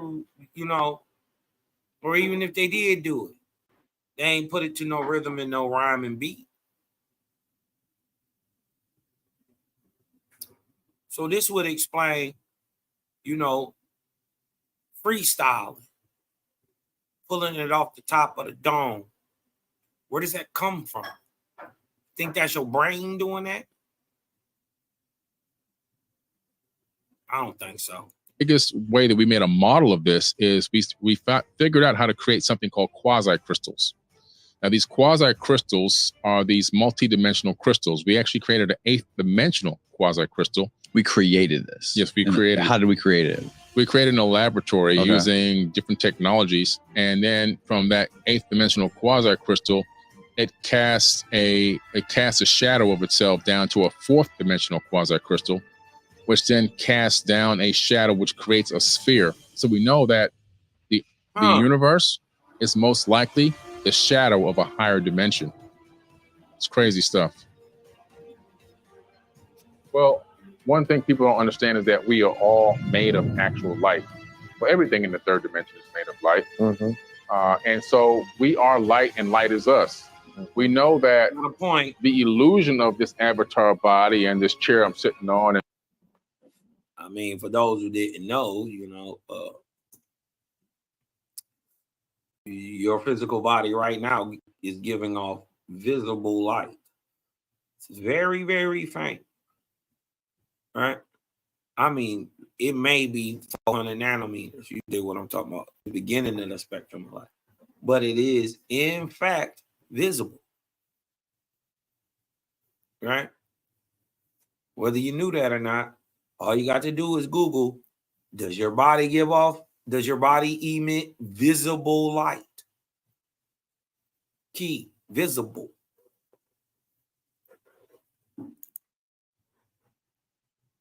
And the table that you're sitting at, the illusion of it's there. But what is this? This is slowed down light waves. When you slow light down and the consciousness interacts with it, it collapses it into what we call solid matter. So solid matter is actually an illusion. Right. For example, the only thing stopping my hand from going through this chair is the repulsion of the electromagnetic frequencies. I don't actually touch the chair. You don't touch anything.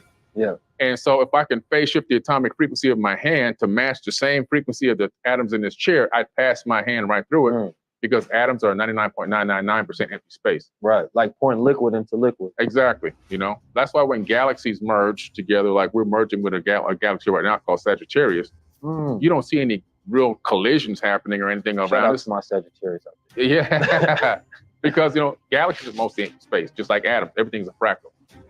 So we are light beings, and also because of that, we're a fractal. We have consciousness, which is also light. And what is a fractal? A fractal is when you take, for example, if you look at a auto insurance, all seems the same until it's time to use it. With USAA, it's easy to file claims. A hologram, and you go to one part of the hologram, one tiny piece, and look at it, you'll see the entire image in that smallest piece. The only thing you lose is a little bit of resolution. Okay. And so it's important for people to understand that this entire realm is a fractal of a whole. In other words, as above, so below. So if we look at an atom, it gives you the whole thing. It gives you the whole thing. Absolutely. So human beings, would you consider a fractal of the universe? We're a fractal of the universe. And our consciousness, even though it's one consciousness, it's also a fractal of the main master of consciousness. Okay. And it's really incredible that every thought that you think in your skull, it leaves your skull as a form of a light wave. So Professor James Gates Jr. University of Maryland, former scientific advisor to President Obama, just to give you, like, this guy, he's not just like a jackpot or something. He's like a real dude, you know? Yeah. And he put together a team of the most incredible supersymmetry and theoretical physicists in the world, like the top brains in the world on this. And they started analyzing what is the ether of space-time. What is this soup that we're living in, that we're inhabiting, this universe? What is it? What is it made of? What's powering it? They discovered something called Adinkra codes, which go back to the ancient Dogon tribe from Mali, Africa. The original inhabitants of the land of Cam then moved to Mali later after they were thrown out, taken over at one point. But they still kept this ancient knowledge in Mali about these Adinkra codes, and they would draw these patterns. Well, he discovered that these patterns are actually mathematical codes. And these are not just any mathematical code. There goes one there. They're actually the codes that describe the ether of space-time itself. They're error-correcting codes, the same exact codes that run our search engines and web browsers that we're using right now to look at the image. There's coding behind that screen that runs this, what we just did. And guess what? It's the same code that runs the universe. So we discovered that we're living in a programmed light matrix. There's a software programmer that has written this code. These are depicting the... Who writes the software for the universe?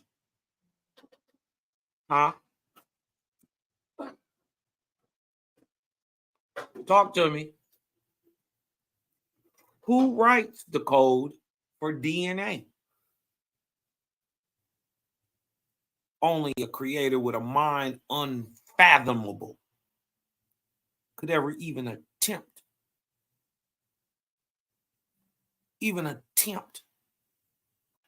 And then to do it perfectly. He didn't mess up nothing. Everything is how it's supposed to be. It even worked without man. Man is just the result. Huh? Really an inevitability. Huh? I get it, but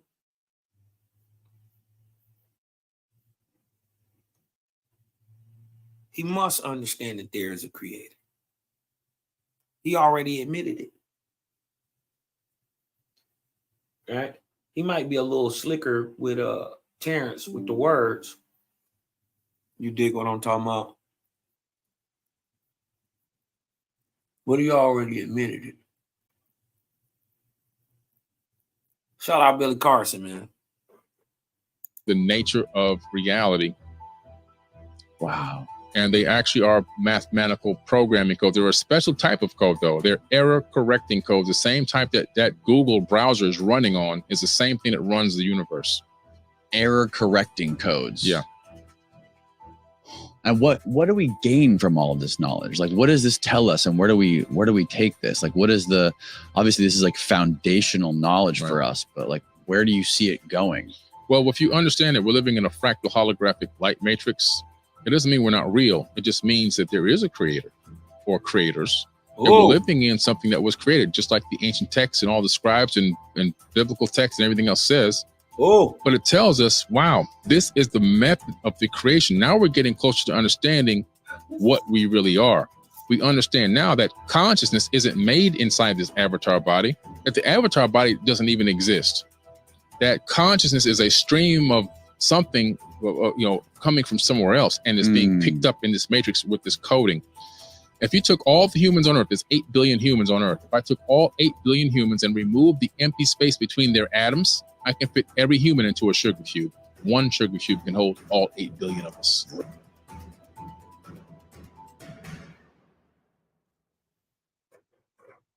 Dope. Dope, I must say.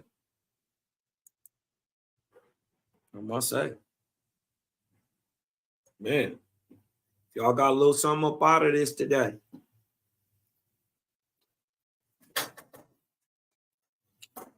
Share this on your live. And tag Terrance Howard. Tag him and hashtag it. Hashtag the Joe Rogan Experience too.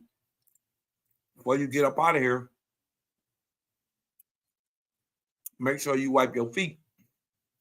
You dig what I'm talking about? Hit that like button, subscribe and share, and tag the brother into this. Tag the Joe Rogan Experience. Tag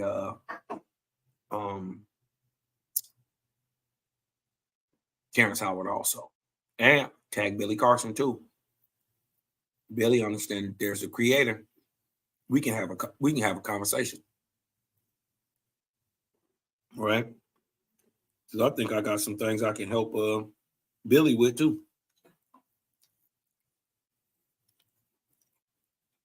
You know what I mean? If y'all got a little something up out of there, hit me with a number 9 for some completion. Hit me with a number 9. Shout out my brother Richard Neal Bay. Shout out my brother Richard Neal Bay. Anybody want to come in?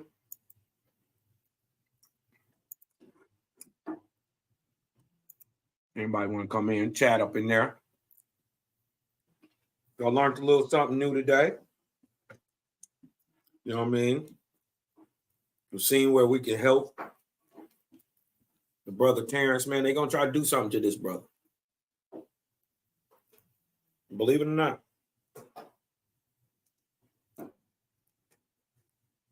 The visibility he has with the information, right? Especially if he corrects it.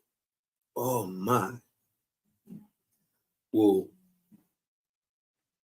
it'll do what Tesla was trying to do. Give the world free power. But in a sense,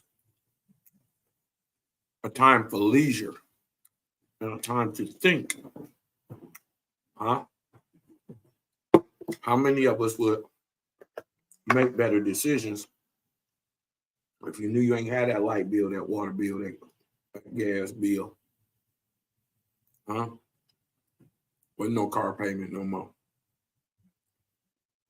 With no house payment.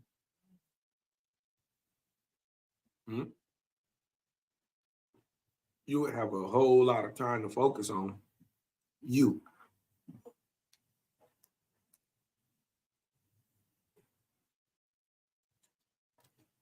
And that's why the capitalistic society in America is going to crumble on its own weight. You just got to be out of the way. Just be out of the way when it falls. You know what I mean? Nobody want to come in?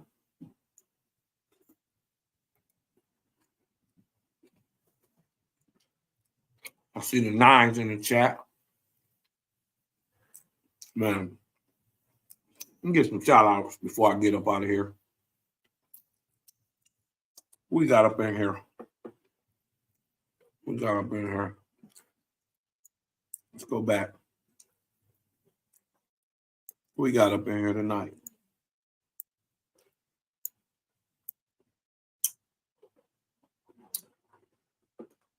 We got up in here tonight.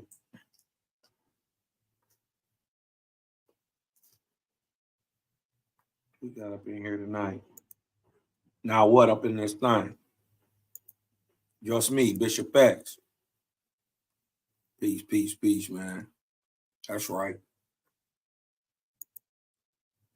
Matriarch LLC, greetings and high heaven to you all. Thank you. And peace and love and light to you, sister. My Ema has always been better than your Ema. She say peace, love, and light to everybody. You did what I'm talking about. Got baby sis up in here. I seen baby sis. She dropped a letter to Joan about the lamp. Joan's daughter about the lamp plate. Joan's daughter recorded it. You did what I'm talking about. It's crazy. It's gonna call the sister Jamia is already part of a WASPy lore.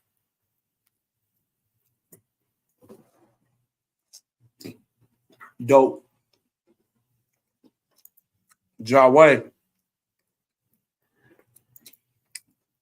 One of the four, huh? One of the four that know false God killer, huh? Iron humility is my baby bro.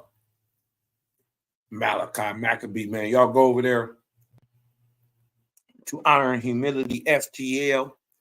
Sub, like, share the brother dropping some light.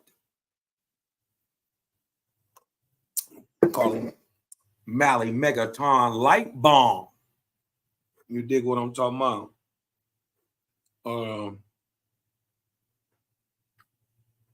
Who else we got up in here? Angelic up in this thing.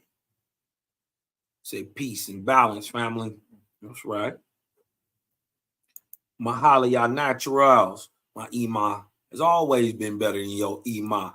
My brother, Hurricane. It's my Detroit family right there. Fitz Foxwell up in the house. Spirited. It's my bro right here too. Gang in this thing. He said, or did he tap into his Akashic Records? Oh, man. Listen, if he tapped into the Akashic Records, he faked. I hate to say it like that, but I don't think he went there. I don't think he did. Bronze Yog in this thing. You dig what I'm talking about? F. Shayel 369. This is my brother right here, man. I got to give a big shout out to the people who don't be just talking. They put their mouth where they put their money where their mouth is, and they support the channel. I got to do nothing but, you know what I'm talking about? Listen, and it's not about even about how much it is. It could be $1.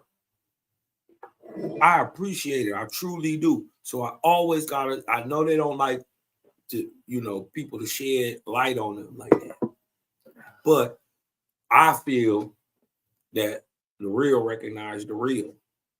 You dig what I'm saying?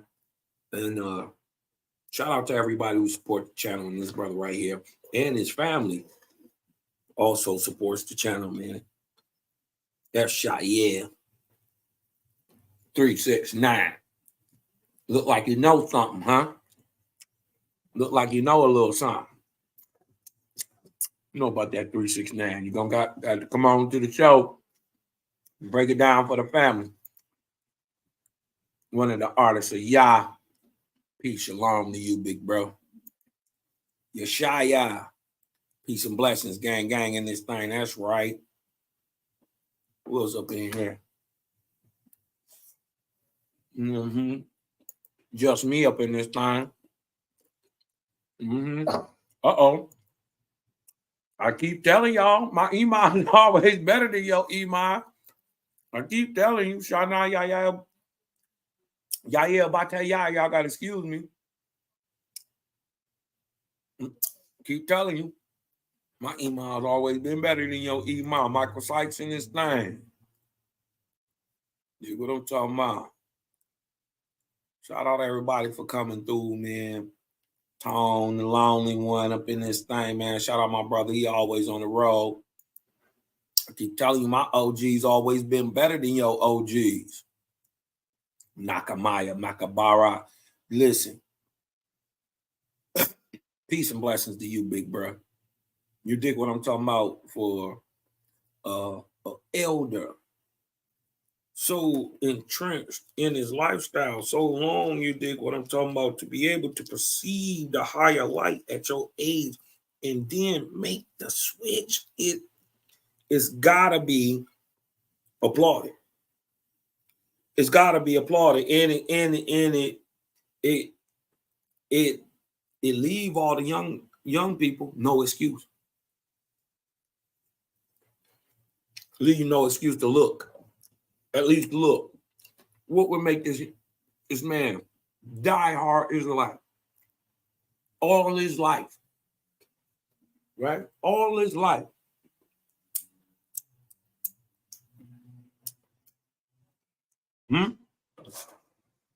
Now, make a change like this. But now the dope part is the change is for the better. That's the dope part. The change is for the better.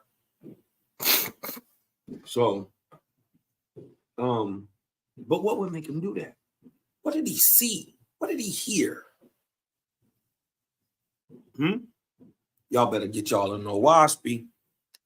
Keep telling y'all. Better get in no waspy. My boy E. Eric Graham, man. Peace to the chat, man. Peace to you and your family, man. That's my guy right there, E. Yafa in the house. Love, light, balance. Out there, Richard Neal Bay up in this thing. Matthew Menard up in this thing. Shout out to you, man. Say, but Master said we was apes like God. Oh, man. James Giant up in his thing, man. Johnny James, man. Shout out to this brother, man. He support the channel like crazy too, man. I love this brother, man. Johnny James. When we put this family reunion together, bro, he got to pop out. Got to pop out, gang up in this thing. What about the cynocephalus, like St. Christopher? I have photos of Knight's helmet. Yeah, we could. I did a show on that, man. Cynocephalic and the African troglodytes, and all that stuff. You dig what I'm saying? I forget which one it is. It was a while ago, but we can get into that too. You know what I mean? It's just the only one that's hard for me to believe was mermaids. You dig what I'm talking about? I still, Elijah 7 up in this thing. Fascinating how the light of Creator keeps increasing yearly. Correct. And this is an older year, and it just started April 8th. This is what they was waiting for, man. It's just to turn up in the light. That's all that was going to happen. Goat said, man, I didn't know the game was live. What's up, fam? What up, dog? Said salute to Cosmo Cal in the chat. Create a gang up in this thing. Goat up in this thing. You dig what I'm talking about? You all right when the goat coming to see you. You dig what I'm talking about? Who this? Bank of Harambar. The waters of Nu. Must been the void in space. Well, I can understand how that could be if you're saying that interstellar space, or what's past our atmosphere, is actually seen as the waters of Nu. I could see how that would be, being that the ether in and of itself is a solution, right? Fluid in many parts. You dig what I'm talking about? And for the most part. So yeah, I can see how that could be perceived as the waters are new. Right? Out of this, everything was created. Makes sense. Bronze Yog in this thing. Rubs up in this. Say out the horse's mouth. Say vortex up in this thing. That's right.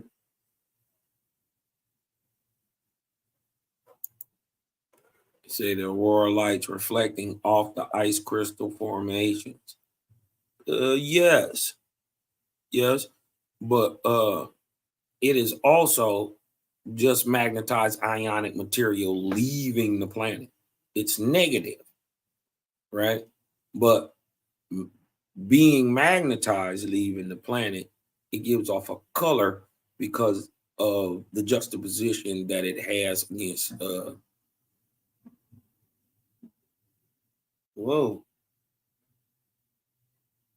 this from the actual magnetism given off by the sun through our atmosphere, right? Because light doesn't actually travel anywhere. It's produced where it's at. All right. I know that may sound fun, but may be difficult to understand.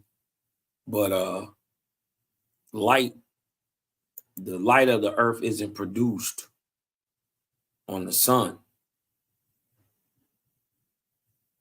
Right? It isn't produced on the sun. Right. The light of the earth is produced in the atmosphere of the earth.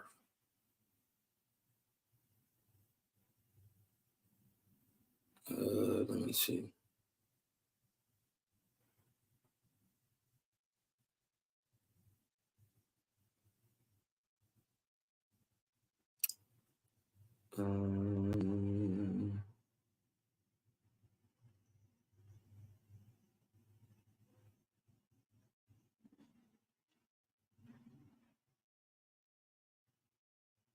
I think we're gonna have to get into another one of his videos too. He did what I'm talking about because he was making a correlation between color and sound. What he didn't know is that they are the same thing. All right, well, ain't nobody coming in. My brother D up in this thing. Brother D go that fast. D Peterson up in this thing. Ray and Shay up in this thing. Who else we got up in here? Cali Connect. Cali Connect himself up in this thing. Got them vortexes moving. Strizzle Smizzle in the house. And salute to my dog. Straight Smoke, man. Straight Smoke gonna have some good visuals coming for y'all, man. My brother hit me up, man. Didn't ask me for nothing. He said, "What can I do?" I said, "I need some visuals, Straight Smoke." He gonna put them together for me. One other half. One of the quarter man. That's that horseman right there, young Daryl Cosmoni.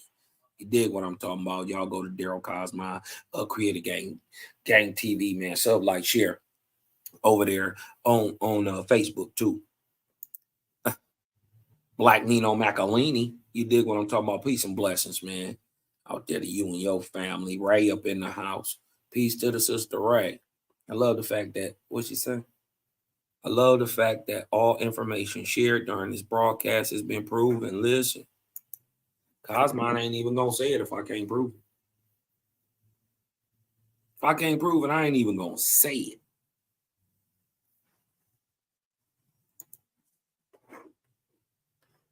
Jay the Snake. What's up, little buddy? What's going on there, little buddy? Shout out to you, man. You dig what I'm talking about? Coming through, get some of this higher light, bro. Nazarene Essene Faith. Shout out to all the Nazarenes in the scenes, man. You dig what I'm talking about? Shout out to all the real Nazarenes in the scenes in the house, all the real Israelites. That's what's up. You dig what I'm saying? They see. The real know. You dig what I'm talking about? Nazarene Essene TV, man, in the house, man. Lamont Williams is in the house. Correct, Elijah. Balance is key. Orders and cycles. Happy Memorial Day. Shout out, man. Shout out. Shout out. This is God damn it. Name is skipping my mind right now. This is my Midwest sister right here. Shout out to you. Damn it. Swordfish up in this thing, man. Hey, man. Hey, man. Hey, man. Say, man, this brother Swordfish is so funny. You dig what I'm talking about? You know what them dudes that like don't never miss? You dig what I'm talking about? Like it hit, the punch hit every time. He funny. And I don't be knowing if he trying to be funny because it should be so dry sometimes. You just be crying like, did he just say that? Man, shout out my dog, man. We be chopping it up heavy. This is my dude, Swordfish, man. You dig what I'm talking about? Who else up in this thing? Who up in that thing? Servant of Allah. Holy Quran been talking about subatomic particles. The Holy Quran, chapter 34 and 3, by him who knows the unseen, from whom is not hidden the least little atom in the heavens or on the earth. Okay. Right? He's saying that. I mean, you saying that like the Quran predate OWASP. Nah, man. You said that like it still didn't come from OWASP. See, y'all just see in this dispensation, this is the information being brought forth again. Same information that was given to Yeshua. Same information that was given to Sakiah, who y'all call Buddha, or Confucius, or Brahma, Iwata, Po, Chinese, and was first brought down to the earth 9,000 years ago with the great prophet Zarathustra. So, cuz. Holy Quran just copying, cuz. You dig what I'm talking about? But shout out to you, servant of Allah. Here's what he had put up, y'all. My bad. I thought I clicked it. Shout out. You dig what I'm talking about? But you still late. You dig what I'm talking about? By late 600 AD. You just dig what I'm saying?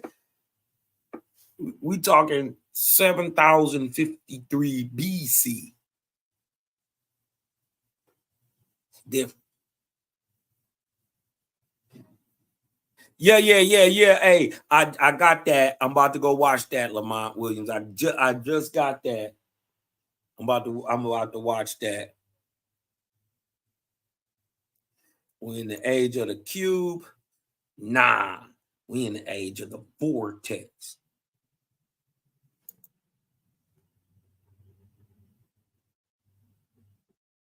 Bowling Built says, just entering the fold. Peace and love, good people.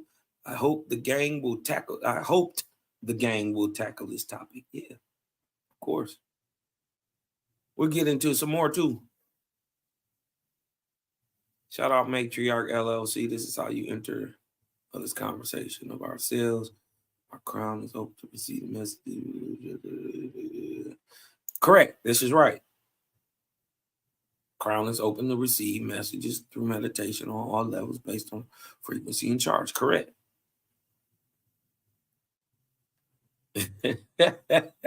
Shout out Matriarch, man. He said it's better than anything offered at a college or university. Correct.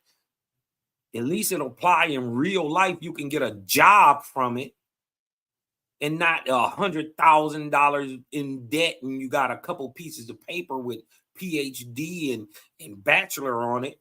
You dig what I'm talking about? And $100,000 in debt and can't get a job in the field that you applying for. But they don't hear me though.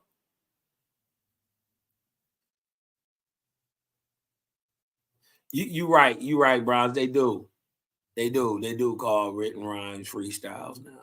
Facts. Indigenous minds, facts. Shout out to Indigenous minds. Mac D say, isn't that similar? What does he say? Mac D say, isn't that similar to what that brother Silas said, or what maybe he meant when he said your thoughts are not your own? Well, I don't know who said that, but I've been saying man is inspired totally. This is why you always hear them two different voices in your head. And then on top of that, you got a conscience. It's in a whole nother different voice. Right? Like you can say some shit evil as hell in your mind, and then your other mind will say, man, that's some evil ass shit. You dig what I'm saying? But then you got a voice that's in your mind. But then you got a voice that resonates from inside of you. And you don't hear it with like it's not an audible voice. It's like a frequency. It just vibrates through you. Yeah, it's a difference. Right? So nah. He wasn't saying what I was saying. If he was saying what I was saying, he would have put the little extra sauces and twisters on it. He did what I'm talking about to make me understand. That's what he was even talking about. Right? I know all things are from outside of man to man. You dig what I'm saying? So I get it. I don't think that's what he was saying, cousin. Virginia Body, look, okay. Eternal life in Yahushua. Melchizedek order. Do you know what Melchizedek is? Eternal life. Shout out to you. But do you know what a Melchizedek is? It's not a person. Well, it's a group of people. Right? And they are in order. Right? They use the Merkaba, which is overseen and ran by an angelic being called a Metatron. Right? Metatron is the title over the Merkaba, or the ability to hear and see spirits on the earth a few thousand years ago. Thousands of years ago. This is pre-flood. So pre-21, pre-23, 153 BC in the time of Noah. So, right. And Noah is Enoch is a 365-year span of time where a group, 11 seers, right, one every generation, were born in the 365-year span, right? Those group of seers are called Melchizedeks. They come during the time of Enoch, right? This is how all over the world, quote unquote, Enoch gives different retellings of the story to the giants about the flooding of the earth. You dig what I'm talking about? Remember, this happened 1,000 years or so, 2,000 years before the time of Noah and the flood would even happen. We've got to remember Enoch is Noah's great grandfather, his third great grandfather. And it's not a man. It's a time. And Melchizedek is an order of seers that came in a 365-year span of time called Enoch. how Melchizedek or Metatron ties into that. Metatron is the angelic spirit over the Merkaba. This is how the Melchizedeks gave prophecy. Same thing you would call today astral travel. Same thing a Melchizedek did. And also, the Melchizedeks are kept alive in the Plutonic order, and also through all the way down through Josephus and even Apollonius of Tyana. It's an order.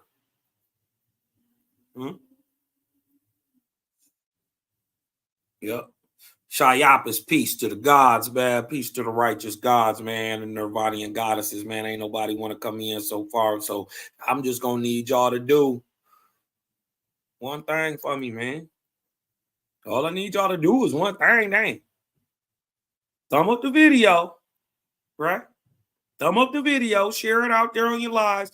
Hashtag Terrance Howard. Right? Hashtag Terrance Howard. And when y'all done with that, I want y'all to breathe in.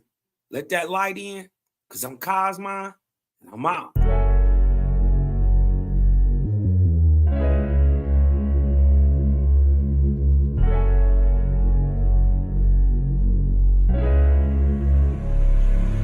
And oh yeah, put that Super 7 in the air. Tell me how you feeling when you're feeling up there. When you in the sky breathing rarefied air. When you're breathing rarefied air, oh yeah. Put that Super 7 in the air. Tell me how you feeling when you feel it up there. When you in the sky breathing rarefied air. When you're breathing rarefied air, oh, it's that Japheth, that Chow Mein, that Papabul, that Tao Mein, since sun south in the arc of Wayne. My brain moving like Tao Sang, so ass above, it's so below. That up and that down thing, this flow is atmospherian. I call that a ground game. See, water is knowledge, so if I'm teaching, you're learning. So how your God make a sun without vortexing current? See, the pattern is ponic, I'm reaching out for my people. Oh, watch me flow through your speakers, you feel the force of the ether. And when the force gets the equal, I'm taking off like an eagle. Police popped the pastor yesterday for pushing put equal. My DNA is Moshe. Mix that thing with higher water. My spirit rate is OTN. It's just a higher order. Got more light than Kavita. Rap a lot just like Tila. Went from sinner to saint. Shout out my big homie Sela. Got more torque than a sports car. Got more work than a door star. And the 4 million I make, I'm giving the Dr. Umar. Oh yeah. Put that Super 7 in the air. Tell me how you feeling when you're feeling up there. When you in the sky breathing rarefied air. When you're breathing rarefied air, oh yeah. Put that Super 7 in the air. Tell me how you feeling when you feel it up there. When you in the sky breathing rarefied air. When you're breathing rarefied air, oh yeah. Super 7 in my rites and ceremonies. I'm married to Jehovah, holy matrimony. Confucius say, in the words of Caillou, before you hit the tomb, be a bridegroom. Only got one question for Miss Susan B. On how to last Ahuin is now a Angui. Blame my inspiration, I'm just thinking thoughts. But in the way of God's, we gon' keep it short. Why Jesus wanna kill me, Matthew 10:34. Just a couple questions that I'm needing to know. Oh, watch me flow, it's so potent. Set the vortex in motion. Super 7, I'm floating across the Aegean Ocean. Oh, you a Muslim now, so I guess you making salat. Well, I'm an Israelite, I'ma make him at the Shabbat. Got Moses on the bumper, super slap off in my spaceship photosphere. So I stay lit, peace and light to the faith is so yeah. Put that Super 7 in the air. Tell me how you feeling when you're feeling up there. When you in the sky breathing rarefied air. When you're breathing rarefied air, oh yeah. Put that Super 7 in the air. Tell me how you feeling when you feel it up there. When you in the sky breathing